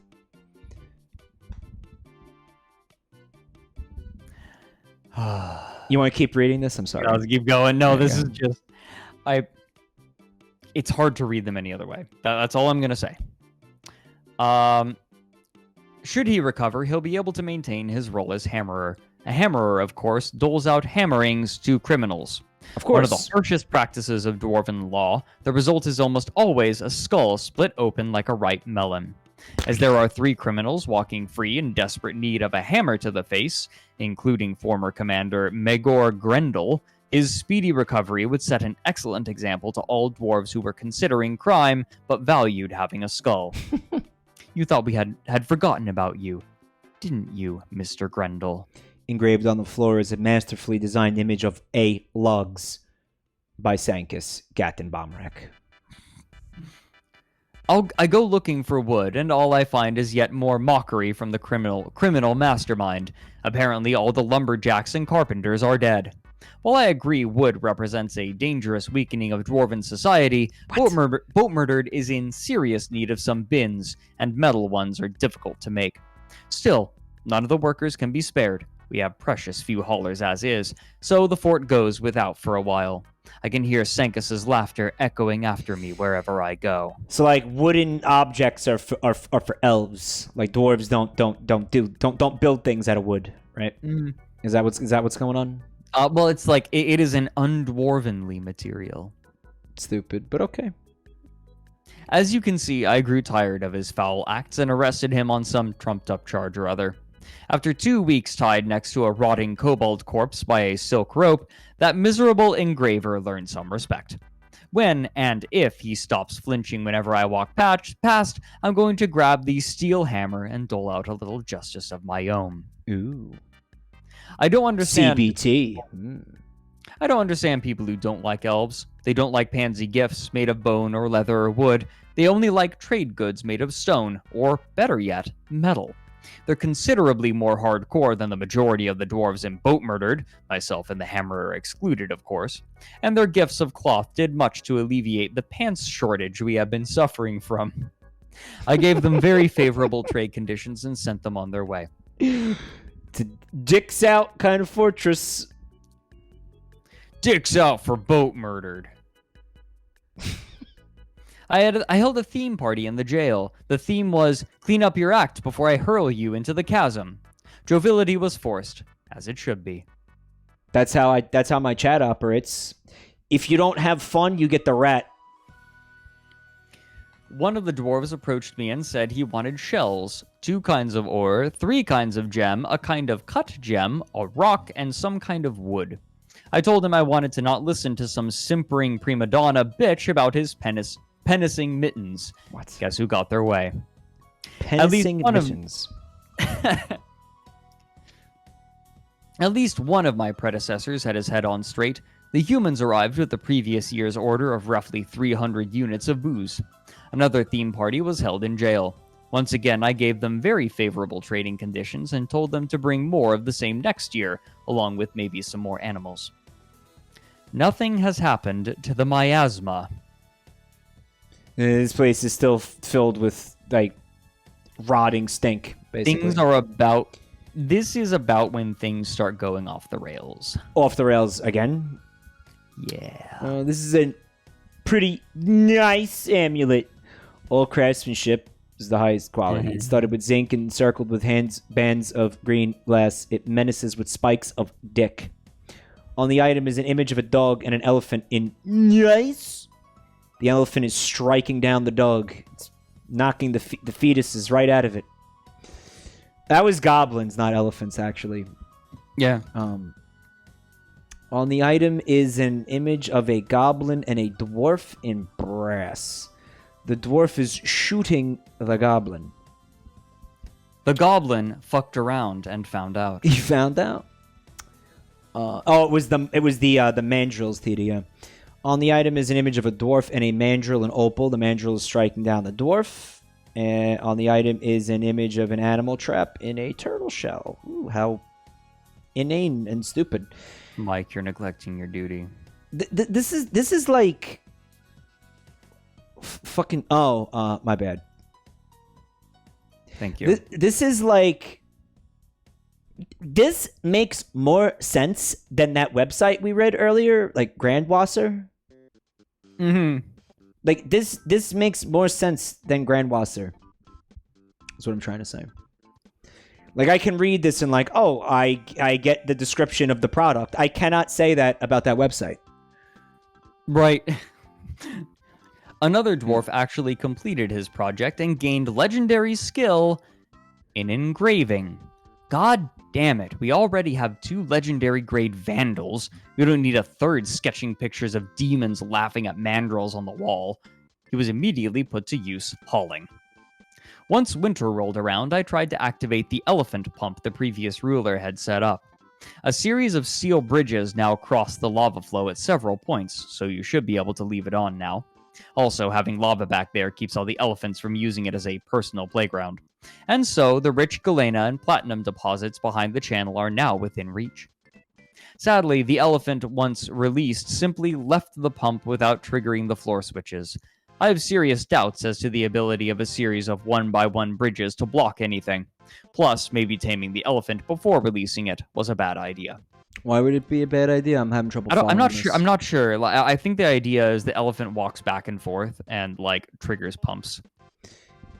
The elephant pump. I don't remember anything about an elephant pump. Yeah, this is new. Yeah. The pump chamber is all ready to go. After taking this image, I added an access route to it, so if anyone wishes to simply tear out the bridges and plate of the elephant pump and start over fresh, they won't even have to shut off the lava. Also, I'd strongly suggest replacing the bridges with larger 3x3 open left an elephant pump. Of course, to block the elephant's passage, there's always lava. There's even a constantly active channel not too far away. The year passed without military note. Good, because we also lack a military. And without the Hammerer recovering. The fortress received no immigrants this year, had no births, and lost a few dwarves to war injuries or fey moods. However, huge swaths of metal have been mined out, many metal goods were made, a few encrusted with jewels, the nobles were satisfied, all of the legendary crafts dwarves were armed and armored, an engraved superhighway was added that goes almost all the way through the mountain, and overall, Boatmurdered now looks much more attractive to immigrants, which is good, because after all the horrible death, it's going to be hard to get immigrants to come at all. The elephants were peaceful, as all herbivores are. The mandrills would occasionally grab a piece of equipment left to rust by the defeated goblin armies. I suspect the challenge they posed was exaggerated by the previous rulers. When the new ruler arrives, sometime in the spring, I shall retire as judicator, acting as the merciful hand of law, and merely throwing randomly selected dwarves into jail for no good reason. It's a hard job, but I wouldn't trade it for the world. Except maybe Hammerer. Oh, and to whoever filled the chasm with lava, while technically impressive, it leaves the soldiers without a good place to train. Next game, you might want to consider simply pouring the refuse in with a bucket and leveling up on what comes clawing out. So this is the... Oh, fuck. This place got huge. And I mean, If I scroll... oh, yeah. Yeah, this place really grew. Yeah. So what I think that they were trying to say was that the lava flow, like this could just be left as lava out at all times now. They don't have to turn it off anymore. You could just have a lava ocean out in front of the base the whole time. Yeah. Is that what they meant? I Yeah, look at guess. that. Man, this is fucking beyond anxiety inducing. But Jesus fuck. you can see the shape of it though. Yeah, it makes sense, I guess. This looks like such an impossible game to play, too. Like, who actually plays this? Someone in chat earlier when we started the stream was like, oh, thanks to you, I'm playing Dwarf Fortress. And I was like, imagine unironically playing Dwarf Fortress. Joel. Imagine unironically playing Dwarf Fortress. Oh, dear. Joel, imagine unironically playing Dwarf Fortress. What's up, Alizarin? You like Dwarf Fortress? Imagine unironically liking Dwarf Fortress. Alright. There's some art here.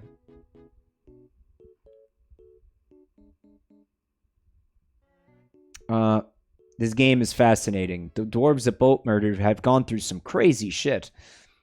I was exploring the fortress in adventure mode when I found this lovingly produced rendition of a nice amulet in a tome that was lying on the floor.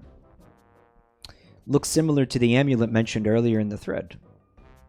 Wasn't Minecraft inspired by Dwarf Fortress? I guess I could see that. I guess. I guess. In the sense that, like, Minecraft would have been inspired by, like, I don't know, literally anything? A lot of things?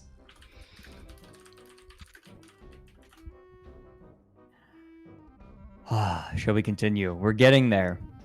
I think some of these are pretty small. Well, here's part 47. By Senkus. Senkus 46. is back. Not going to post this update tonight, but some shit actually happened. Oh, gosh. Teaser image. I also devised a clever way to punish Mystic Mongol for his crimes. If I get it working, I'll post pics of that before the night ends, too. Edit teaser image 2. I'm currently in summer. Lots of events, lots of screens. Hopefully I'll have the turn up by tomorrow. Mystic Mongol gets his comeuppance. Okay, no idea what that means, but short little section. Oh, lots of images on the next one. I apologize. It is autumn in the 4th year since the arrival of Emperor Senkus, also known as 1061. The beginning of autumn is fairly uneventful. I begin mining out a channel from the cave river to fill up our inner moat. Construction goes as planned, and it is working by the end of autumn. However, in mid-autumn, things start to happen. Yay! First, some moron decides to kill himself by starving. The elves arrive. A few kobolds show up to steal some goodies. They don't get very far, though, as soon after, the goblins come. So, Mike, we get to hang out again, finally. I'm back. I'm here to ruin everything, because I'm a piece of shit. What appears to be 3 squads pour in from the west. 1 in the northwest, 2 southwest. They immediately begin moving southeast to the fortress. There's an elephant in there?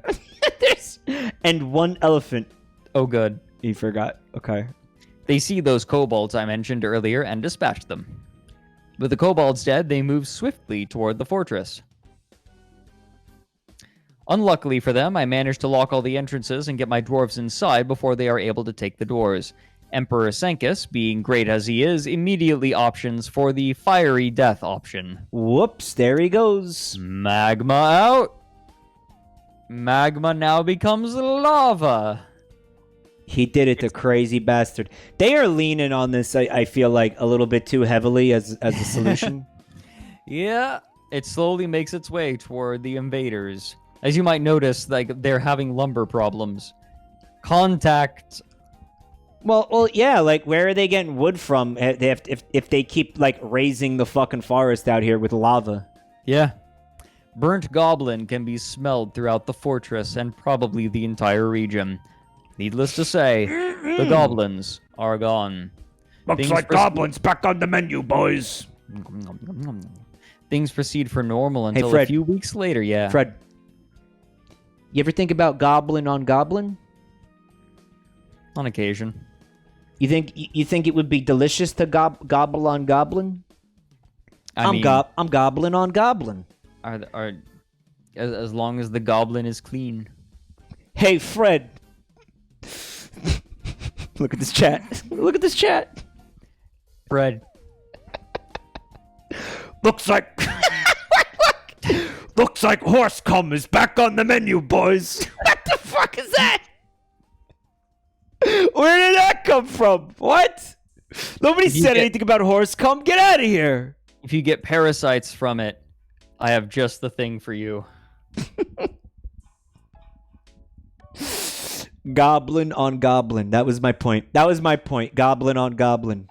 Hot goblin on goblin action. Yes, it's sex. Schlob on me gob. There's a band called Goblin Cock. Schlob on me gob. Eh, knob that boglin. Yeah, that's my favorite bit. Knob that boglin. There's a band apparently called Goblin Cock. That's delightful. All right, so needless to say, the goblins are gone. Yep. Things proceed for normal until a few weeks later when a new baddie shows up.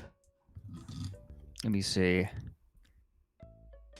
The Bronze Colossus Lolum Abiralod has come. What the fuck does that mean? I think that's the yellow X. What's the Colossus? What is it? So it's like a big fellow? Hmm. Like a big old like ogre? Big old troll fucker? Big old troll fucker? Yep. A giant. For the sake of brevity, I'm gonna post this and hopefully it will explain how the Colossus died. Oh, let me guess. You used the lava lever. Yeah. Yeah. Big surprise. Sometime after the assault, we get a very small batch of immigrants, mostly fucking nobles. Nothing useful. We could have used a bunch of fucking peasants at least. Lots of hauling needs done. By the close of autumn, I, Emperor Sancus, have begun to revenge on my arch-nemesis, Judicator Mystic Mongol.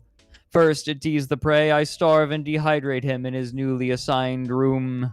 Why is this guy being like this? While he is busy trapped in his room, I set up a lever to an elephant cage. I unlock his door, and he walks through the room.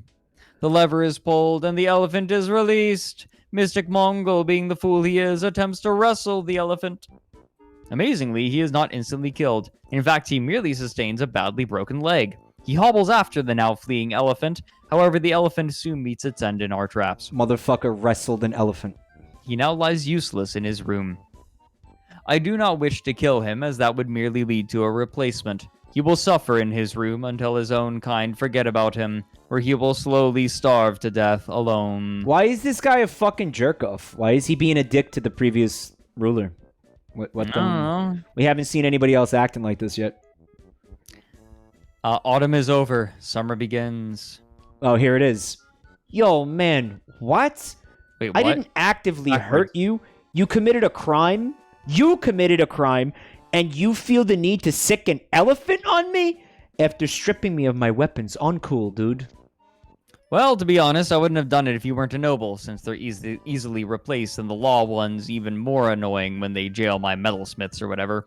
I also didn't strip you of your weapons. For some reason, you weren't wielding any. I was expecting you to actually kick the elephant's ass, since you were very well armored. Steel plate, I believe.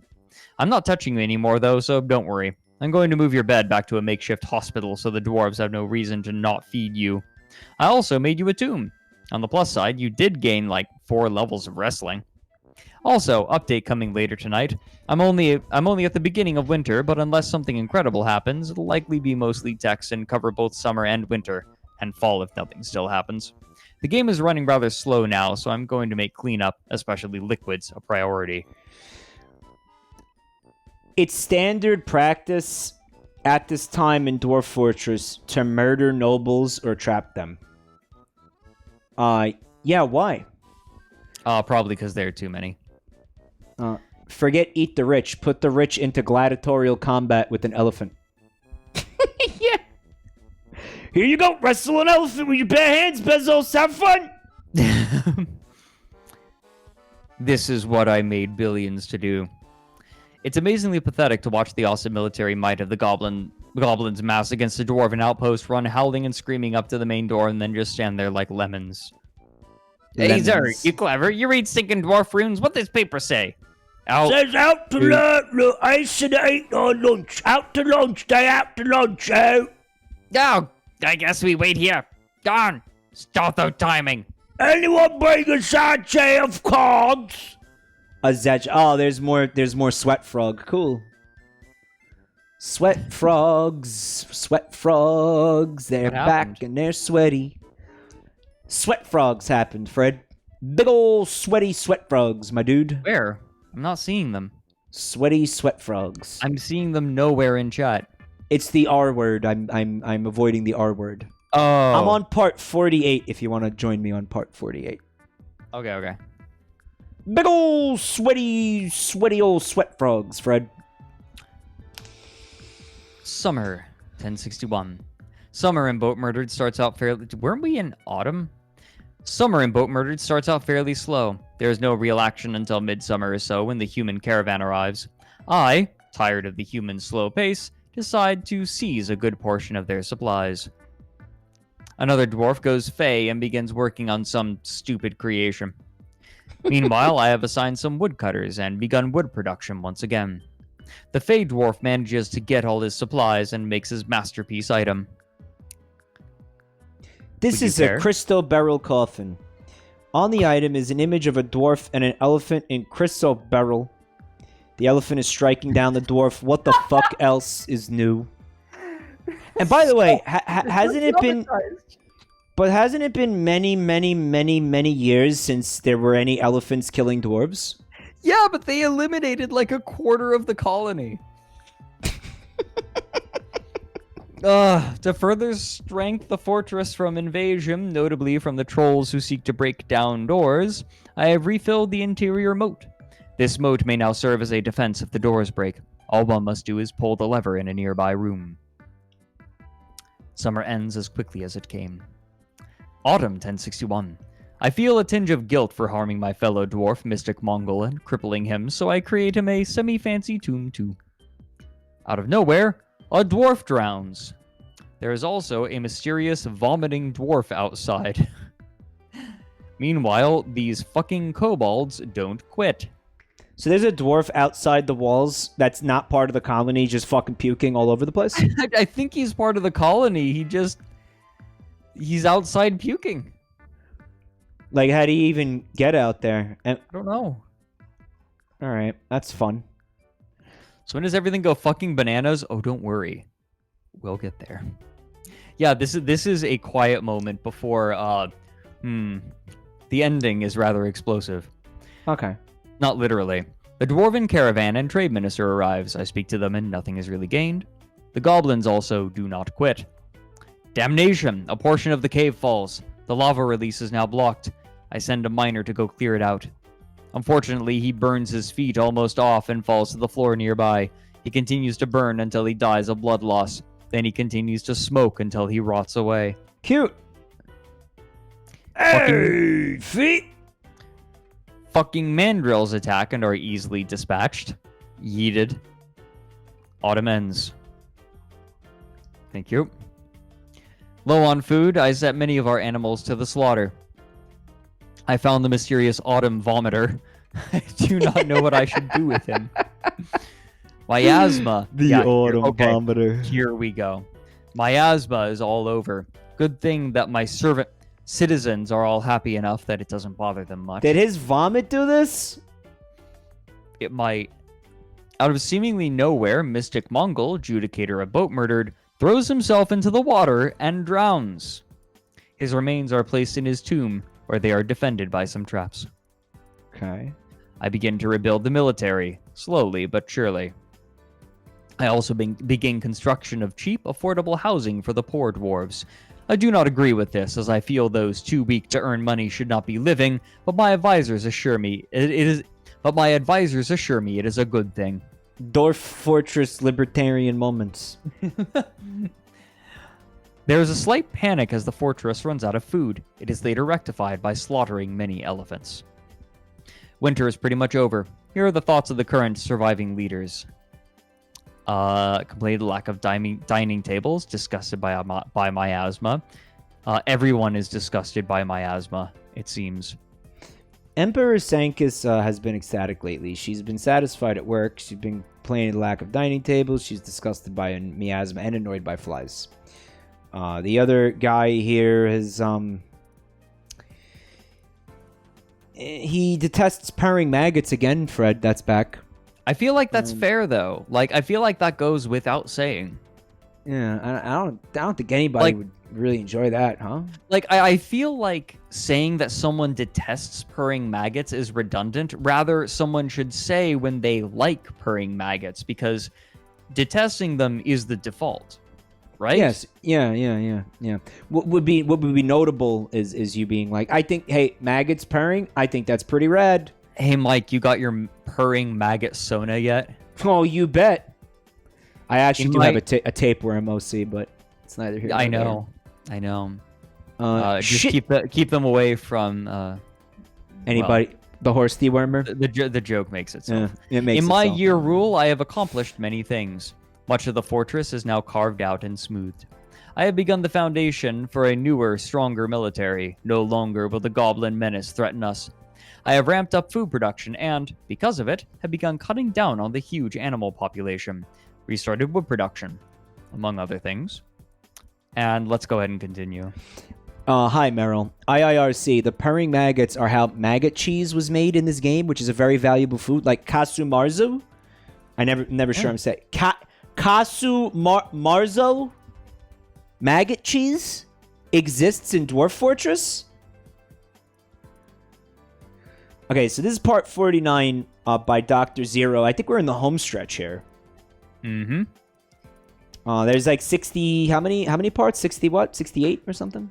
Let me double check. Hold on. 41 plus 24 is 65. No, We can do this. Let's keep going. Let's go. Yeah. Let's really burn through it.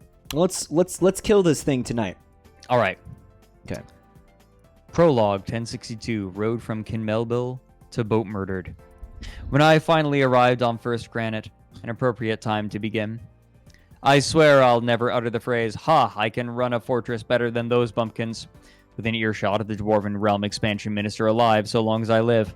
I clambered to the top of the hill just west of the infamous Boatmurdered as the sun rose over the mountain peaks within which it slept. My first thoughts were of elation. The majestic purple peaks, covered with a noble cap of snow as streamers of wind-blown snow trailed off like a woman waving her scarf at a departing lover. Then, as I looked down excitedly, my mood turned to one of dismay. Oh, did I read you the bit from Four Fists? I can't recall. No, what's that? Hold on. It's a... the opening is one of my favorite openings for a short story ever. Here. And the woman waving her scarf reminded me of this. The first couple sentences read, "At the present time, no one I know has the slightest desire to hit Samuel Meredith. Possibly this is because a man over 50 is liable to be rather severely cracked at the impact of a hostile fist, but for my part, I am inclined to think that all his hittable qualities have quite vanished. But it is certain that at various times in his life, hittable qualities were in his face as surely as kissable qualities have ever lurked in a girl's lips." That's you did read me that. I did read that too. That's I beautiful. love that opening. It's such a bitchy thing. That's beautiful. So in other words, he had an extremely hittable face. Oh dear.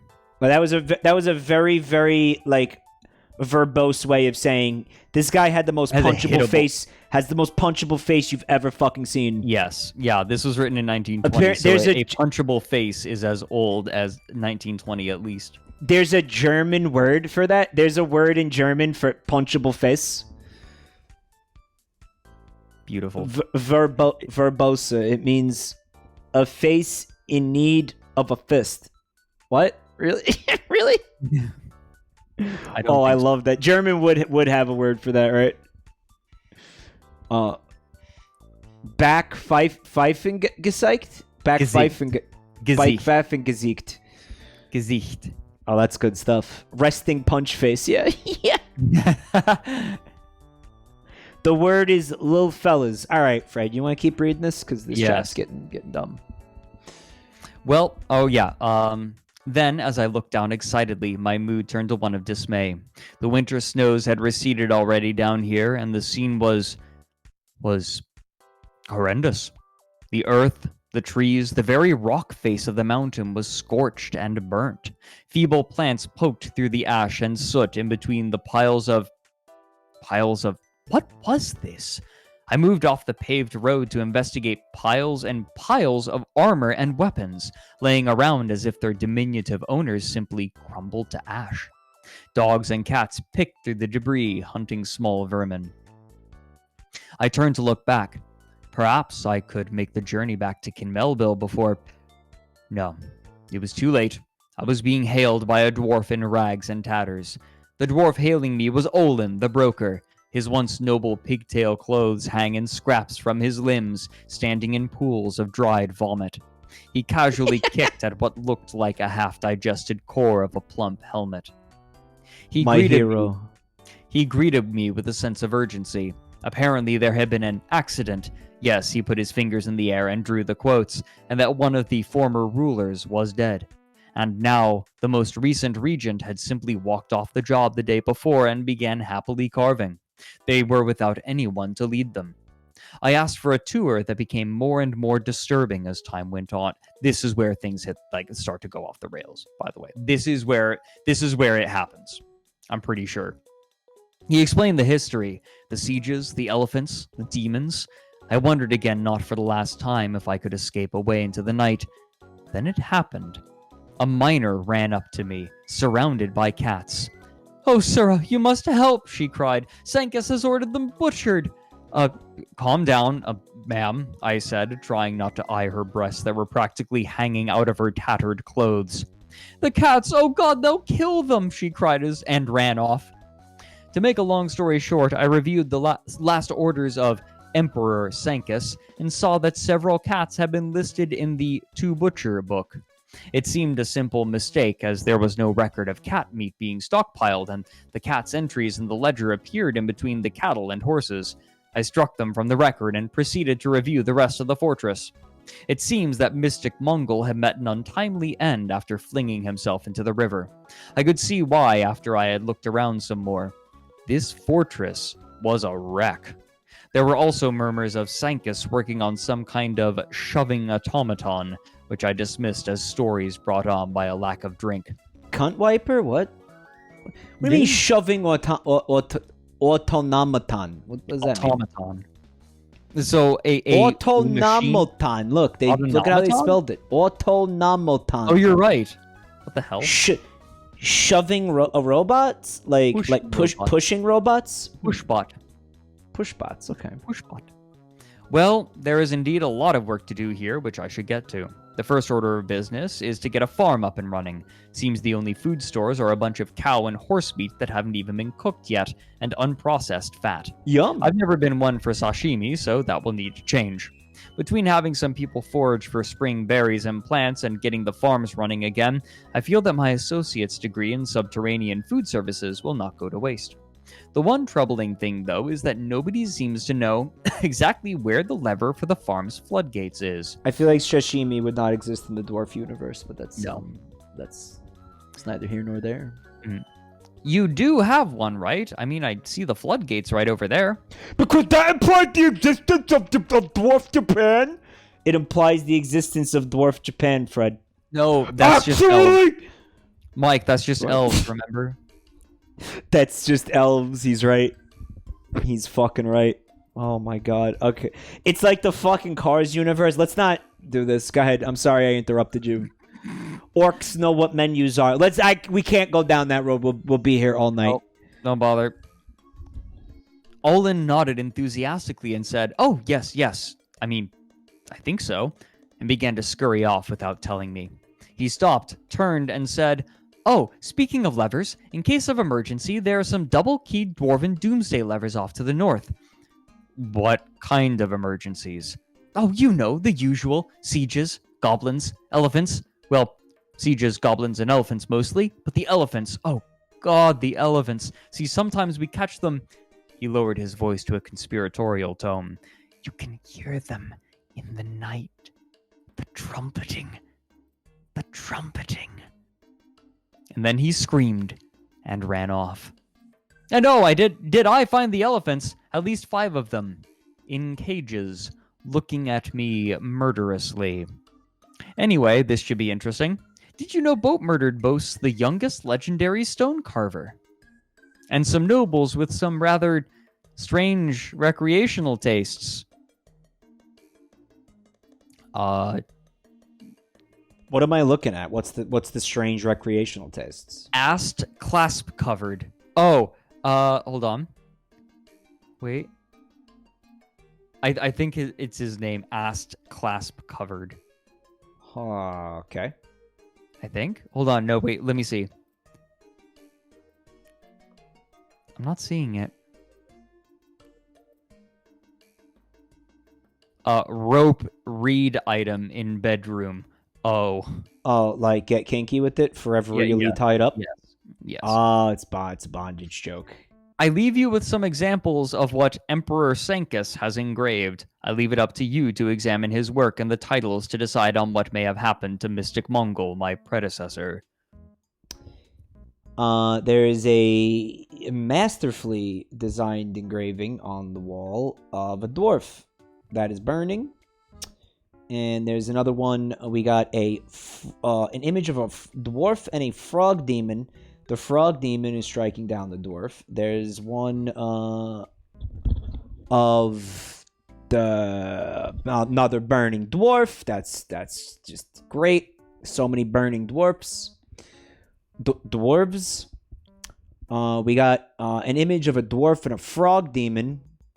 I've not seen any frog. Do they mean frog men? We've seen frog men. Must be frog. Well, I think the demons might be frog demons. The frog demon is striking down the dwarf, and here's one of a dwarf surrounded by toads. A good. I like to imagine that it's Mario toads and not like regular toads. Yeah, that's more fun for me. Maybe I need to increase the Royal Guard. Boatmurdered, 1062, spring. Well, after a night's sleep, not so good. Olin was right, you can hear those damned elephants all over the fortress. I was ready to take on the full responsibilities of the job. I found out that the cat lady's name is Kib. After looking through the records, I found she has no fewer than 20 cats. It's too many That's cats. 8% of all the animals in the fortress and 30% of all the cats. I really don't know what to say about that, but I've ordered another 20 bags of sand to be collected. I don't want those things shitting all over the place. Also, in looking over the records, I see that nobles comprise 31% of all the dwarves in this place. Seems a lot of dwarves have died to various invasions, attacks, disasters, and accidents. I count 33 coffins, but I don't think they are all full. There are also 4 corpses listed in the fortress's assets. I don't want to, but I should look into that eventually and ensure they aren't dwarven. Let it be shown that there is one dwarf currently incarcerated in the prison, one Aerith Eurystkeskul, recruit, for violation of a production order. I don't recall a lot of my cavern production management systems class, but I'm pretty sure the military wasn't expected to produce anything but dead bodies. I was going to pardon her, but she only has 3 days left, and she seems content anyway. I guess I shouldn't seem too easy on crime or whatever it is she did to piss someone off. Note to self, get farms working, get someone to gather plants, talk to some of these nobles outside my door complaining about not having their needs met, get some clothes on these people. Everybody's still naked? Everybody's still naked. Eurist McEurist. First thing as I come out of my door, I get the metalsmiths complaining that they have orders for pig iron and no limestone. They are quite annoyed by it. I assured them that I'd get someone to cut some limes right away if they keep the pigs restrained. It seemed to quiet them down, but they walked away with some strange looks on their faces. They probably aren't used to such responsiveness. Who's gonna tell them that limestones are not made from limes? I mean, it's just a rock that limes gives you, right? I'm super confused by this. Like, what do you mean? I'm gonna cut some limes. Like, what the fuck is he talking about? Don't cut limes. Please don't cut limes. Seriously, is this some kind of lingo? Like, I don't know. And pig iron isn't made by pigs. You mean to tell me a pig made this iron? He's joking. Like, yeah, he's joking that he's incompetent. Oh, I was too stupid to pick up on that. In looking for the lever to the farm, I This found this whole thing went completely over my head. I had no idea what was going on. I am so stupid. It's a joke. I know that now. I didn't get that at all. Yeah, Ulrich is right. This is you're telling me a shrimp fried this rice It's moment. yeah. But that's how long it took me to understand that was some kind of fucking joke. I was like, wait a gosh darn minute. Limestone doesn't come from limes. Hey, what gives? Like, honestly, Fred. Honestly, I was saying that to myself. Honestly. Fuck! I'm stupid. Fuck! Oh my god, fuck. Goblin moment. Oh dear. No, it's not a bit. I'm telling you, you're a goblin. Goblin energy. How is that webcomic doing? I stopped reading it a long time ago. Is that comic still going? What webcomic? Oh, don't worry about it. Do not worry about it.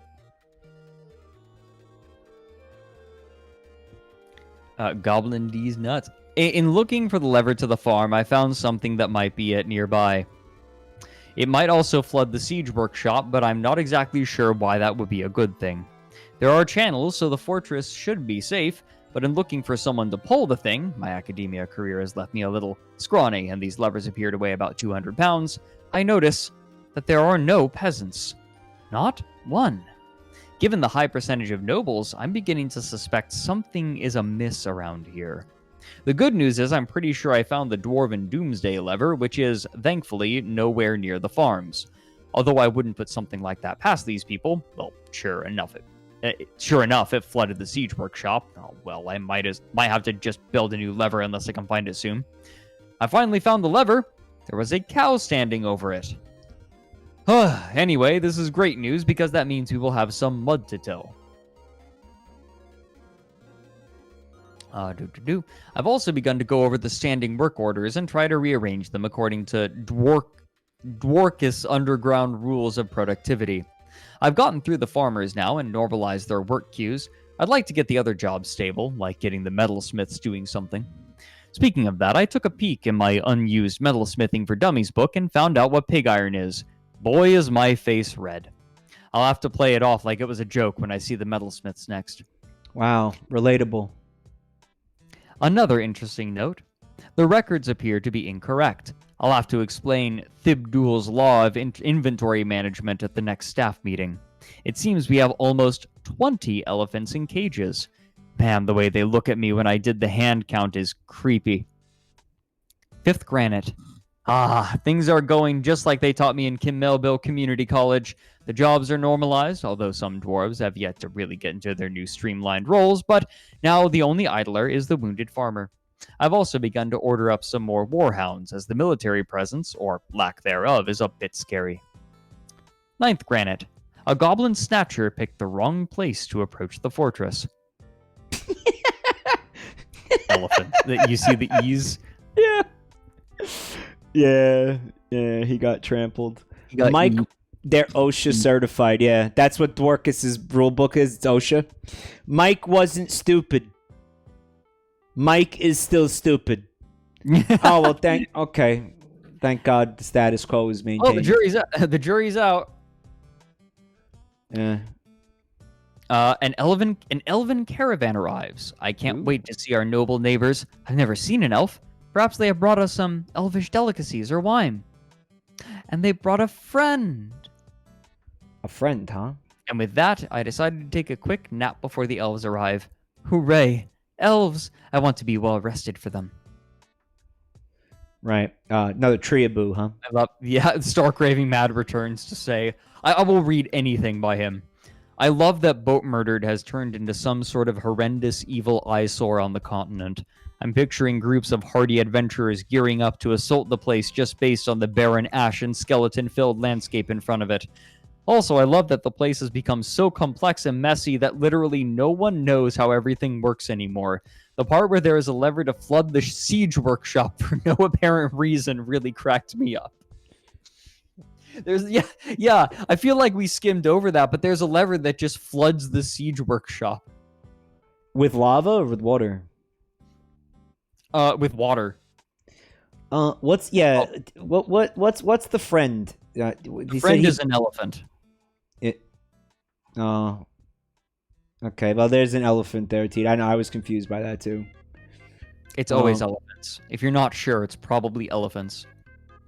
All right, so this is Or part 51 by Dr. Zero. I think we can do this. I think we can finish this tonight if you want to pull a little bit later. How you feeling? Yeah, I'm down to do it. Okay. I feel like there's not much left, and Yeah, there's not. Yeah. Spring 17th, Granite 1062. Just a quick note before I get something to eat. The elven noble at first seemed very polite. But then he turned out to be kind of a jerk. I mean, who does he think he is, coming in here and telling us we can't cut down some bedraggled, scorched, leafless trees? Still, 100 trees would be plenty, and we don't really need that much wood. I resisted the urge to order all the trees clear-cut, and remembered my environmental science and cross-cultural sensitivity training, and told him that it sounded reasonable. God. Maybe the flooding the workshop is to, like, clean it real quick? Like wet vac type thing? My guess is it used to be a farm, and then it got turned into a siege workshop. Then a dwarf the Sonic Colors glitch where he turns into a fish is still real? Yes! Oh, thank you. Oh, that's real. Oh, thank Yay! goodness. Okay, so we're not completely stupid. Yay! Good. Actually fucking good. I'm so glad that Sega sucks as much as I believe they can. That makes me so happy. Then a dwarf... I'm very relieved. Then a dwarf came in and said the merchants were ready. I excused myself and rushed to the depot. Oh. Joy. Rope. Cloth. At least those 5 berries can be brewed into something good. Well, it's time to talk with this tall, pointy-eared fellow some more over some plump helmet. The only one we have. I hope he chokes on it, enjoys it. What's plump helmet? I've heard it's been several times. It was the type of thing I had been ignoring up until now because it was like I'm just not gonna. There's so many things about this game I'm not gonna understand. But this is the 3rd or 4th time someone is eating helmet, and it sounds like a euphemism for a blowjob. It's a mushroom. Pretty sure. It's a mushroom. Yeah. I'm gonna do something a little cunty here, and I'm gonna. We are getting close to the end, so I think a very quick aside is okay right now. Mm-hmm. I saw an amazing viral tweet about mushrooms that I'm gonna share with you guys. I said I'm gonna share it with you guys. I'm gonna Jesus fucking Christ.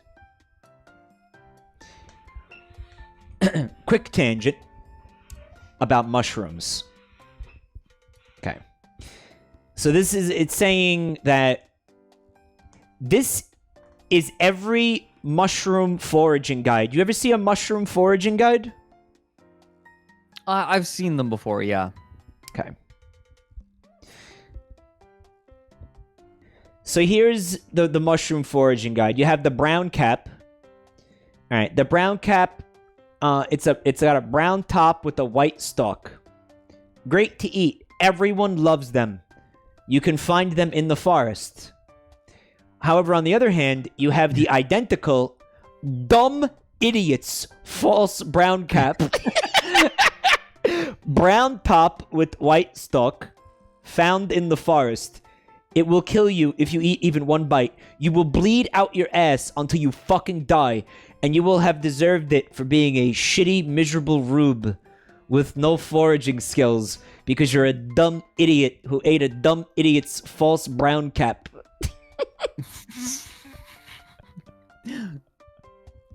And look, Fred, in the replies is an Uncle Iroh meme. Oh, You're looking yeah. at the rare white dragon bush. Its leaves make a tea so delicious it's heartbreaking. That, or it's the white jade bush, which is poisonous. Delectable tea or deadly poison? I love how in the show he ends up trying it anyway, and it's the poison one. I don't remember, is it? No, it definitely is. Yeah, there's a bit where like Zuko comes back, and Uncle Iroh is like, I made that tea. He looks up and he's like covered in welts, and he's scratching his face. And he's like, vaguely "It was remember that. poison." Yeah. But apparently this is a very common thing with mushrooms. Like there's so many that are like sneaky bastards. It's like they evolved to mimic the good one, like to kill people. I think it's the other way around. Or it's the other way around. So why would all right. So those mushrooms evolved to look like the one that will kill you because they don't want people to eat them. That makes like way more sense than what I said. Holy shit.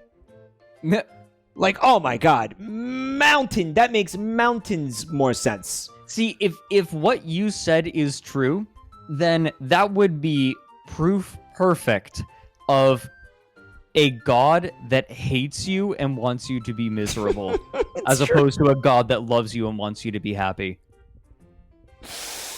I think he absolutely hates us a lot.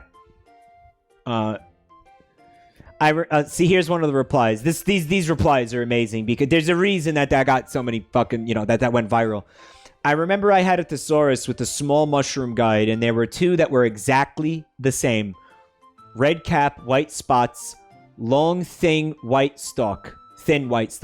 One was edible and the other was lethally toxic, and there was absolutely no way to tell which was which. That the guide tells you, don't even bother. Don't bother, yeah. The guide says don't fucking bother. If you see something that looks like this, assume it's the one that fucking kills you. Right? Yeah, right. And it's like, why do this, mushrooms? Why? It's the Prima fungus guide. Eat the mushroom and move on to the next area. Thanks, Prima. God, maybe this is why there are no, like, gaming journalists who also, like, forage for mushrooms. Because they all died. Because they all ate poison mushrooms immediately. Alright, so it's spring, the 19th of Granite. This forest is very hard. I couldn't get past the first one. Could get past the tutorial. 19th of Granite, 1062. After a nice meal, the elf noble was a little more understanding, if still rude. Finally, we came to an agreement. 146 trees, which should be plenty as I only planned on using them for beds anyway. We finally bid each other farewell and good riddance. I thought all the trees were dead, but okay. Yeah. Although we do not always see eye to eye, I bid you farewell. Short May joke. you someday embrace nature as you embrace the rocks and mud. Hey, was that a short joke? That's Grandwasser marketing right there. Yeah. Still grumbling about the elves, I decided to channel my frustration to good use. I finally sat down with the nobles who had been, not so patiently, trying to talk to me. I assigned some tables and beds in the nobles' barracks and made some of them happy. I also ordered the excavation of some new tombs, which should shut them up, or satisfy them. Then, after that, I'll have the miners start excavating out more ore. We seem to be running a little low on certain things. Tin, bronze, and brass, specifically. I've also told the metalsmiths to forget my little joke and start smelting ore. I don't think they bought it, but they are smelting, so whatever. 27th Granite, 1062. Things are humming along. I noticed that Rimtar Urimid wasn't doing the siege operating I had ordered her to do. After tracking her down, I found her in jail. Apparently, it's not good to be the only jeweler with 19 nobles yelling for goods made out of blue diamonds and stuff we don't even have in stock. They will put you in jail for not, like, fulfilling their orders. Mm-hmm. Man, that's some kind of dystopian capitalist bullshit. I don't know. Again, remember, one of the leaders' solution to the housing crisis was to invent homelessness. Yeah, that did happen.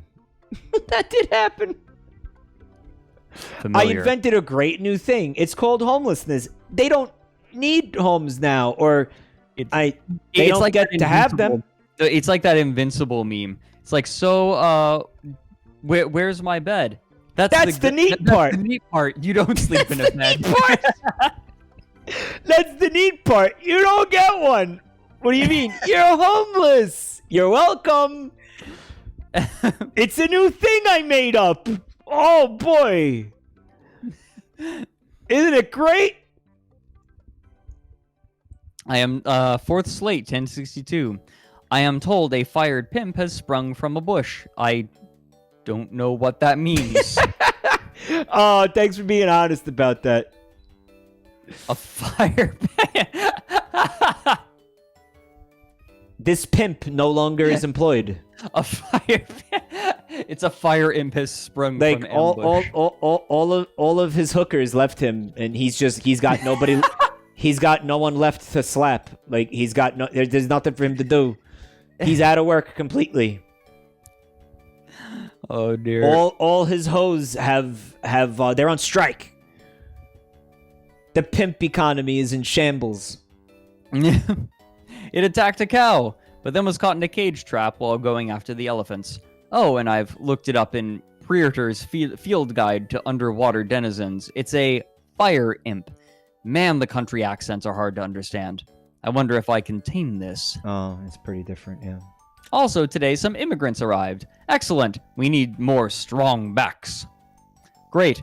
A captain of the guard, a count, a countess consort, a recruit, 2 peasants, a farmer, a mechanic, and a fisher dwarf. That's all we needed. More snooty nobles around.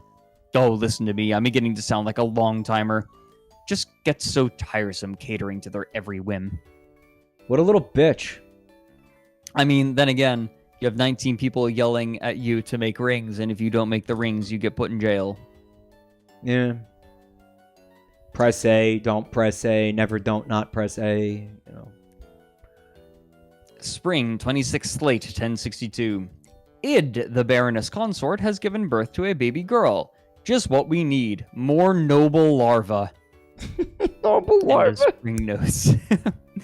End of spring notes. Well, my first spring in Boatmurdered has come to a quiet close. I must say it turned out to be quite pleasant. I've been working on getting some more tombs set up for the new nobles, and if someone would ever haul the coffins, they'd be all set.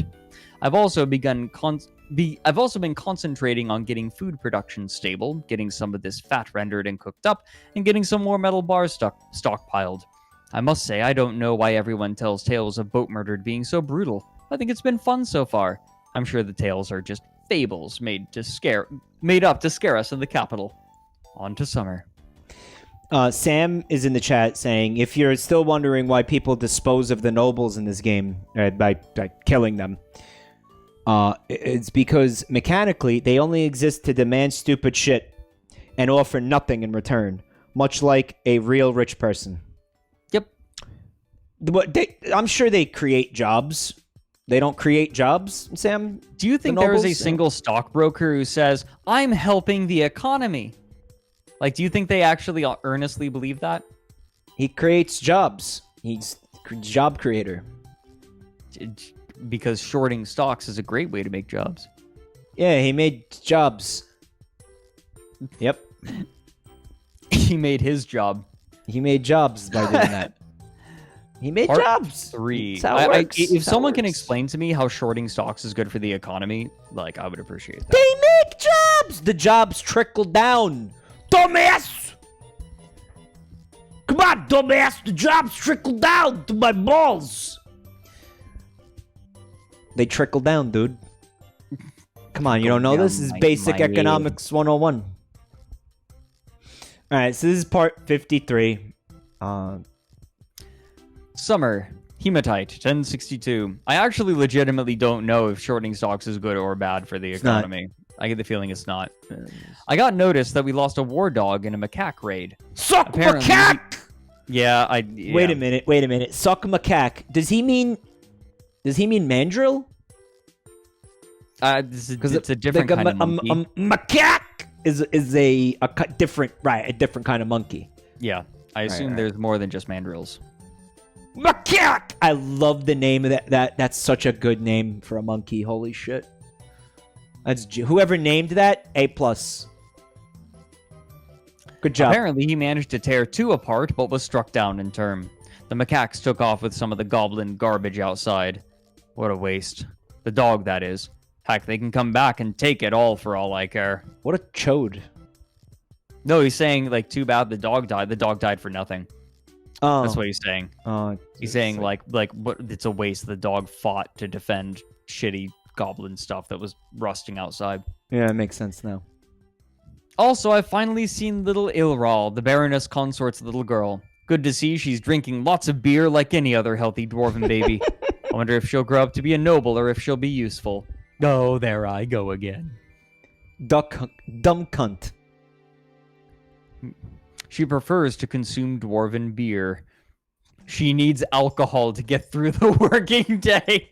She's like 4 years old. Not even. She's like a month or 2 old. She's a month old. Oh dear. Hematite, the 10th. The human caravan and trade noble arrived today. Here's to hoping they'll be more helpful than the elves. Here's hoping. Yay, the humans have brought wagons literally stuffed with meat. Yay for humans. 12th Malachite. Remember, the previous ruler requested that. I finalized a deal with the humans asking for more meat in exchange for these items. Note to former rulers, trade this stuff. Okay, these dwarves have some kind of serious learning deficiency. I traded for 600 units of meat. I told 4 different dwarves to only haul food, and it's still all rotted in the trade depot. Good gods, these people have some kind of inborn desire to starve to death. Wow. That's a lot of rotten meat, huh? That is. Look at this. Rotten hoary marmot meat. Like, would you eat something called a hoary marmot even if it wasn't rotten, dude? I'd try it. You try hoary marmot? I'd try most meats. That Well- sounds like a way to get, like, instant gonorrhea. Hoary marmot. Hoary. That's disgusting. Hoary why just does means this white or word... gray. This word upsets me so much. What does hoary mean? It just means white or gray. So like if someone has gray hair, you can say they have hoary hair. That's It what sort that of word implies means? age. Okay, I don't know. I don't like that word. I guess because it sounds like hoor. You're a marmot, hoary.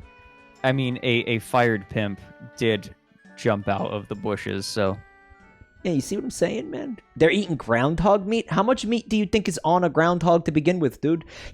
I thought it said cave spider meat. It says silk. Okay. Hoor Island, yes. Yeah, all right. Rhesus macaque! Fourth There's like Galena. Oh, what? Sorry, go ahead. No, you go ahead. Okay. What are you seeing? No, I was gonna say there's some kind of rhesus macaque. Like, there's like a joke in there. Like rhesus macaque. Well, let's not go that way with it. It's like a, like a D's nuts type joke, except it involves macaque. I feel like it's in there. It's in there somewhere, but I don't. Yeah. Sus cock. Yeah. There's something. Fourth in there. Galena, 1061. Well, former ruler Sankus has suddenly decided to try and drink out of the lava river.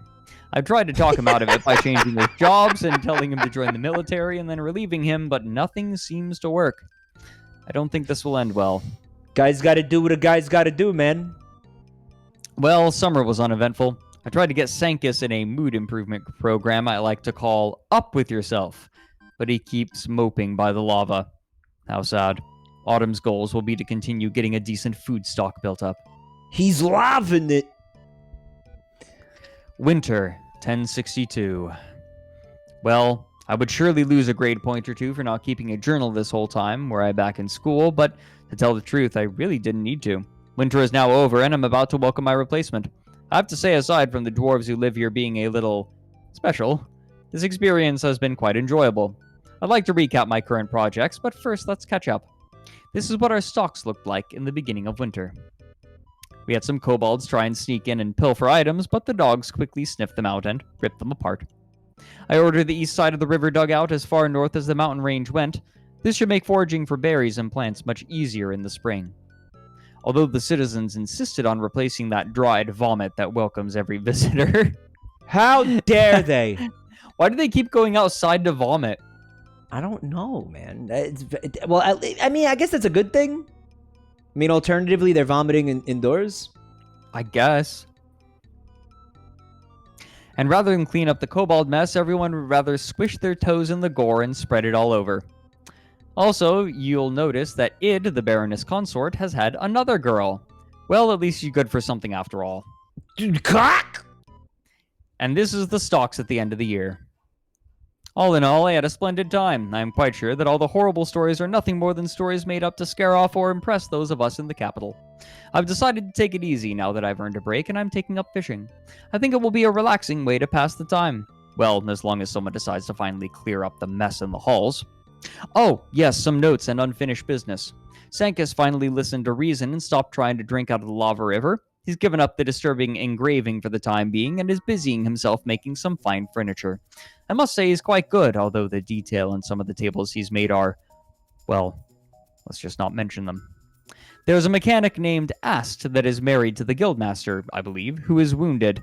I'm not sure from what, but he, Ast, won't leave her side, no matter what you tell him to do. It's touching, if not a little frustrating.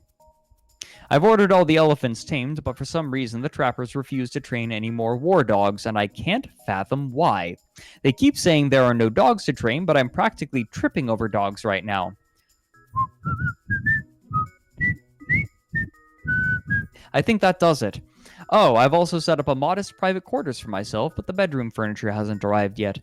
If someone could mark my assignment when the hauling is done, I'd appreciate it. It's just north of the latest low-rent bedroom complex, completed just west of the river and south of the main drag. I do it myself, but, well, I'm gone fishing. What can I say? I lucked out. Nothing bad happened the whole time.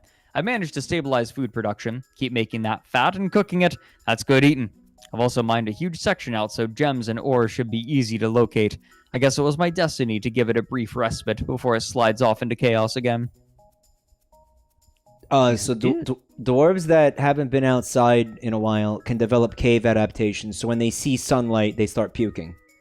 So that's why they're all puking out there. Marijuana. Didn't we have this person before? So I'd like to point out, everything comes to an end in 1046. It's 1064. Okay. This is the second to last year. Okay. Of Boatmurdered. Like, it's of over Boatmurdered, after this. Okay. Yeah. Okay. Part 55 by Marijuana. First granite, 1063, early spring. Things are like, when I say things are about to get bad, they are about to get bad, as in, like, we have less than 2 years left before things hit the fan. I introduced myself to the people of Boatmurdered today and put on my best tough guy facade, you know, threatening a few people with death here, demanding absolute obedience there. Really, I'm not at all like that, but I didn't think they would listen to me unless they feared me. It's better to be feared than loved. That's a little something I learned in Nikodo Mozuviameli's The Overlord. Fuck you! There are so many problems with Boatmurdered that I don't even know how to begin reversing the cycle of decay. Wait, the first thing I noticed... Huh? Can we make up a dumb book? Okay. Neville's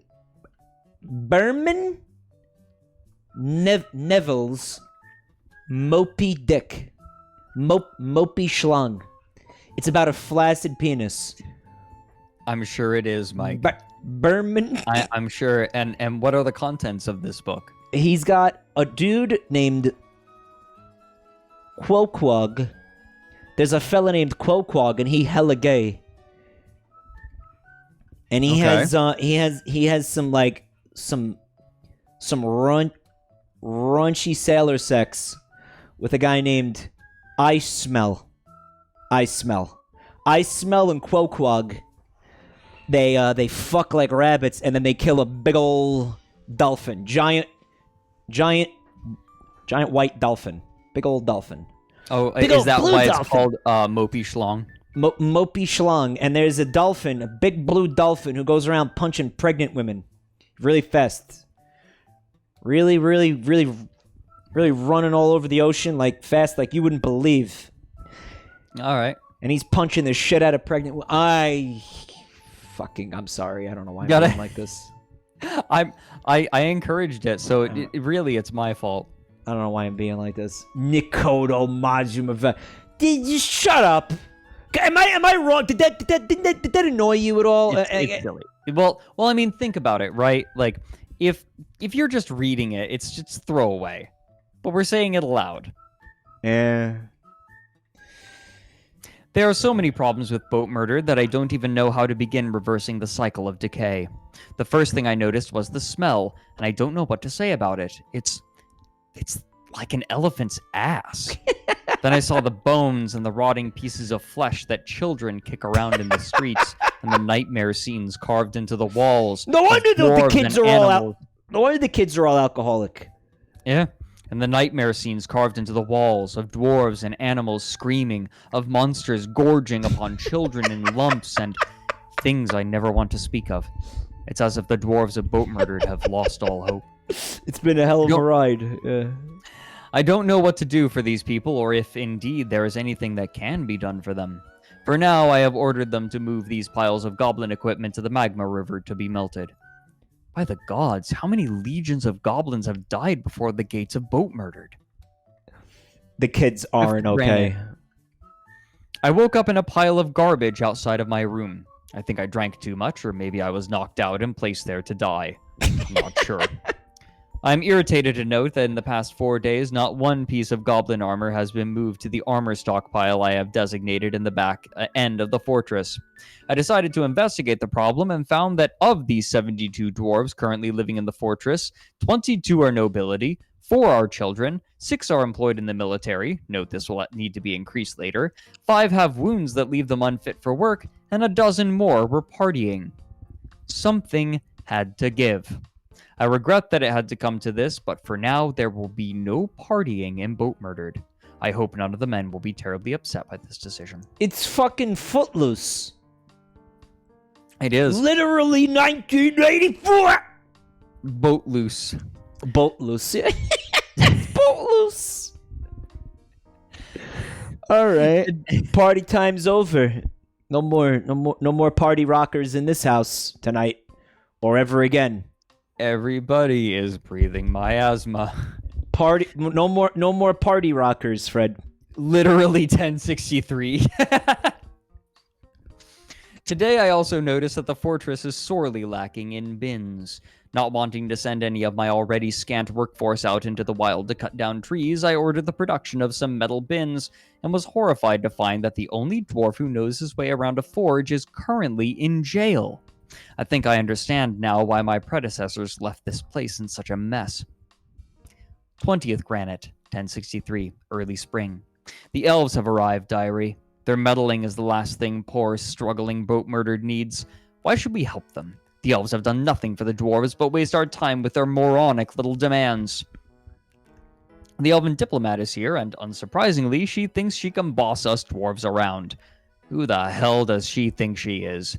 My gut tells me I should have her strapped to a boulder and lobbed over the horizon. My gut tells me that I should fell every tree in the forest, set fire to the grasses, and gods, everything about her makes me angry. And yet, part of me recognizes the need for good relations with these fools. What should I do? Part 56. 28th Granite, 1063, early spring. I fear that I have made a terrible mistake. I told her that her demands were reasonable, and she insulted our kind twice more and then left. What would our ancestors have done? They'd have killed the bitch, that's what. Nobody as offensive, rude, and presumptuous as the elves should be allowed to live. While the diplomat escaped my wrath, the elven merchants are still here, and so are the trees that these fools are so concerned about. There's a storm coming. Lima Sera... I don't know what that is. Yep, try it. I want to hear you try. Lima Seralisei. All right. Now that the merchants are disposed of, I will ensure that not one tree or shrub grows outside of Boatmurdered. He killed the fucking elves? No. Am I understanding that correctly? What? No, I think they just got rid of them. Okay. Well, disposed of usually means you fucking killed them. Doesn't mean wait a minute. No, I think peacefully. he did. I think he did fuck them up. Fuck them up. He killed the 25th elves? late, 1063, mid-spring. In the Dwarven tongue, there is no word for forgiveness. Okay. Okay. What are they? They're Sicilian? One slurification, people are saying. One slur playthrough. Why is it one slur? Because he's got to cut down the truffula trees. Oh, yeah, the trees. Yeah, okay. Except they're not even making needs out of this. They're just making enemies. He just did it to spite the elves. Yes. All right, well, I could see how this became bad then. Okay. You just chop down the trees. I don't think you're supposed to piss the elves off in this game, right? Mm. First fell site, 1063, late spring. Diary, I regret to write that our deforesters are having difficulties. Some of the men are allergic to the sun and can only walk so far before they become sickly and crawl back toward the fort, leaving trails of vomit in their wake. Other dwarves were ambushed by elephants in the southern parts of the forest where the magma could not reach. Goes without saying that the casualties were high. 2 dwarves died and others were wounded and had to be dragged back to camp. Exxon Chan, you remember Exxon Chan, trumpet dude? Yeah. You saw Exxon Chan? Yeah. I have ordered the men to leave Elephant Grove alone, at least for the time being. 6th fell site, late spring. There's a dwarf among us who calls himself Emperor Sancus. The impudence of it. By my official decree, he has been renamed Sancus the Beardless. Wait until the men hear about this. Ha! The dwarf without a beard? That's silly. Gorilla Medic said, "Oh god, you slaughtered the merchants and are going to leave me to deal with the invasion? I love the smell of burning elf in the morning, though I might drown them for a change. If I can convince my dwarves not to get crazy and make themselves thongs out of each other." Make themselves thongs out of each other. Oh, Okay. Marijuana posted, "Oh dear god, I'll post an update later tonight. I intended to do one earlier, but due to incredible stupidity on my part, I'm scrambling to save my grade in my molecular genetics class." Okay, gotcha. Next, Part 57. 12th hematite. We get it, 1063. marijuana. You're smart. We get it. Smart. We're all very impressed, marijuana. What was it? Smart thing. Smart thing. You take that. Yeah. I'll never forget that. It was me imitating Fred, and I was like, "Dude, smart thing, dude." Right? I think that was pretty much the context of it. Yeah, that was it. Well, what was your imitation of me that made me do that? My imitation of you was, "Hey, feet." Which I never said and never would say. That is bullshit. It It's was not. just a matter of time. It's not. It's not. And that's why I said, "Dude, smart thing, dude," to make fun of him. All right, so we got part 57. I mean, there's only 64 parts, so I mean, like, Yeah, I we're imagine getting there. I imagine a lot's or 62 parts. Yeah, a So lot I of these imagine are short. a lot's gonna happen in the next couple pages, right? All right, let's go. 12th hematite, early summer. Today, the bridge to the elephants was completed. Oh, how they will rue the day that they opposed Boatmurdered. They're gonna rue it so hard. Ah, sweet magma. 13th hematite, 1063, early summer. Oh god, oh god, oh god, oh god, what have I done? It is too late to stop the magma now. Ancestors, help me. I'm not even seeing magma in the pictures. No, but he released the magma, and that is a picture of merchant princes. Oh, so he didn't want to kill the merchant princes? Not the humans. Oh, Well, there's no magma in this picture. Oh, it's No, again. It's just but he showing the released it, use of the merchant princes. Yeah, he opened up the magma duct Oh, whoops. And- Okay. right as the merchants came. Okay. So many, diary. So many. Their blood is on my hands, and I can do naught to save them. Oh, these are all them, huh? These moo-moos right here? The moo-moo, and there's another moo-moo. These moo-moos. The moo-moos are gone already? Okay. Yes, fool. Yes, you have no idea how right you are. About what? He said, let me extend greetings to your people. There is much to discuss. The Where are voice you at? Calls to you, humans. Where are you at, man? Oh, I'm okay. You're in the Let right me place.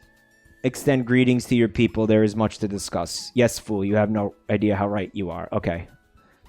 All right. Mm-hmm. The voice of death Lava. calls to you, humans. Yep.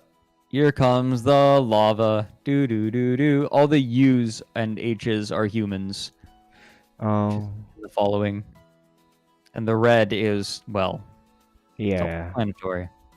Yeah, they're getting... Ooh. Oh, there they go. Whoops. Goblins here now.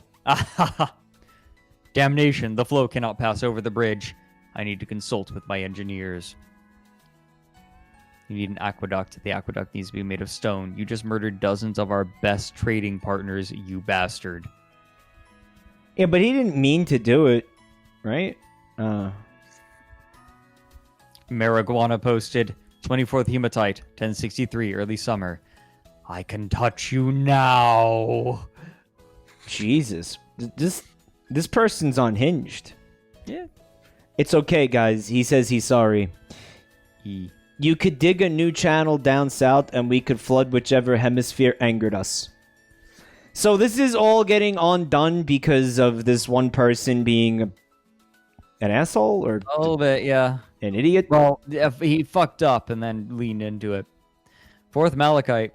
He Our leaned, revenge yeah. is fulfilled. Now let the elves come and know our steel.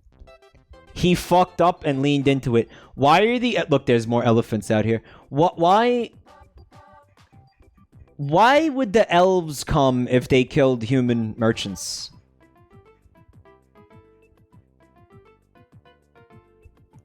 Wait, what? He killed human merchants. Why are Yeah. the elves going to come? Well, no, it's because he was burning all of the grass and trees. Oh, That's right. what that image is Right, showing. that's what pisses the elves off. Right, Yeah, right, right. he's purposefully pissing off the elves. Herg said, all right, he did a Majima turn, Herg, and he simply decided to become insane, Yeah, right? he's angered everyone now. Because he thought it looked cool to be insane, so he decided to become insane? Well, it's like he just murdered everyone on accident, and he's like, "Oh God, well, time to lean into it." He was like, crazy people get more pussy, so I'm going to be crazy. Fully jokerized and loving it. Society did it to him. Yeah. Ninth Sandstone, 1063, mid-autumn. Oh God, not again! The magma is already flowing. My kinsmen are going to die. Haha, just kidding. That was a good joke, wasn't it, Diary? Wait a The minute. dwarf from Kinmelville brought it. It's not a joke. No, he's Oh. showing that the aqueducts are closed. Oh, okay. So he's got the lava under control. Yes. Okay. He fucked up with the lava flood, and in post, he decided to write into it. Okay, Mhm. okay. Yeah. Okay. They They dwarf. They undid it, Vivid Mango?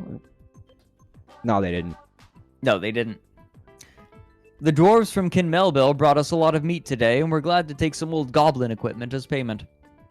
Uh-oh, the human diplomat just arrived. I wonder what I want to talk about. It's such a pleasant place you've carved out for yourselves. Why, thank you. Just don't look at the walls. I just want to talk about his name for a second. Why, man, on your pinach? Why you gotta be mad on your peanut? Why mad? It's just a video game. Why mad on your peanut? On your peanut. You don't want to get this on your peanut, guys. Let me tell you, it burns like hell. All right, wash your peanut if you touch it by accident, okay? Thanks, Mike. Why mad? Come on, man. Just a little bit of cognac on your peanut. Who cares about it? Don't matter. None of this matters. Why mad? Sorry, go ahead. I'm done. Sorry. I leave this to you. Oh, he's already leaving? Phew. Whatever problems we have with the humans are for the next leader of Boatmurdered to deal with. 15 Sandstone, 1063, mid-autumn. Although nothing major has happened since the coming of the human diplomat, there were some minor events that I felt would be worthy to record, diary. An injured peasant is moping around the fortress and refusing to eat. I think we can all agree that this is for the best. Some fool of a trapper tried to club a leopard with his crossbow with obvious results. The dead trapper's war dog charged after the leopard, seeking revenge for the loss of its master. Its body was almost instantaneously broken by the large cat. Although I had written the dog off as dead, it was making quite the comeback. The war dog bit down on the leopard's stomach and shook violently, ripping the beast in twain. Twain! Oh my gosh. The dwarves of the fortress were inspired by the dog's heroic victory, and they have named it Lizard Cudgel. While I don't know what lizards or cudgels have to do with anything, I am nonetheless swelling with pride to have such a courageous animal counted among the denizens of my fortress. Nothing at all, yeah. Bunjakatesh. Like, there was no cudgel involved and there was no lizard involved. Bunge Castesh. Like, what the fuck are you talking about? What happened? And dude, I believe that they did undo what happened to the human merchants. I think they rolled back or whatever. I don't think it happened. No, it happened. It's just I think what it is that it wasn't counted as the dwarves doing it. It was counted as a natural disaster. Really? So it didn't make them angry? I don't think it would make them angry. Like, I mean, if an elephant attacks them, are they going to get mad? It's just natural happenstance. So you can find a way to like scorch the earth and do the thing that is like deforest it and go like, you know, Exxon Chen on the entire fucking forest, and the elves won't come at you for it because lava did it. I'm not sure about that, but accidentally killing a caravan with lava won't make them hate you, I think. Right, just the seasonal lava floods. Lava. Just regular seasonal lava flows. Nothing to see here. Mm. Yeah, it's like when you drowned someone. I didn't kill them. They drowned. The water killed them. The water killed them. Oh, I didn't kill them. The bullet killed them. Did you see that From the gun that I fired? That disaster movie about the moon? It's like it looks like fucking Majora's Mask. Wait, which? There's a fucking a movie. I think it's it's like Armageddon or whatever, where it's like the moon is gonna smash into the earth. I saw like I didn't even see the trailer. I just saw like pictures of the trailer. Melancholy? No, guys, no. I think it was called Moonfall, I think. I'm looking it up right now. Roland Emmerich. Yeah, it's a movie that just got announced. I don't know. Apparently it's being shot right now. No, it's not an old movie. It's a brand new movie. And it is a very literal name because the moon is literally falling into the earth. And yes, it's like it's like what's happening in Majora's Mask. And it looks dumb as fuck. And having just lived through something mildly apocalyptic, I think we should have, honestly, like a fucking moratorium on disaster movies, because nobody wants to watch a fucking disaster movie when their life is a disaster movie. Yeah.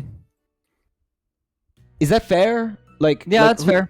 Like, who the fuck wants to go watch movies about horrible things happening to like the planet and civilization when that's our daily fucking life? Like, I don't understand what the appeal of that is anymore. Like, I bet you this movie bombs, and not because it's fucking stupid. I bet it's great. You know what I mean? Like, I think that's fucking fair. Who's interested in disaster movies anymore?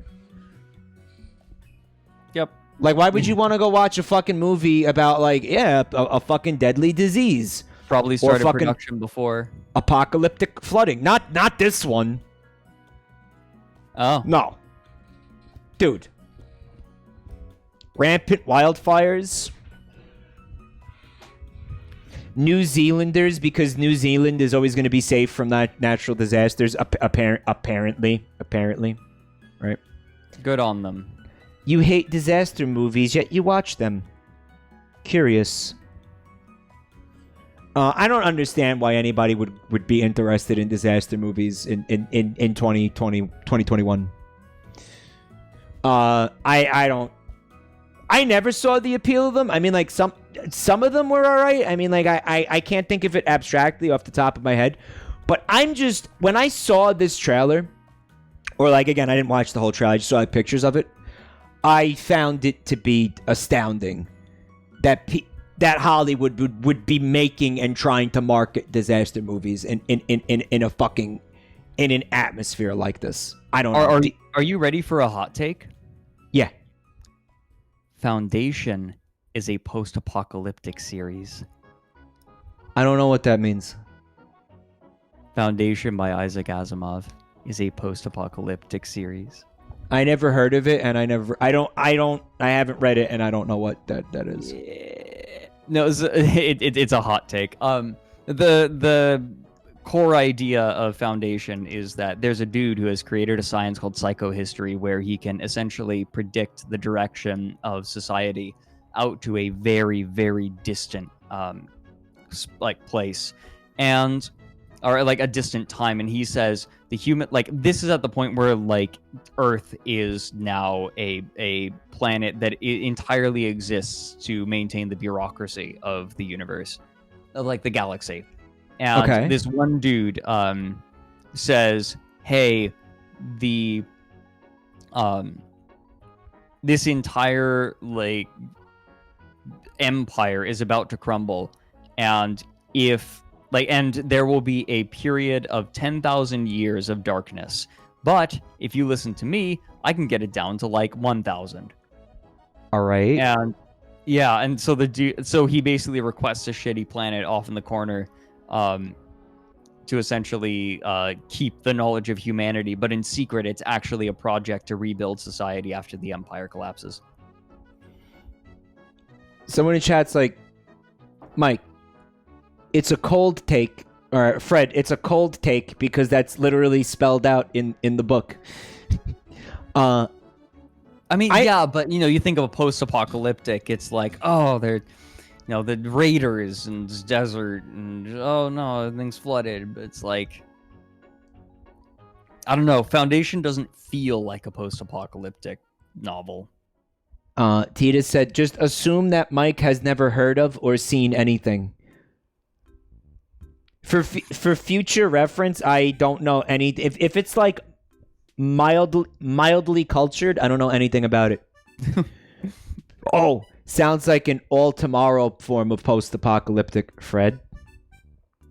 Oh dear. I took a look at some. I would love to just, like, sit here with you one day and look through that book. Let's do it. I'm here for it. I think that would be a fantastic fucking stream if we just sat here and looked at that book all night. Let's do it. Dude, that would be excellent. That book is it's so fucking dumb. Like, it's just great. Like, it's cool though, but it's fucking, oh my god, it's comically stupid, right? Not even reading it, just staring at it. We would do both, right? Mm-hmm. But I did one stream at a time. All right, so here's part 59. Ready? Yes. We have 6 parts left. 20th Sandstone, 1063, mid-autumn. I have begun the construction of a monument so that my people will have something to remember me by. 7th Moonstone, 1063, early winter. Work on the monument is progressing too slowly. Although I have assigned nearly every dwarf in the fortress to this task, I fear the monument may not be completed in time. 19th Moonstone. Damnation! Had to pull the dwarves inside and scorch the world. Work on the monument is enormously set back. 20th Moonstone. Uh-oh. Sankus? Well, buddy? Sorry about the beard comment. Think you could calm down a little? So Sankus hit the lava switch. Man, he just really wanted that sippy. That sip of lava.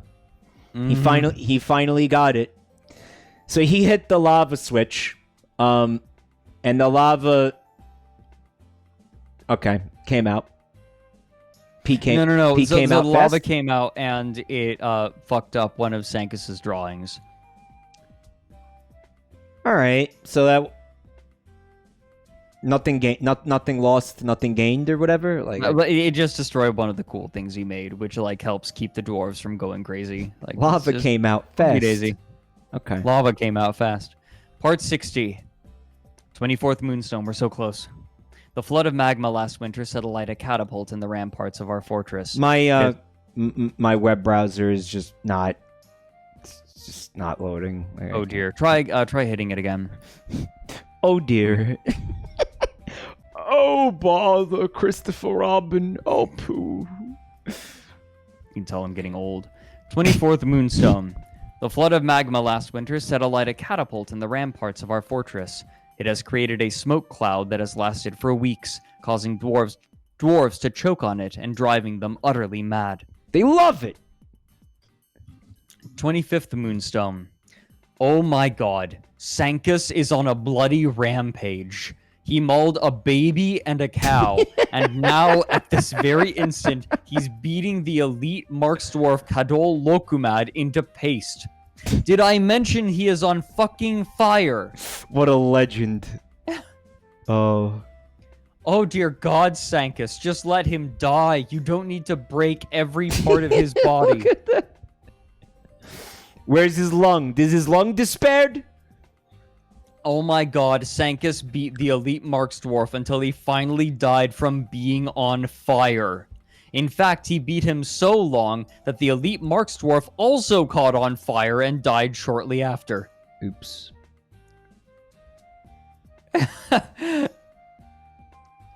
Part 61, First Opal, Midwinter. The carnage did not... yeah, here we go. Free fall now. The carnage did not stop with the death of Sankus.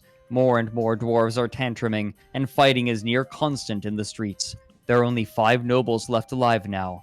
Why? Because nobles are goddamn weak. If you've got to bet on 10 tantruming nobles or a goddamn swordmaster, the choice is clear. Oh god, I've never seen a child so miserable. Ablel Amoral has been miserable lately. She has lost a father to tragedy recently. She has witnessed death. She choked on smoke underground lately. She was caught in the rain recently. She has been accosted by terrible vermin. They gave her the rat! She got the rat! Ablel Amoral... I don't need to read that. No, the bottom is good. Rats! She needs alcohol to get through the working day and really wants a drink. Of course she does. The baby. Look what she prefers to consume. Hoorie marmot. Hoorie marmot. Hoorie marmot. 4th Opal.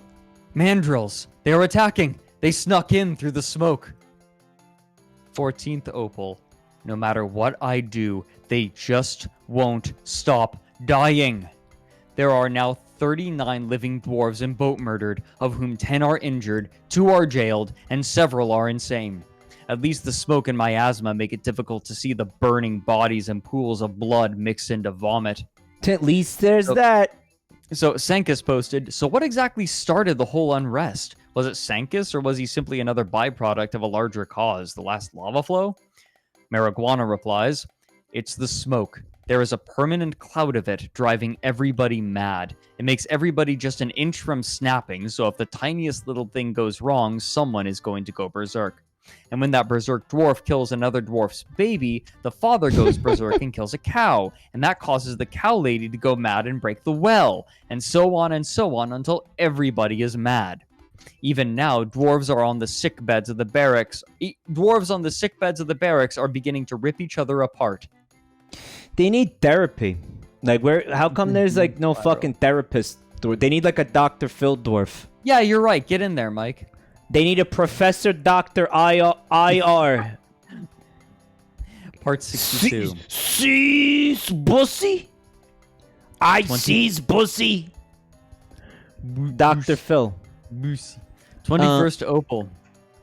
I tried to order the dwarves to close the gates to keep more smoke and fire from getting in, but there is a burning corpse in the way, keeping the northern gate wide open. None of the dwarves seem like they want to move it either.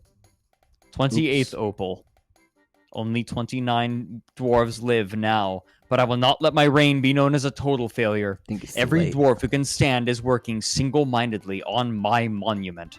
I will finish it. He went Ozymandias on this shit. 23rd Obsidian.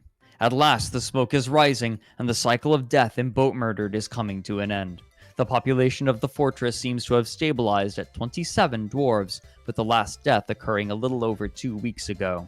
Yeah, the Bender statue. Remember me! Years, you poor bastards. Almost a hit. Remember me. Remember that? Yes. Almost everyone in Boatmurdered is dead. Those who aren't are either insane or hopelessly overworked. My condolences to whoever governs Boatmurdered next, because you have your work cut out for you. Just how bad is fucking Boatmurdered doing? Take a look. And my monument? Yeah, I finished it.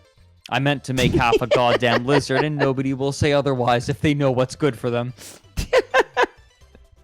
Zarf posted, at this point we have somehow managed to create the root of evil in the Dwarven universe. Here is what it must look like from the mountain homes. 1. Dwarves go to Boatmurdered and disappear. 2. Lava comes out of Boatmurdered and destroys the surrounding environment no less than 3 times a year. 3. A maniacal dwarven supervillain comes out of Boatmurdered and goes on a killing spree. There are probably entire fucking sagas that are being sung about the evil fortress of damnation known as Boatmurdered. Amused Frog posted, the immigrants coming now are actually adventuring parties. They just get drafted as soon as they appear on the horizon. Wow, you people actually live here? We were expecting demons. What are you talking about, new metalsmith? Go to the forge.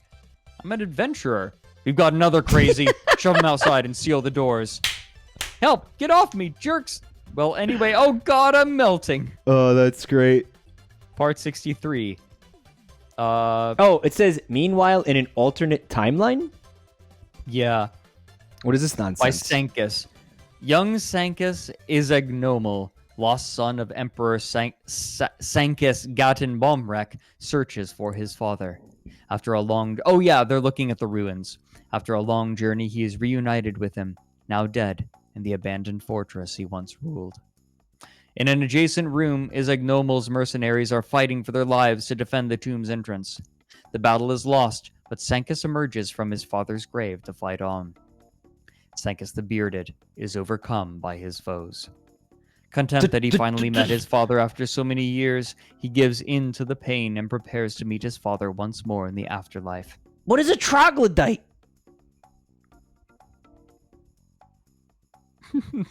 There's troglodytes and ant-men and vomiting trolls? They're other lizardy people. They're in like a first-person perspective, because you could do this in the game too. It's like, well, it has a real meaning, but here it's a like monster. They're like, this is like an RP type scenario right here. Yeah, right? yeah, it is. All right, so Sankis died. Forget Green Bile. Yeah, forget Green Biles. How did you not see the magical bloody mess?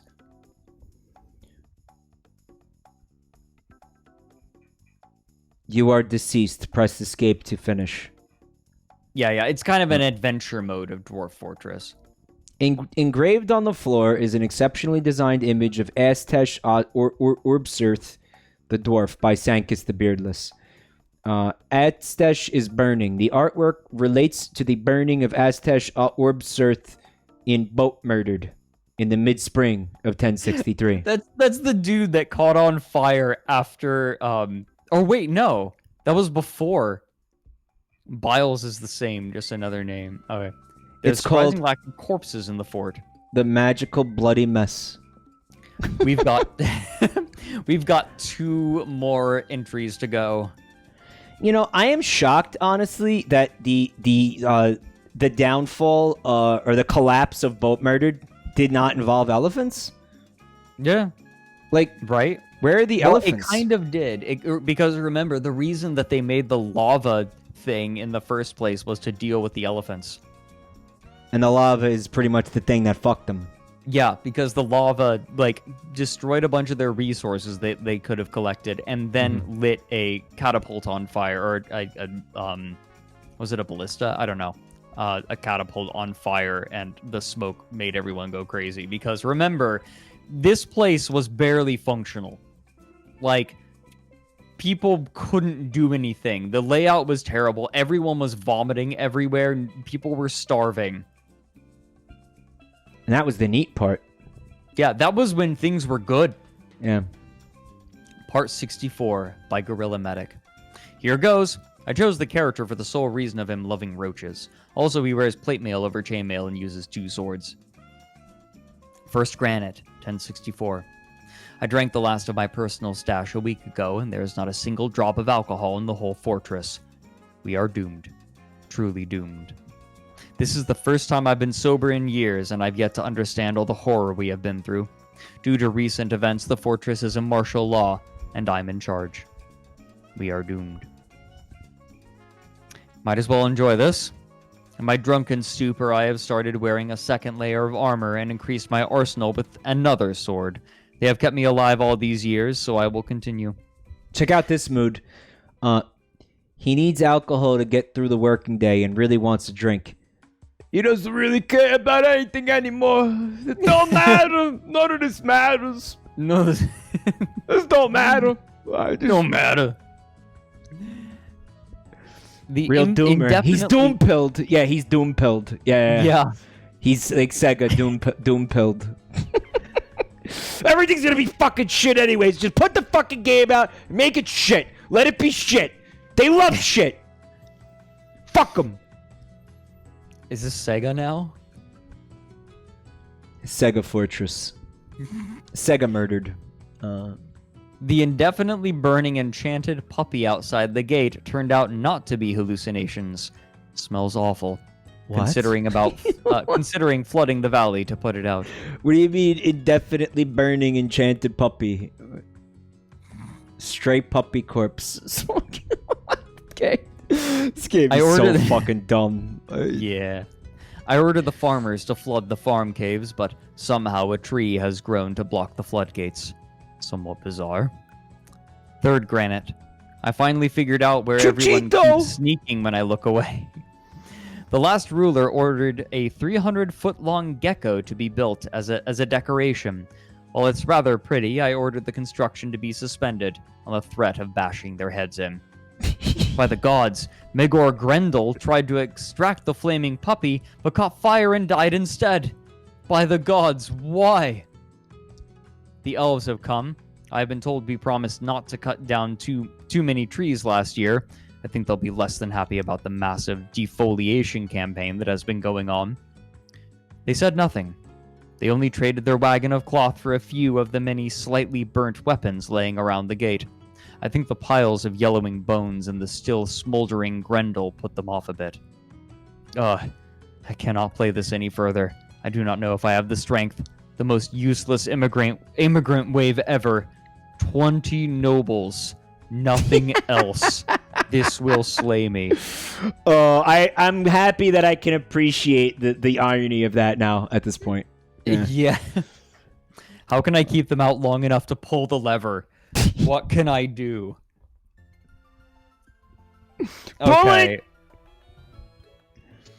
Part 65. Oh, is there...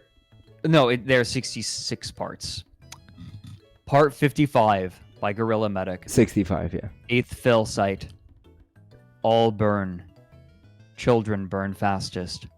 Less fat. Locked lot crazy nobles in statue garden. Itchy, tasty. Won't move until they all stop moving. And burning. Some escaped. Still burning. All burn.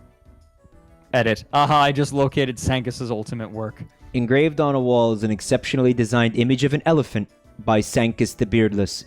The elephant is in a fetal position.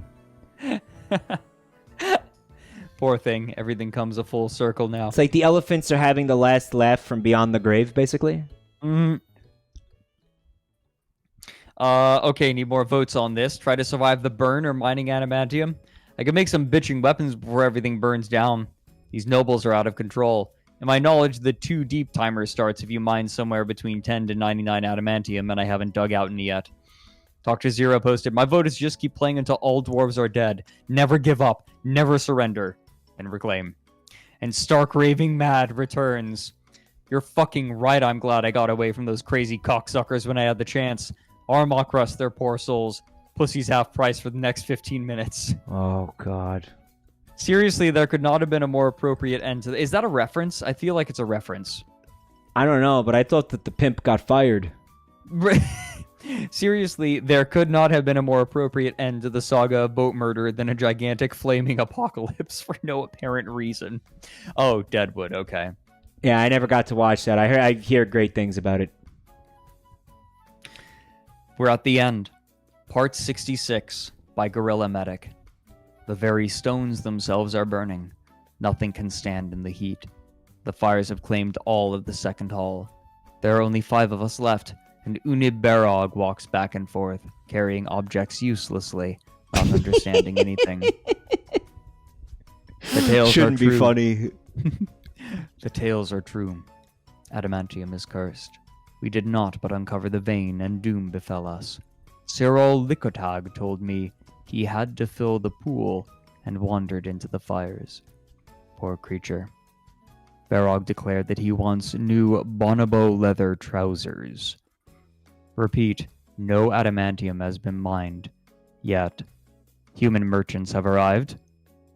Burn them. A diplomat has left unhappy. A bonobo is another type of monkey, right? It is, yeah. Yeah. Third Malachite. Rakust Ulterolin went mad and slaughtered 2 dwarves, then wandered to the flames. In a berserk rage, no less. I am now the last one. I saw a child, feral and crazy, lurking in the bone horde. She looked happy enough, so I left her alone. Would you like to describe this lone surviving member of Boatmurdered? Doldak Astlumash is the last dwarf left. She admired her fine doors, was satisfied at work, she ate a wonderful dish, dined in a legendary dining room, she choked on smoke, what else is new?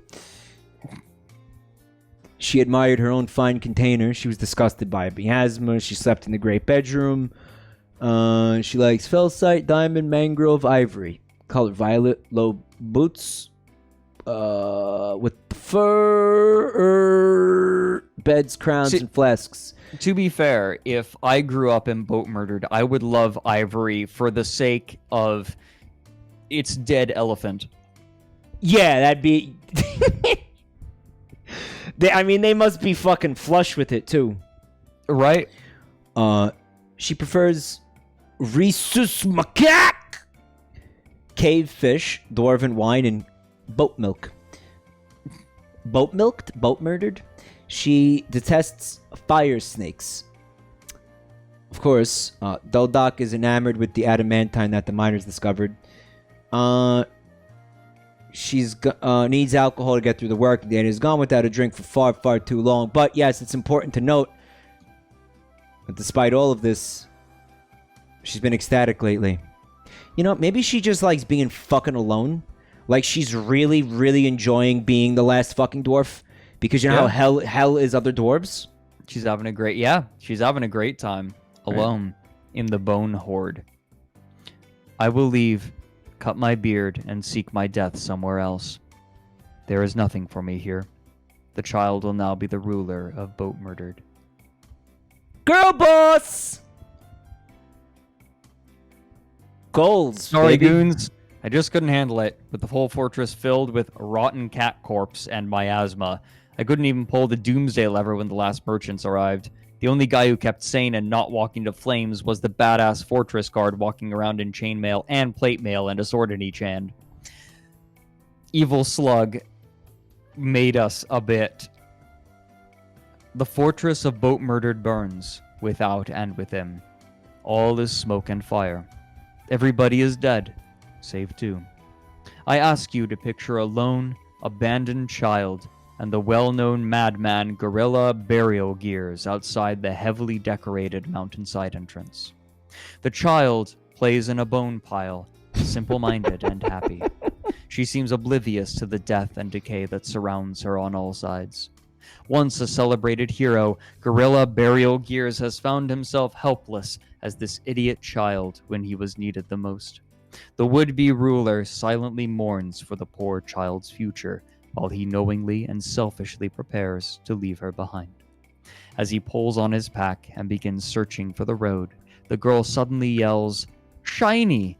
and thrusts a pebble toward him.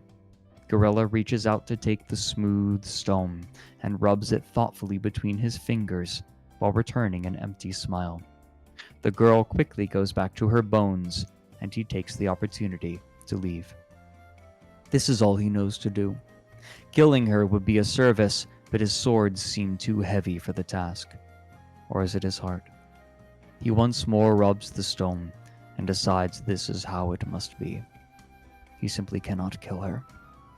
One of the greatest dwarven warriors to ever live, unable to kill a child. He would find it pathetic and laughable were he sane. Alas, his very soul is broken, along with his mind. The famed dwarven warrior now finds himself too emotionally weary to do more than mindlessly pilot his body towards safer fields or a pitiful and uncelebrated death. Fred, hold on a second. Yes?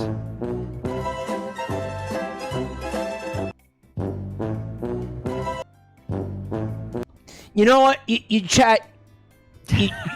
You fucking couldn't wait for him to finish. I'm sitting here with my finger hovering over this fucking button for the past like 5 minutes. I'm like, okay, I'm gonna do it. But then everybody in chat was just like, come on, good, just go ahead and do it. Go ahead and play the theme. Go ahead and play it. You happy? You couldn't wait? You couldn't wait for for him to finish so we could get the payoff? Nope. Here.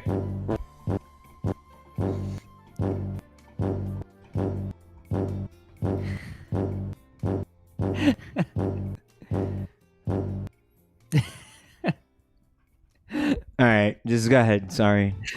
All right. 2 people said that. That was enough. Good. That was enough reading? Or No, you know he has no idea what's happening, Chad. He has no idea what's going on. I'm playing the fucking Curb Your Enthusiasm theme song.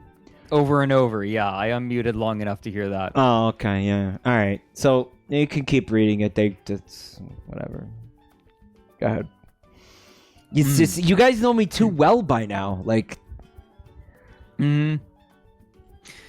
After a bit of searching, Burial Gears finds the outline of the main road and begins to follow it towards civilization.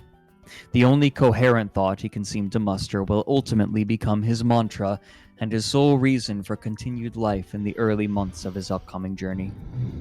Any place is better. I must press on. I ask that you picture this dwarven champion pausing briefly atop the last ash-encrusted ridge in the distance.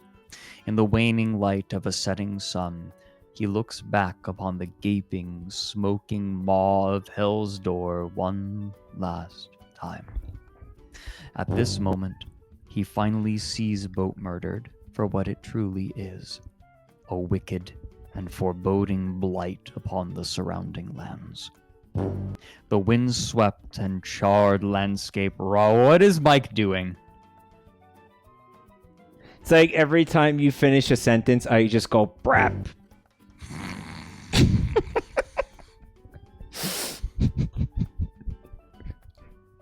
Also, my voice seems to be crackling a bit. I'm not hearing that. Oh. Is anybody hearing? On stream. Is he crackling? Mike is not restraining himself. No, I'm doing it when he dramatically finishes a sentence with emotional impact. I hit the button. And then I stop it before he speaks again. I'm doing it perfectly. Don't let me do my job. Windswept and charred landscape robs him of any tears he might have produced. All are dead and Boatmurdered. The best dwarves he has ever known, gone. In his mind, the blood of the dozens he could not save will eternally stain his hands. In his head, he will forever hear the screams of the dead as they burned or murdered one another in the last days of the once proud fortress. Gorilla burial gears absently tucks the child's rock into his back and turns to leave for good. His head hung low. His words trail behind him as he disappears over a ridge. It is a haunting whisper, quickly stolen away by the wind. All burn. And then he is gone. High atop the cliff, a lone child waves goodbye and chases her gesture with a kind of carefree laughter only youth can enjoy. She then returns to her game with a pair of pretty stones, almost immediately forgetting about the nice dwarf in the shiny suit. This unfortunate young girl will come to be known in legend as Dodok Saber Frenzy's last survivor of Boatmurdered. In all cultures, both name and place will come to elicit hushed tones and ultimately grow to be synonymous with doom of the very soul itself. Can I just say, I love this voice. Whatever this voice is amazing. This voice is fucking awesome. It's Courage the Cowardly Dog with the who. One, like I feel like a television anchor, like a news anchor from the cartoon, right? Mm-hmm. And what I wanted to say before Fred fucking flipped out because he was like, "No, we're finishing this right now." I don't come to your job and tell you how to do your job, people. Okay, so don't tell me how and when to brap, or how to brap, or when to brap. All right, I don't come down to the cum store and tell you how to fucking sell cum. Okay, you see me standing outside the cum store telling you how to sell cum? No? Well, don't tell me how to do my job, all right? That's what I wanted to say. Everybody thinks they know how to do my fucking job. I know how to do my job, all right? Let me do my job. Hell. What the fuck? What's going on, man? Jesus Christ. Why are you buying clothes at the cum store? I'm in cum. Where are you? I'm in cum. Why are you at the cum store? I'm in cum. What do you mean you're in cum? My God. Oh my God. Everybody knows how to stream. Everybody knows how to do my job. All right, I know when to make the funny sounds. Okay, it's just shush. All right, I know how to do those things. You constantly ask how to play games. My job is not to play games. My job is not to fucking play games. My job is to distract people from the apocalypse. Honestly, that's what I think my fucking job is now. That's seriously what I considered my job title is right now. Yeah. That's really what it is. Like, I was thinking about that while I was, ripping up fucking carpet in the fucking floodwaters of my parents' basement. I'm just listen. I'm like, dude, I had a week of such abject fucking misery, like seriously abject fucking misery. Like there was screaming and fighting and because Italians can't do anything without yelling and fighting. Yep. And fucking just everything fucking sucked so much and it's just like everything sucks so fucking bad and nothing is getting better and it's like At I don't know least how it's not Boatmurdered. like yeah. Well, it's like how do I'm thinking about like wow I'm gonna have to I'm gonna have to go back to work and like be in a good mood and like have a good time with everybody and that actually felt intimidating to me for a little bit, but you know what, you were there for me, buddy. Thank you for being here with me tonight, man. This was fucking cool. Thank you so much for doing this with me, man. I think this was a hell of a fucking journey, bud. I'm glad that I could make the load a little bit lighter. I'm glad that you could share the load. Dude, you shared the load with me. It's very, very cool of you. That fucking, I needed somebody tonight. I needed a Queequeg to my Ishmael, and you were definitely the Queequeg to my Ishmael tonight. Yep, I found you crying alone in bed, and I came up and I spooned you and held you like you were my wife. And that was exactly what I needed tonight. Thank you so much. I had so much fun checking out this crazy story with you, dude. And also, who is the great white the great white whale? The great white whale is this chat. I don't know. I think that means that I want to kill you. But I'm not Ahab. I'm not Ahab in this allegory, so don't worry about it, man. Just go with it. You're a big, beautiful whale, chat, and I love all of you. And thank you so much for all the support. And we're gonna read off all the subs in a minute after I look at the art. But let me say thank you to everybody who came to hang out. You guys are wonderful. If anybody is new to the channel, you can find me on Twitter. And you can find me on YouTube. There's going to be links in the chat for that. There they are. Beautiful. Also, make sure you get your art on that Buru if you want me to see it. There's going to be a link to that too. And guys, please follow my buddy Fred on all his things, right? He's on, he's on YouTube. He's got that rad down the rabbit hole thing that he does. And he's got a big penis. And he's got a Twitch channel. And he's going to be streaming some penis on that Twitch channel. So head on over there and check out some big, delicious peen. The penis is coming. Right? He's going to be streaming some big, juicy cock. So go check that out on his Twitch channel. It's Fredrik Knudsen. Twitch.tv/Fredrik Knudsen for the big PP. Okay, now, PP is normal size. The balls are massive. Right, it's the balls that are impressive. Yeah, right? it's like the penis is like a tiny king that sits upon the utterly ginormous balls. Dude, I had such a good time reading this with you, man. It is such a bizarre story. I mean, listen, as interesting as it was, and as like stupidly comical as it was at certain points, I could still not ever see myself playing this game. Like I cannot play this game. This is like, you've got to be some kind of I don't know, like Poindexter. If you, like, I don't want to play a game like it, then RimWorld is what you want to go for. Again, man, I might at some point, but I'm still shocked at like the lack of elephants at the end. Like I feel like this was a story that was obviously building towards like an elephant Armageddon, but that's not how it went down. No, people just breathe. As it turned out, their greatest weapon became their greatest, like it became their downfall. A tale as old as time. Mm-hmm. I love the butterfly jamming the doors. That was definitely a plus, a high point in the story. That was like too crazy to make up, right? That butterfly blocking the door, right? Which shouldn't even be possible because hello, it's a fucking insect. Like, how does a fucking insect block an entire fucking gigantic fortress doors, right? Shouldn't have happened. It shouldn't have worked, but it did. Well,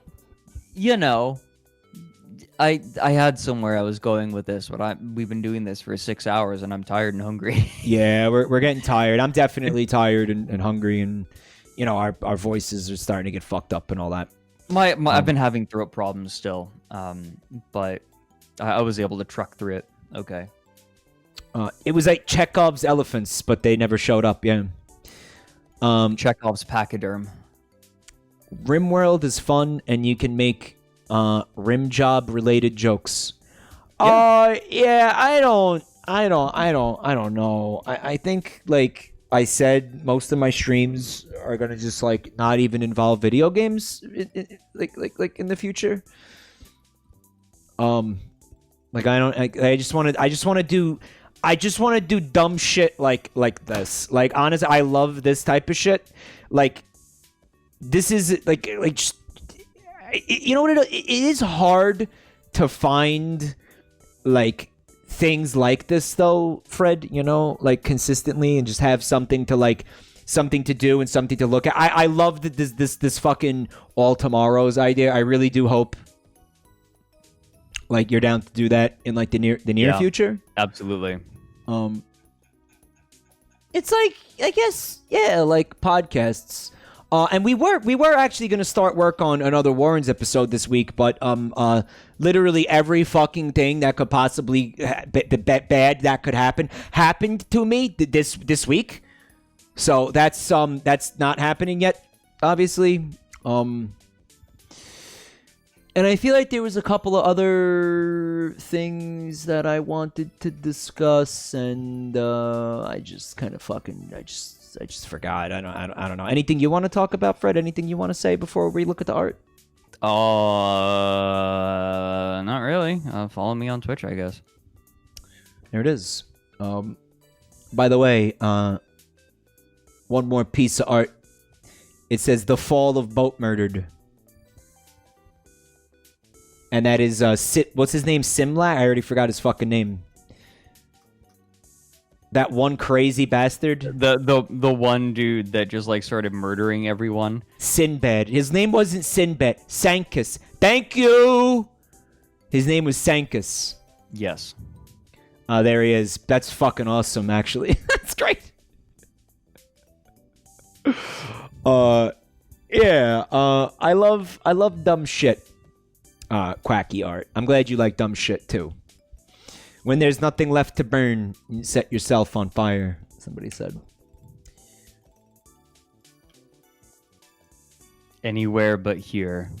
I'm looking at that Buru. All right, we got quite a bit of art here tonight. Fred, you cool to hang out for the art? Yeah, of course. All right, let's start it off with a beautiful, fresh prostitute, handmade, homemade, Gapellini angel. It's angel hair pasta. What that mouth do? Dropout med student patches up the girls when they get into fights. Big into cam girling, contortionist. Gigi, I love her. Love this bitch. Love her. I like the fake nails. It really makes me think about finding them while I'm eating pasta. Oh man, you made that even worse. GG, this art's she's really beautiful. She looks kind of like a Bratz doll. Anybody else seen the Bratz doll? Gapellini, very cool. Thank you. We've also got something from Cybernetic Cuttlefish. Oh, we've got a Tamagotchi mystery. Who framed Mike Watt?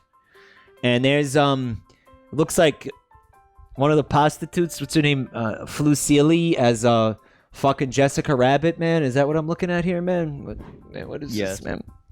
And Mike Watt is Roger Rabbit. Fun fact: Moisty Mobile's wheels are made of brain cells. With love from your friends at Cum LLC. Hell Satan 666. Yep. I love that, Cuttlefish. Thank you for the cool art. Hold on. From Panalemon. Panalemon, you skipped art.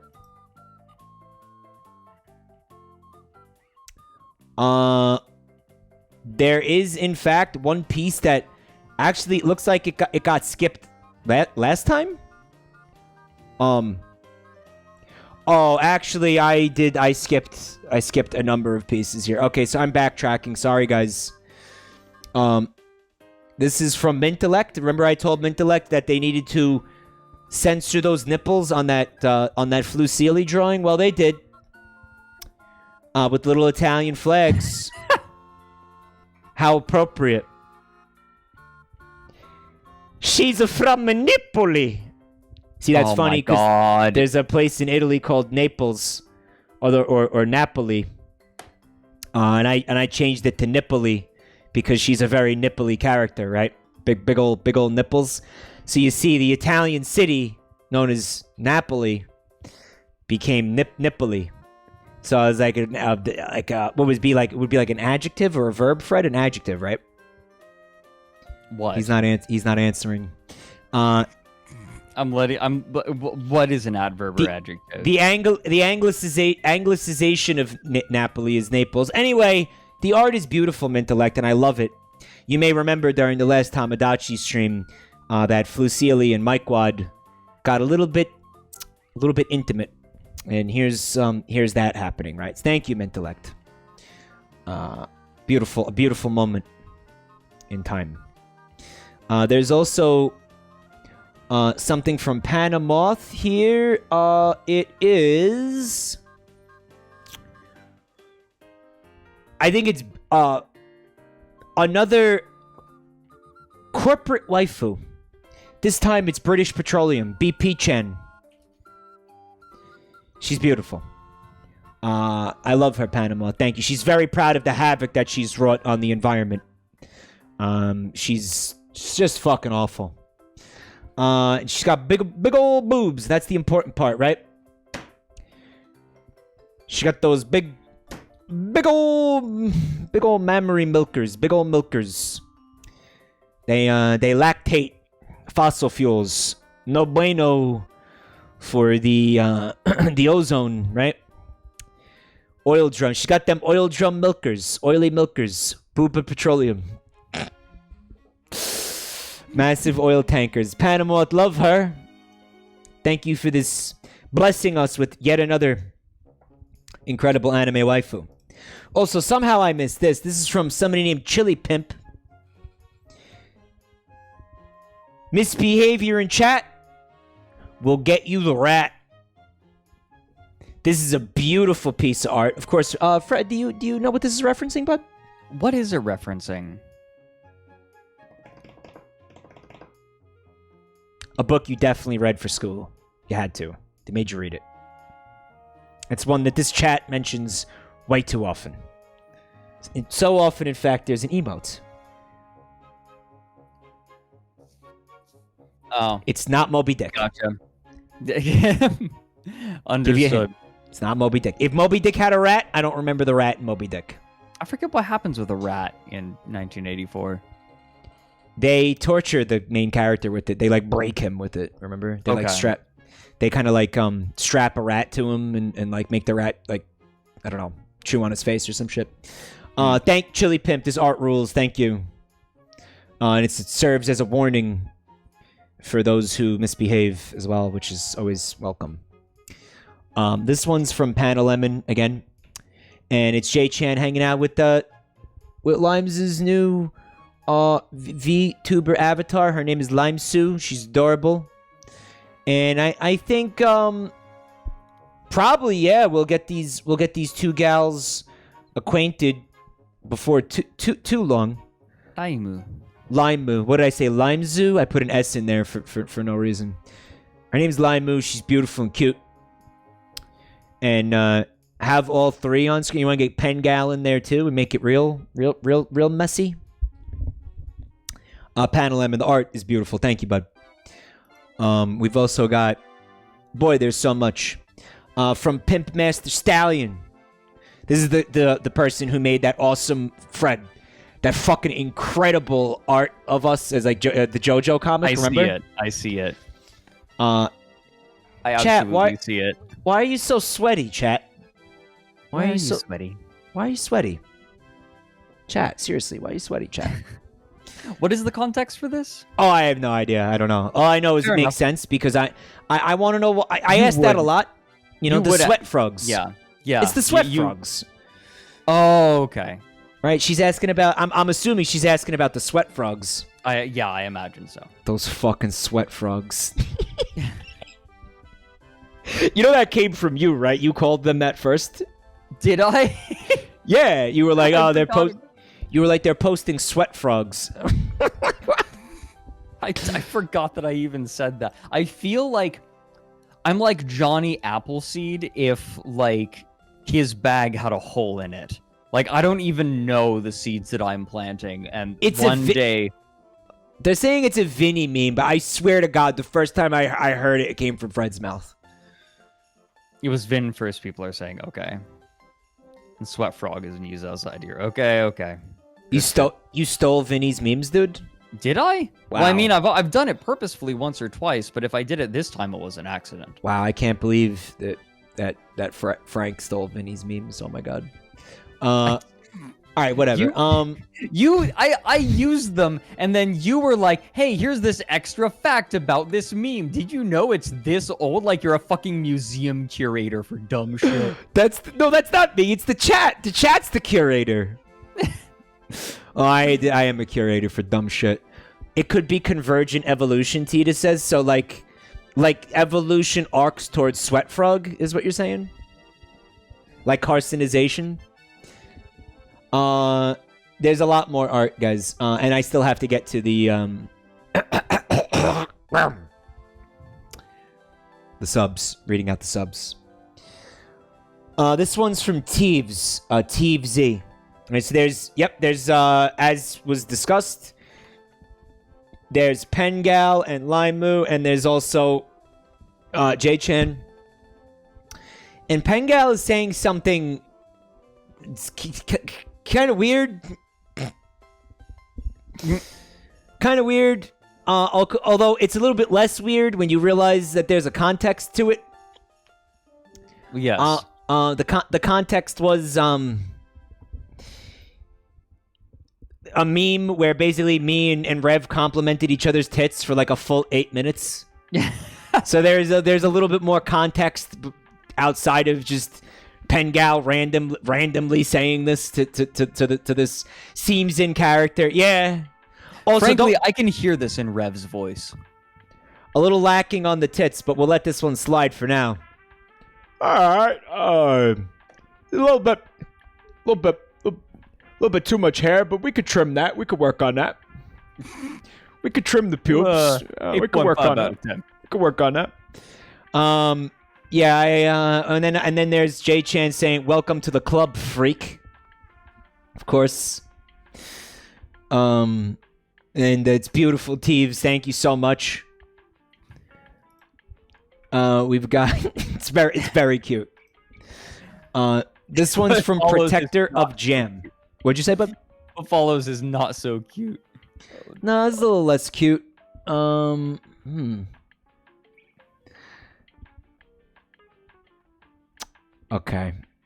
All right, there's a lot happening here, Fred, huh? All right, so it's from Protector of Gem.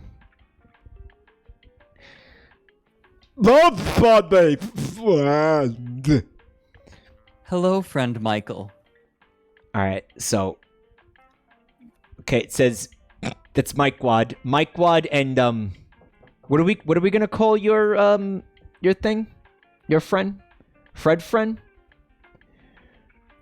Call what? Whole friend. We're gonna call him Whole friend. Danger. Keep dicks.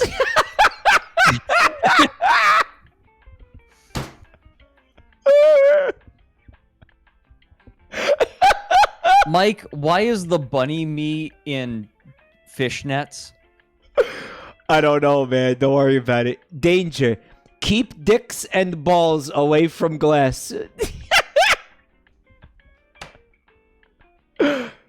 Fred, what the fuck are they doing? It's like some horrible version of Cyrano de Bergerac. Hey, guess what? I don't know what Cyrano de Bergerac is. It's an old play. Don't worry about it. It's probably a La Punny reference, unfortunately. Yeah. Oh, It's like we're in I an... like how Mm. you look like you're straight out of The Binding of Isaac. Yeah, I think it's the roles. Yeah, and the fucking... Oh my god, the tits. I didn't even see the fucking tits. And there's like nipples in there. Guys, no more nipples in art, please. You didn't have to point them out. They could have flown Please, under no. the radar. They were already sagging pretty No, low. no They mo- could no have gone more- under the radar. No more nipples in art, guys. Please don't. I don't want them to be covered. Just don't flirt with the fucking TOS ever, please. Just don't. So it looks like, yeah, we're in some kind of SCP facility, right? Right. Protector of Jam, thank you for the art. No, let's nipples next time, huh? A little less nipply. This is some rad fucking prostitutes art from GG Marvels. They look fucking great. Holy shit. They look fucking badass, GG. I love this. Fuck. I love this. And I love how so many people... I always forget. Everybody loves to draw Farfalacia with her fucking tongue out like that. I keep forgetting that I originally drew her like that. This I is kept your doing. I kept seeing it and being like, fuck, that's cool. And then I don't know why they're doing it, because I did it. But anyway, GG, the art's fucking cool as hell. Thank you. Fuck, that's awesome. And I like how you made them like kind of more human, less pasta monster, right? Oh, that's an interesting take. All right. Speaking of prostitutes, we got a fresh toot, babe. Wake up. This one's from Bacon Cat. There's Throat so teeny. many of them. Oh yeah, this is the new meme. Making toots. Rotini pasta works one of the most expensive corners. Respires phallus? Does that mean breathes dick? That means. No, that means. Throat game so good she can suck your kidneys out through your penis/vagina, etc. Despises that bitch Flusili for stealing my style. While different, Fusilli and Rotini pasta are very similar. Fan of St. Louis Blues hockey team. That is a random one, but I like it. And I love the toot. Good toot. It's a very boat-murdered thing. Hates purring maggots. It is. Hates purring maggots. Loves the St. Louis Blues hockey team. How random. Bakey Cat. Excellent toot. Thank you, buddy. Love everybody's toot enthusiasm. Oh, fuck. This one's from Vincent Dots. This is good. And there's, what's his fucking... I don't remember his fucking name. The plywood admirer. The dickhead from 999 as the Grand Wasser board admirer, enthusiast. Ace, right? Ace. Which he's got the Ice 9 in the board, right? Take it out. You could admire it, I guess. Just make sure you put it back in the box, and then wrap it up with some fucking saran wrap for no reason. But Dots, the art is awesome. Thank you, buddy. The water cured his prosopagnosia. Yeah. Really cool art, man. Thank you. This one's from Primal Screen Guy. And there's Goblin Mike and Kobold Fred. Perfect. It's very... I like how I have a shirt on that says pain. It accurately represents... That's me. You're the kobold. Yes. I'm the goblin. Yes. Saying, like, you have goblin energy, I have kobold energy. I'm the one in the pain shirt, right? Yes. Yes.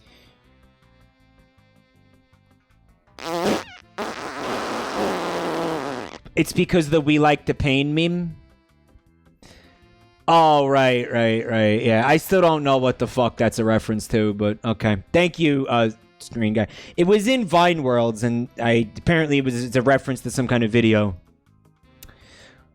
That's good. Thank all right. you. This is from Carrie and Dow. I think I want you to read this one. I want you to take this one. All right, sure. You're the type of person to make people feel better about themselves at parties. Like it's a compliment, right? It's... I love the art Carrie and Doll does. It's very, very cool, Carrie and Dow. It looks great. Thank you. I love this. I love all the stuff Carrie and Doll has done of us. Yeah, you tend to draw as very cute, and I like that, you know? As opposed to, like, big fucking, like, sweaty tits. You know what was amazing about that art, by the way? Like, I don't want to look at it again, but did you know... if anybody is interested in going into Buru and looking at it, Protector of Jams art, my fucking tits had tits. Like, my tits, I had tits, and then those tits had tits, and then the fucking nipples were on those tits. You're right. You see it? Yeah. No, I see it. Okay, so this is... I didn't. You'll enjoy this, Fred. It's from Vincent Dots. So there's the planet of Arrakis. Grander Water Energy Board is there, but space-sized, planet-sized one, and they're putting the planet on the board. Get the Grander Water Board's position the board under Arrakis. Free pure water, problem solved, and the sandworm approves. Pretty good. I love the thumbs up on the sandworm. Like, Shy it looks menacing, but with the thumbs up, it looks like it's craning its head over to the side and smiling. I appreciate it. It's a smile. I think he's got a phrase. It's like, Shy Halud says it's all good. Precisely. That's his phrase. You could get hired at a company and, like, take over their marketing division with shit like this. While also making everybody else in the office feel better about themselves at parties. Okay, Vincent Dots, thank you. Thank you for this cool meme. We've also got from Quartz. This is really good. And there's, I think that's the one, like, I was a goblin or a kobold, the kobolds who, like, got the boat murdered and looked at it and just fucking left. Well, they got fucked up by goblins. Is that what happened? Yeah, the kobolds came, then a goblin raiding party came and killed the kobolds, and then the goblins got, like, melted in lava. A lot went on. Yes, a lot happened in Boatmurdered. But, Quartz, it's actually beautiful art. Thank you so much. Really sums it up nicely, right? It does, yeah. This one's from Mochi Tan. And there's J-Chan with a picture of Lime Moo. Look, chat, fresh meat. And chat's sweat frogging it up. Mochi Tan's beautiful. Thank you. Really cool. Look, chat, fresh freaks. We got a fresh freak. A fresh freak, ripe for the freakening. Oh, fuck, Fred. This last one is such a good one to close it out on. I refreshed. There is one more. Someone got one in last minute, but this is good. Me and Fred with the stands. Oh, my God, I love this. It's fucking great. Oh, these are so good. Pitmaster, love the pub. Unreasonably good. It's just something about it, right? Like, with just... Oh, my God. It's fucking great, man. Oh, fuck. Your stand is terrifying, dude. I mean, to be fair, the art is terrifying. This is the same person who made the comic. Yeah, definitely.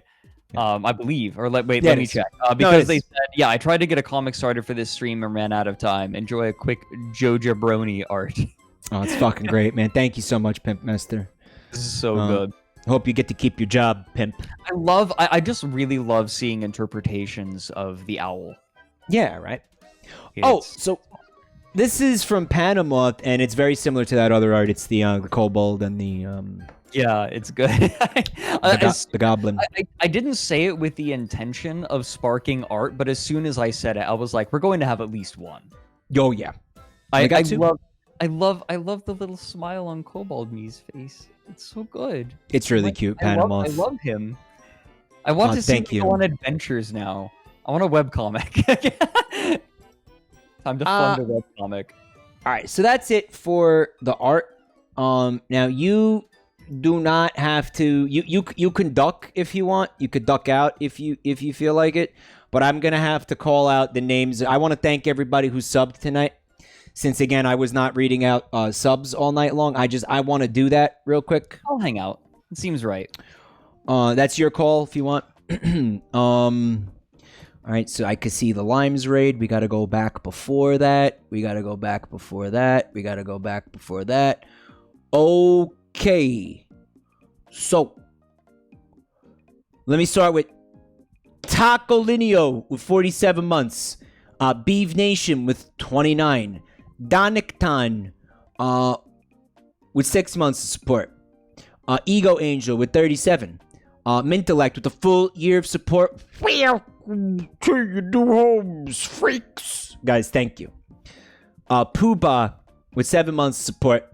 Sophia Seal with the gift sub, thank you. Dal Darin with 5 months. I appreciate that so much. Thank you. Dry Crobe with a full year's support. Welcome back to your new home, freak. Thank you so much for a full fucking year. Luca Doodles with 13 months. Thank you so much. Trombone Renegade with 37. Cthulhu Feet with 4 months of support.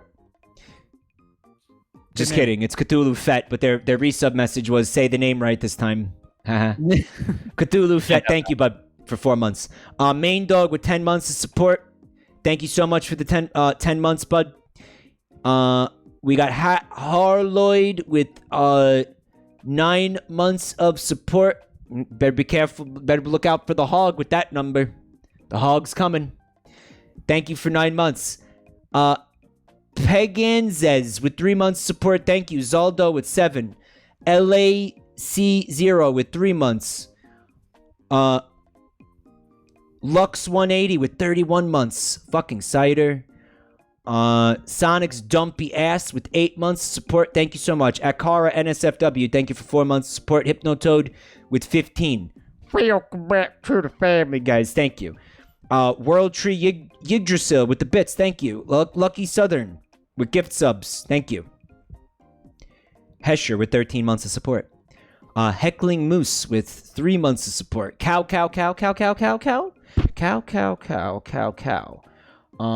With 2 months of support. Thank you. What's when you have so if something is squared, there's 2 of it. If it's cubed, you got the little 3. Well, not necessarily. If something is squared, then it's itself times itself. So actually, 1 squared is 1. 2 squared is 4. Can you say actually again, but with a little bit more of a lisp in your voice, please? Actually. Yeah, thank you. It depends. So I want like a quick way to say the word cow 5 times. Like cow primed, cow. There's gotta be a word for that. Is there a word for that? Cow times 5. Pentuple cow. Fuck, he's right. Cow times 5. Thank you. S Kuchin with 6 months support. Thank you. Kuchin. Escutcheon for Luchin. That doesn't make any sense. It's a fun. It means something in Spanish. It means like listen or something. Escuchar. Anon gifted a sub to Spaghettis. Welcome to your new home, Spaghettis. Anon, thank you. Urban Phoenix with 8 months of support. Welcome to your new home. Welcome back to your new home, freak. Anon with the bits. Neo AXD, thank you for the gift subs. Again, Skogland with the gift subs. So many tonight. Thank you so much, guys. Crow Q with 13 months of support. Welcome to your new home, freak. Also, Z Kambe. Welcome to the family, freak. Thank you. That's a fresh freak chat. Lindsay Yo-Yo, thank you for 7 months. Yeah, come. Flamadeus with 18 months. Thank you. Apparently, I'm a bad influence on you, Fred. Skogland with even more gift subs. That was ridiculous tonight. Thank you, man. Drail with the gift subs. Thank you so much. 15 of them. Thank you, Drail. Jarhead Taylor. 2 months. Thank you. Skogland with even more gift subs. Insane. Tom Crimson. Thank you for 4 months. Anon, thank you for the gift sub to Rust Room of 2. Well, welcome to your new home, freak. Also, Massimune JMC. Thank you for 7 months of support. Wolfgang. Thank you for 28 months of support. They're trying to convince me, Mike, Dwarf Fortress is super fun and easy. Play it. I don't see that happening. Anon, with the gift sub to Concordat. Welcome to your new home, freak. Anon, thank you. Star Heaven, resubbing. For a whopping 51 months of support. Star Heaven, thank you so much, buddy, for 51 months, man. Des Mormos with 3 months of support. Anonymous gifting a sub to Grenadino. Welcome to your new home, freak. Morn Af with 16 months. Thank you. Duplex DSI. Thank you for 9 months. Sin City Assassin. Welcome to the family, freak. Certain you've been subbed before, Sin City, so I'm not sure why I'm not seeing your total. It's not here for some reason. Skelecorgi gifting a sub to Peachy Froggy. Welcome to your new home, freak. And Skelecorgi also gifting a sub to Ploptypus. Welcome to your new home, freak. That, just happened. It is weird, Sin City. I don't know, but thank you for all your support, Sin City, obviously. And thank you so much to everybody for all of your fucking support. That is a lot of subs, right? You guys are cool as fucking hell. That's not just me, right? That was an absolute insane amount of subs that you guys gave me tonight. Guys, I really appreciate that. I think part of it is probably it's September. September has started. Yes. I'm not sure. What is it? The subs are like half off or something, chat? What is it? 20%, I believe. 20% off? Yes, and let me tell you something, guys. I'm gonna need this money, so thank you, guys, because shit's fucked here. shit's just fucked. So guys, I really do appreciate the support right now. It means a lot. I really, really fucking appreciate it, guys. Having said that, I'm out. I'm gonna see you guys probably tomorrow. Isaac, maybe? It could be Isaac. Could be, maybe some more Spelunky. I just don't know. We're gonna see. We're gonna see what kind of mood I'm in, guys. Or maybe there actually might not be a stream. We'll see what fucking happens. But thank you again for all the support. Thank you for watching. Fred, thank you again for hanging out. Thank you for reading this with me. Thank you for reading it for me. Because that's a beautiful thing to have you, give my thrusty a break, man. I really do appreciate that. Yeah. My throat definitely. Do I sound like my throat needs a break? I feel like it sounds like it. Not really, but you're the best judge of that. Could use a break. All right, so let's give it a break. Have an awesome night, guys. Lots of love. I'll see you soon. Thank you for all the well wishes and all that. I hope you guys have a great night.